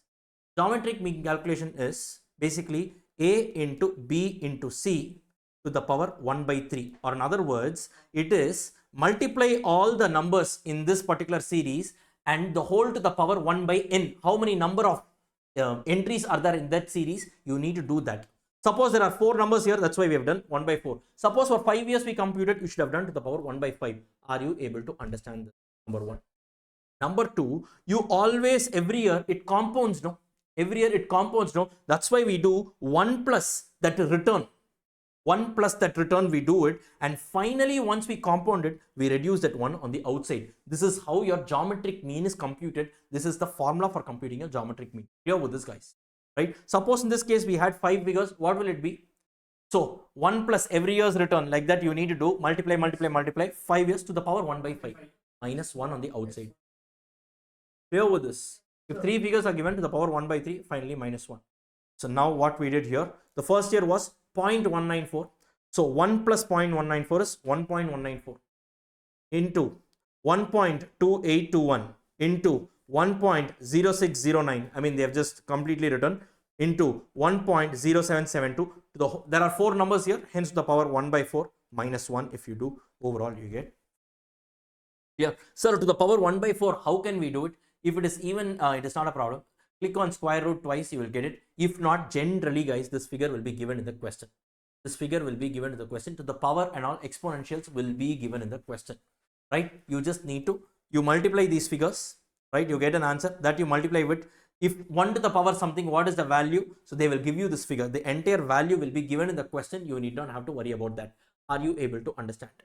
Right? Exponential in fractions will be given in the exam. You need not worry about it, but you should know that this is the.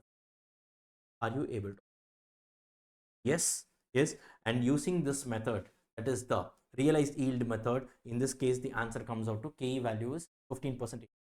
Put it short, there is one unique method of calculating KE that is called as a realized yield method. The name of this is very exactly the same as that realized yield we saw, but this is completely different. This is based on the concept of geometric mean approach. So what you need to do here is, sir, how do we differentiate between the two sums based on the given data? Year-wise dividend and year-wise price is given.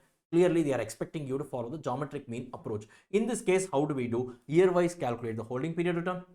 Right? Generally, it will be what? Number of years minus 1, because for the last year you can't calculate HPR because the closing value is not available.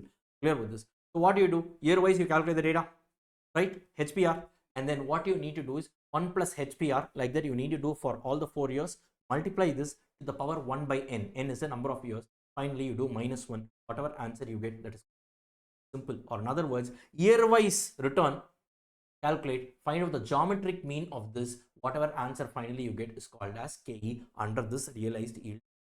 Are you able to?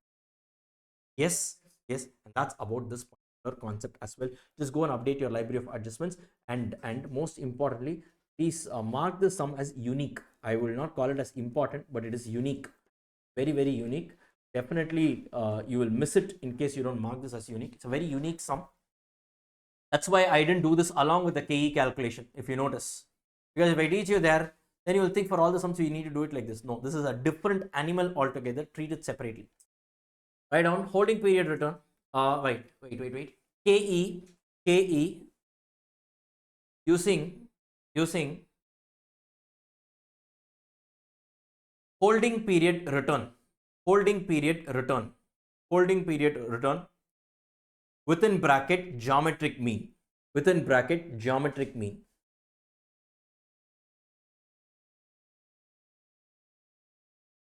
Done? Done, guys? Fine.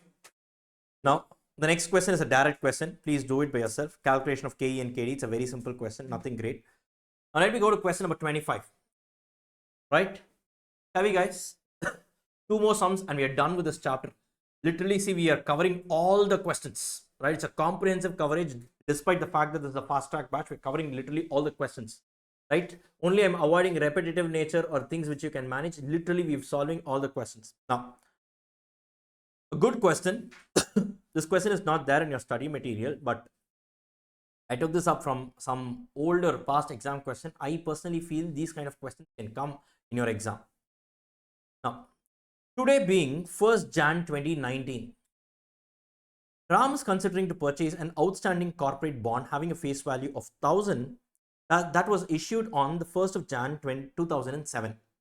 Which has a 9.5% annual coupon and a 20 years of original maturity. That is, it is maturing on the 31st of December 2027. Okay. Since the bond was issued, the interest rates have been on the downside and it is now selling at a premium of 125.75 per bond. Right? Interest rate here is not your coupon rate. They refer to the market yield and all. I told you, based on the yield and all, the market price of this debenture can increase or decrease. One sum we saw, no? Yield. Based on the yield, we calculate the issue price. Correct? No? One sum I saw. We saw that. When I taught you. Now, based on that, they are saying currently it's quoting at a premium of 125.7. Determine the prevailing rate of interest on similar bonds if it is held till maturity, which shall be at par, and the PV factor are given in the question. First, forget the answer. I want you guys to read the question and tell me the approach. This most important thing. First, I'll give you about 20 seconds time. Read the facts of the question, then you can answer. Come on, quick, quick, quick. Make it fast.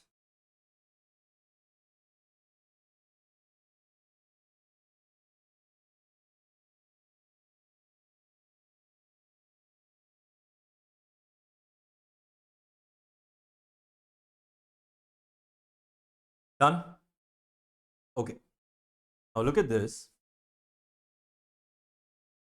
In this question, they are asking you to calculate basically prevailing interest is nothing but KD calculation. They are asking you to calculate KD. Okay. Or from the perspective of investor, KD from the perspective of company, cost from the perspective of company is return from the perspective of the investor.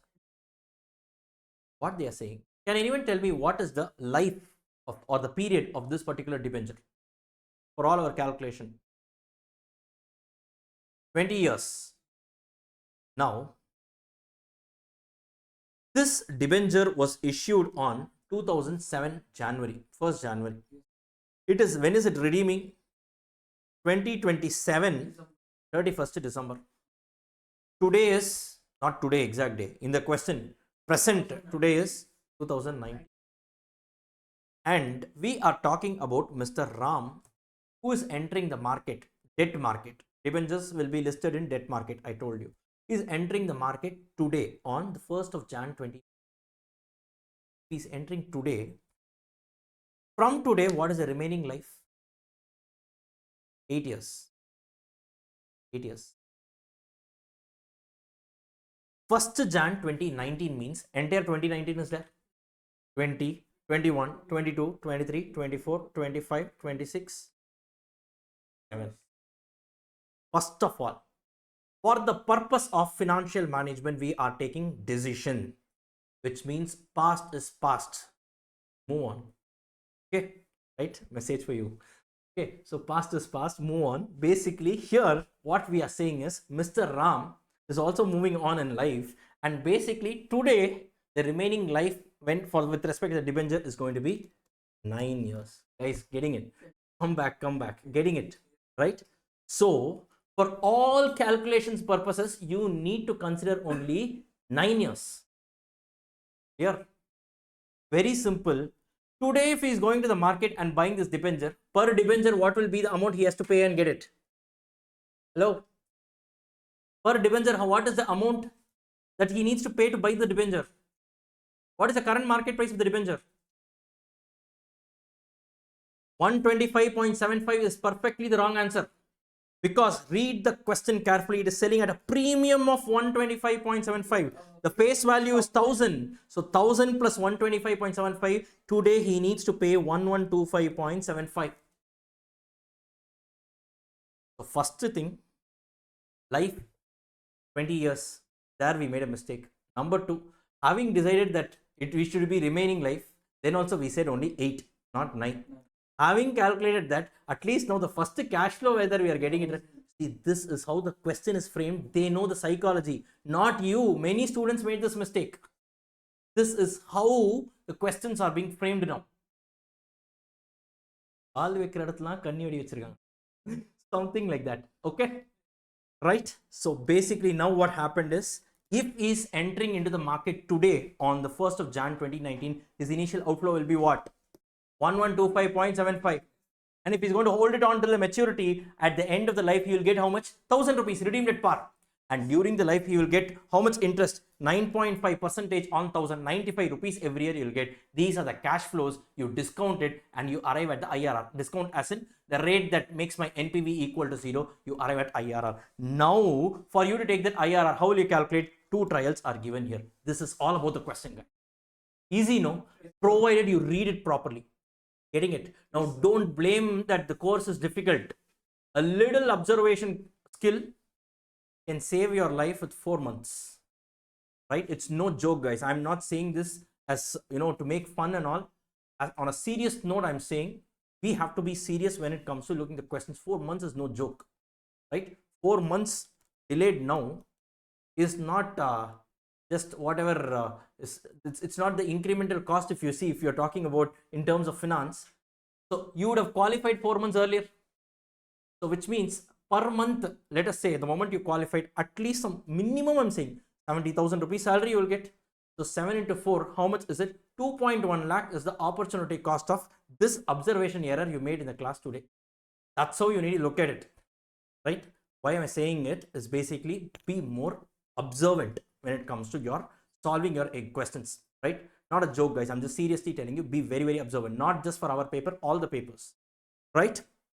So now coming back here, but don't worry, there's nothing to feel bad about this, because many students make this mistake. Institute knows that. That's why they coin these kind of questions. Look at the psychology that goes behind this. They know where you make a mistake. First, a mistake on the life.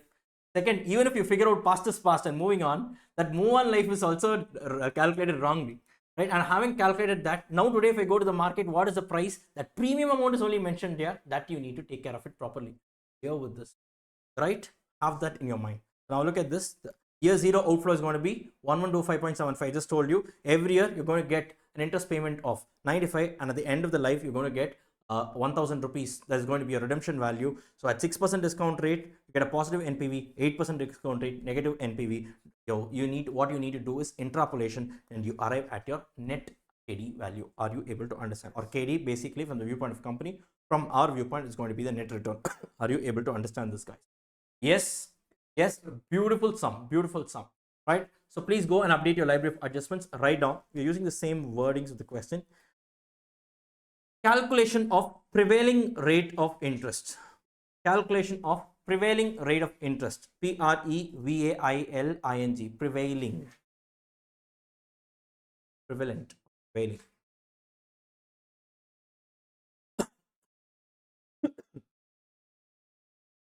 Done. Done. Shall we move on? The next one. Guys, shall we proceed the next one? Right. Okay, so this 25 is also something similar. It's easy, you just see. Now, the last question, question number 26. And with that, we'll be winding up this chapter. Question number 26. This question is about missing figures. Missing figures, right? What is this question about? Look at this. An interesting sum. It's like a puzzle. Mr. Ram Limited, evaluates all the capital projects using a discount rate of 16%. In short, they are currently saying their WACC is given in the question. WACC is 16%. Its capital structure consists of equity share capital, retained earnings, bank term loan, and debentures redeemable at par. How many sources of finance are there? 4. Equity share capital, retained earnings, you have a term loan, and then you have a debenture. Correct? The rate of interest and overall cost of capital is given in the question as 16%. Right? Now look at this.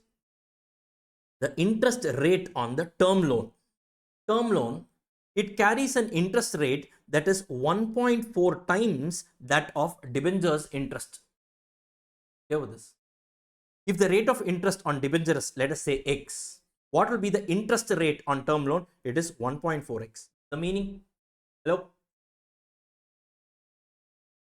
The remaining tenure of debenture and the bank loan is 4 years and 6 years respectively. So debenture has a remaining life of 4 years.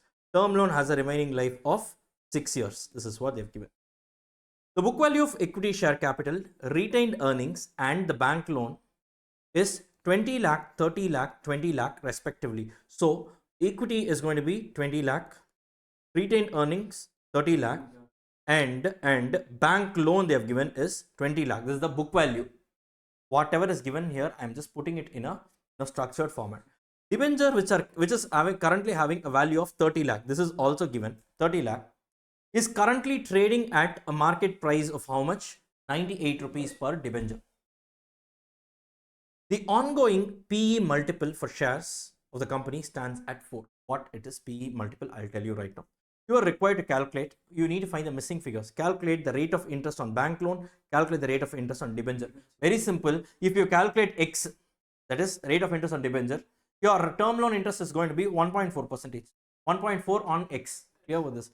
Forget, it's very simple. Basically, you need to calculate the rate of interest on your debenture. If you calculate that, you can calculate your term loan interest also. Applicable tax rate is 30%. Now, first and foremost, before we enter, PE multiple is given in this.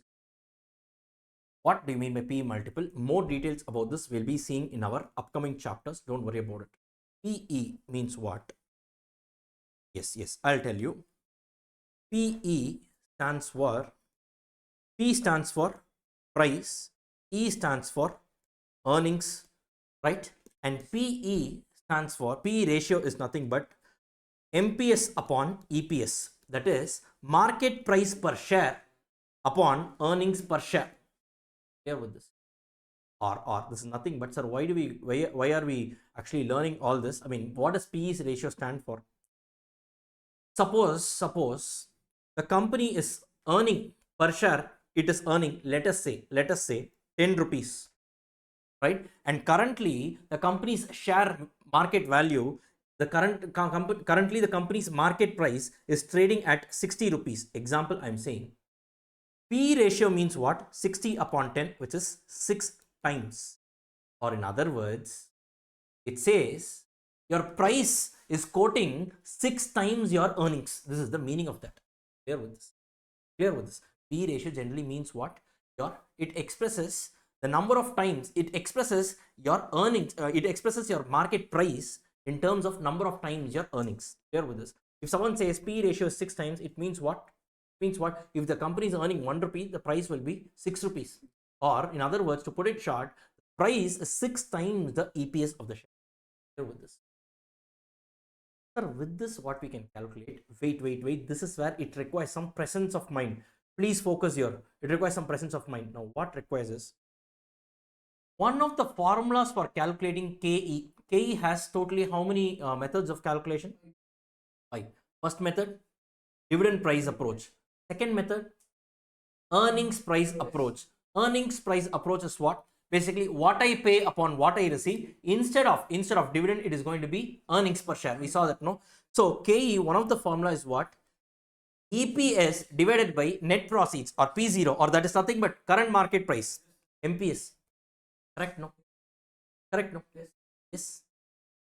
No. Now, if I take this MPS to the other side and EPS to this side and cross multiply, can I say MPS upon EPS is equal to 1 by KE? Agreeing with me? Simple cross multiplication. And this MPS upon EPS is nothing but PE ratio. Just now we saw the PE ratio formula, no? Market price upon earning. Correct? Or 1 by KE is equal to PE ratio. Or in other words, can I say KE is equal to 1 divided by PE ratio? Agreeing with me on this? Agreeing with me on this? 1 by KE is equal to PE ratio. Cross multiply. So KE is equal to 1 upon PE ratio. Agreeing with me on this? Write it down somewhere. This requires some presence of mind. Please write this down. I will give you a minute time. Please scribble it in whichever language you understand. So you please do it. Whichever way you understood, you please scribble it off. Right? A very, very important understanding. This presence of mind, right, is required in your exams. So that's the reason why I just solved this sum in the class for you. Right? Beyond this, no incremental learning. It's all concepts are done in this chapter. Right? It's just one puzzle that we had to solve here. Clear with this, guys? So now, can I conclude that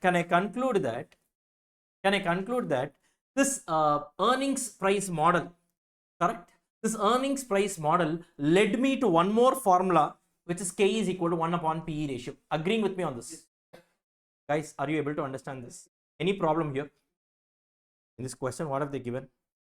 PE ratio is 4 times. So what is going to be my KE? KE is 1 by 4, which is 0.25. So 25% is my cost of equity. Clear with this, guys? Yes. As simple as that. Are you able to understand this? Right? So now, guys, listen. In this question, you have the KE figure 0.25 or 25%. Yes? KE is equal to KR. K is equal to KR. So even for this 30 lakhs, there's the same cost of 25%. For the remaining two, the weights are there. The cost is, everything is expressed in terms of X. Correct? No? The cost with respect to debenture, interest rate is X. Right? So what we can do is let the rate of interest be X.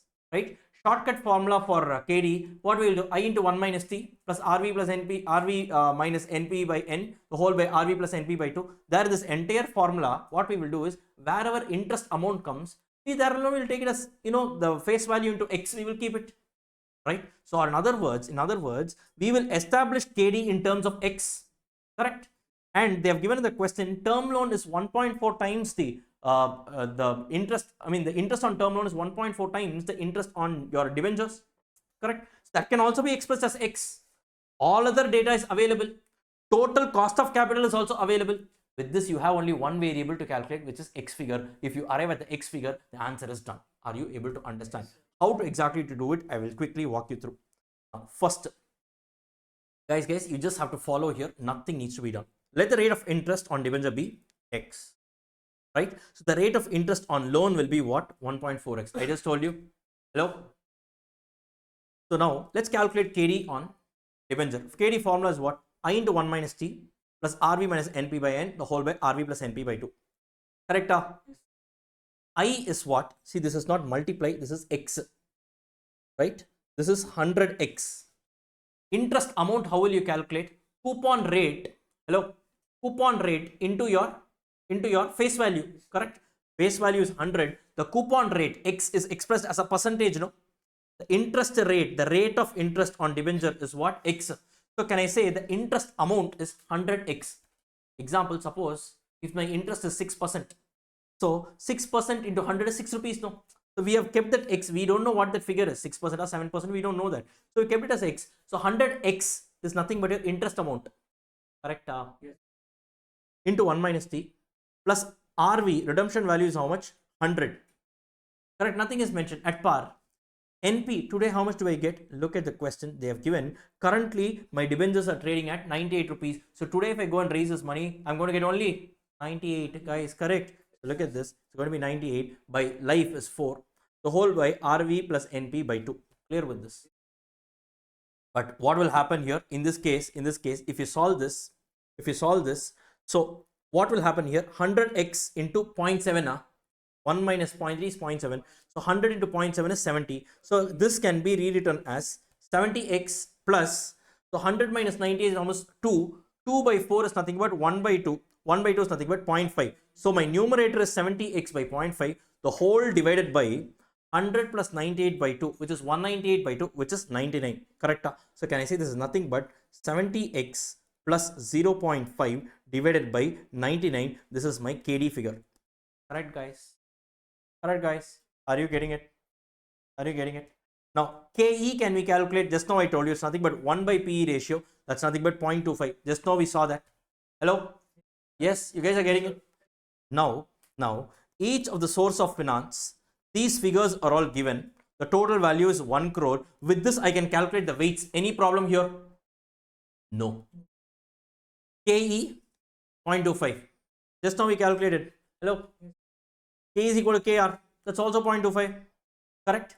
KD, just now we saw this is nothing but 70x plus 0.5 divided by 0.99. Guys, correct? Yes. And here, what is going to be your this one?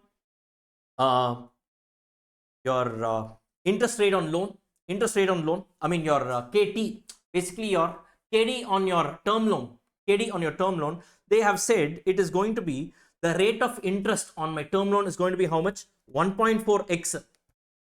Correct? So they have given the question. The rate of interest on my term loan is going to be what? 1.4 times my rate of interest on debenture. Correct? No? Yes. And in case of a term loan, how do you calculate the post-tax cost of debt? It's going to be into 1 minus tax rate. What is the tax rate here? Into 1 minus 30.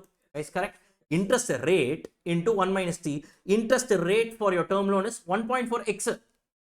It is 1.4 times your interest rate on your debentures, guys. Correct? Right? Or this is nothing but 1 minus 0.3 is 0.7. Correct? So 1.4 into 0.7, how much you get? 0.98. That's what they have mentioned here. Hello? Are you able to understand this? Yes, you guys are able to understand this? Yes? Done? This independent ingredients, you got it? Guys, this is simple mathematics you need to do. Correct? So now what happened? multiply the respective weights with the respective costs. So 0.2 to 0.25, you get this figure. 0.3 to 0.25, you get this figure. Now here what we need to do, it is 70x plus 0.5, the whole divided by 99, multiplied with 0.3. Correct? So what happens? 0.3 into 70, how much is it? 21. So 21x plus 0.3 into 0.5, how much it becomes? 0.15x, the whole divided by 99. Getting it? I'm literally walking you through every single step here. Right? And here 0.2 into 0.98 gives you how much? 0.196x. Right? You add up all these things. Basically, 1 second. These two numbers you add, how much you get? Take your calculator. Take your calculator. 0.05 plus 0.075. How much you get? 080. 0.05 plus 0.075 gives you 0.125. That is this number. Plus this 0.196x is kept separately. 0.196x plus this figure is also kept separately. 21x plus 0.15, the whole by 99. Clear with this? This is the total. Correct? Yes. And in this question, they have clearly given that the overall weighted average cost of capital is 16%. Guys, correct? Because that's a discount rate I use. Discount rate is nothing but your weighted average cost of capital. Or can I equate and say 16% is equal to 0.125x plus 0.196x plus 21x plus 0.15, the whole by 99. Guys, correct? Now what should you do? You take an LCM? No. Hello? You know to take an LCM? Yes, we have. No, no. Yes, we have. Congratulations, figured it out. Was okay, fine. So here it has to be what? 99 into 0.125. So you need to multiply this. 99 into 0.125. How much is coming out to?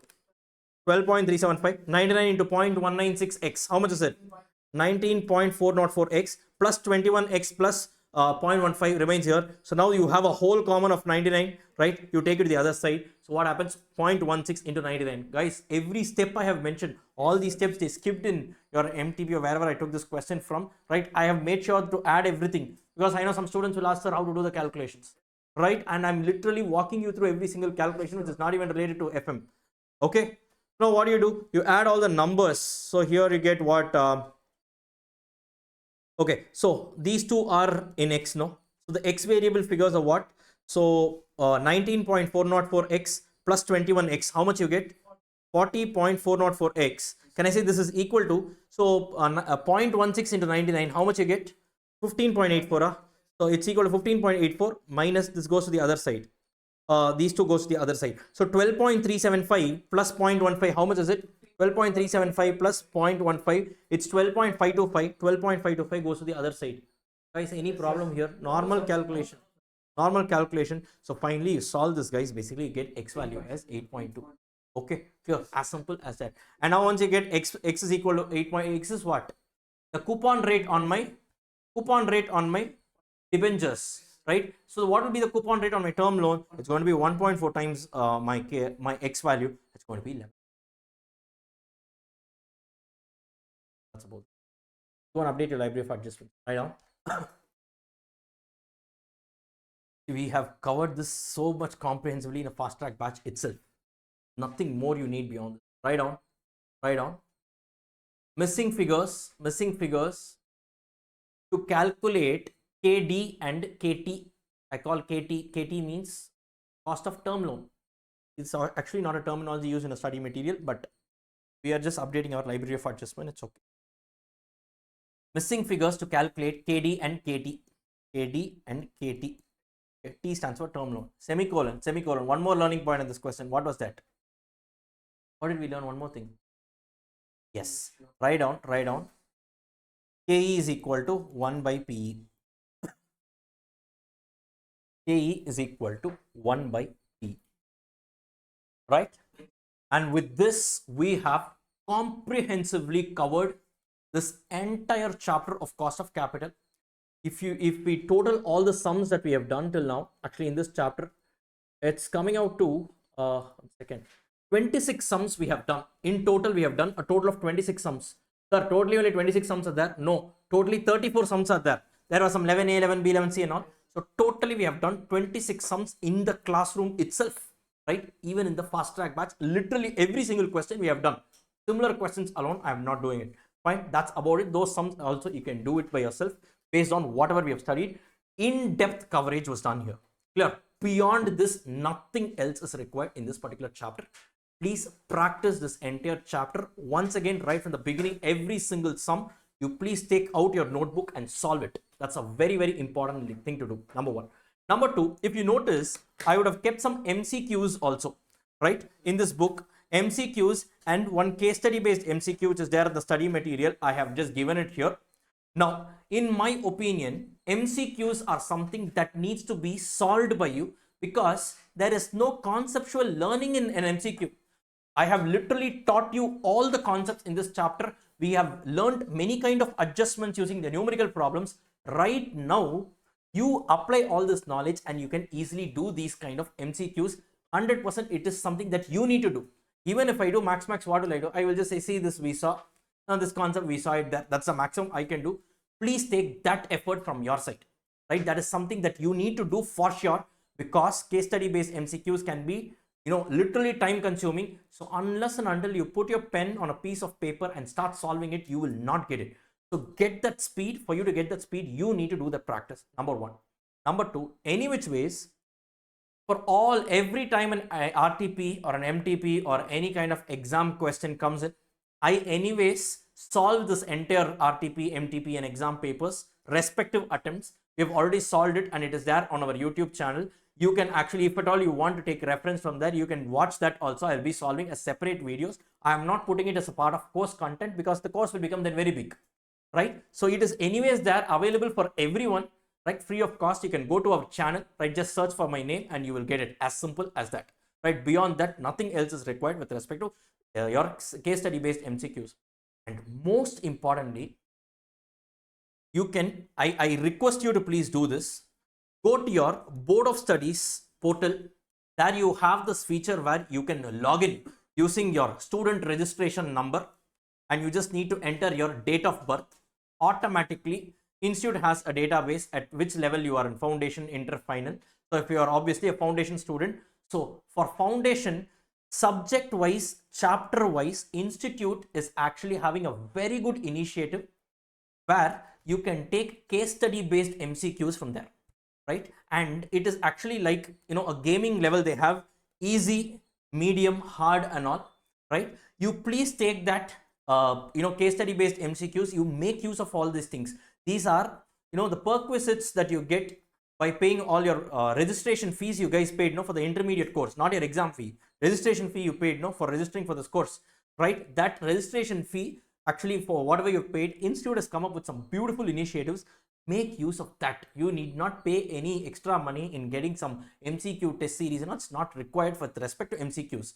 You take it there. After, it comes with a timer also. It's like a game. It comes with a timer, so it will tell you at the end, it will generate a report and it will tell you which question you took, how much time and all that, and you can generate a PDF summary as to what is the correct answer, what was the answer that you gave, right? All these things, it is there. Make use of these things, right? And how do you approach MCQs? Based on the knowledge that we just got, right? I've taught you literally every single concept under this particular chapter. Beyond this, nothing is required, right? Based on this, it's your duty right now to sit and solve all this case study based MCQs, not just in our study material. You go to Institute Board of Studies portal, you log in and you also take up all those things. It's very, very beautiful initiative which the institute has come up with, right? So please make use of that. So on that note, I'm signing off in this particular session. We have successfully completed 2 chapters. One is time value of money, and then we've completed your cost of capital chapter as well. A comprehensive coverage, every single question and every single concept is done. One more thing I just want to show you. Now some students might have this doubt, so I wanted to open up and show this also. Now there's one thing that I have deliberately left because it's not a part of this chapter ideally. E calculation. Under KE, you have something called as, estimation of growth rate. When G is not given in the question, there are 2 ways in which growth rate can be calculated. One, based on the trend we saw now. Yes, 5 years ago. Currently, based on the trend, you get it. The other one is actually using a formula called G is equal to B into R, where B stands for retention ratio and R stands for rate of return on your funds invested. So what is all these things? Ideally, it's not a part of this chapter. It's a part of a chapter called as dividend decisions, which we'll be seeing later. Sir, then why did you keep it here? Because by I don't know for what reason, Institute has mentioned this formula alone in this chapter as well as in dividend decision chapter, but no sum is covered in this chapter with respect to G is equal to BR. All the questions are covered there only. That's the reason why, since you should be having the doubt, I have actually foreseen that also, and I've kept it here. But do not worry, this entire formula is also logical. The logic behind this I will teach you in that respective chapter. It's not a part of this chapter. Clear? So on that, I think we have literally covered this entire chapter, right? Full and full, all in all, right? And with including all numerical problems and everything. So now it's your duty to actually apply these concepts, solve these sums once again, and solve all the case study based MCQs. And that's about it. You are already exam ready. As simple as that. Right, guys? And remember, at the very first class itself, I told you I can provide you the direction, but right now it's up to you to bring that determination, and you need to solve it. So the power of consistency will actually take you heights, right? The only thing is, you need that little push. Do it. You will be able to do it, right? You guys are really telling you guys are very sincere. CA students are very sincere, because the moment you're signing up for a course, it's no joke. Not everyone has the guts to do that. You guys are still hanging on to it. It means that deep inside you have that hunger, you have that fire. Bring it on. That's about it, right? There's a saying, beautiful saying in English: work while you work, play while you play, right? So you need not sacrifice all other things. When you are studying, give your 100%. That's about it. And whenever you're in your free time, you don't think about studies. You just enjoy whatever you want to do. Have a mix of everything in life, and I'm sure you will reach heights. Clear with this, guys? Fine. With that, I am signing off in this particular session. I will see you all in the next one with a brand new chapter. Thank you all so much. Bye-bye.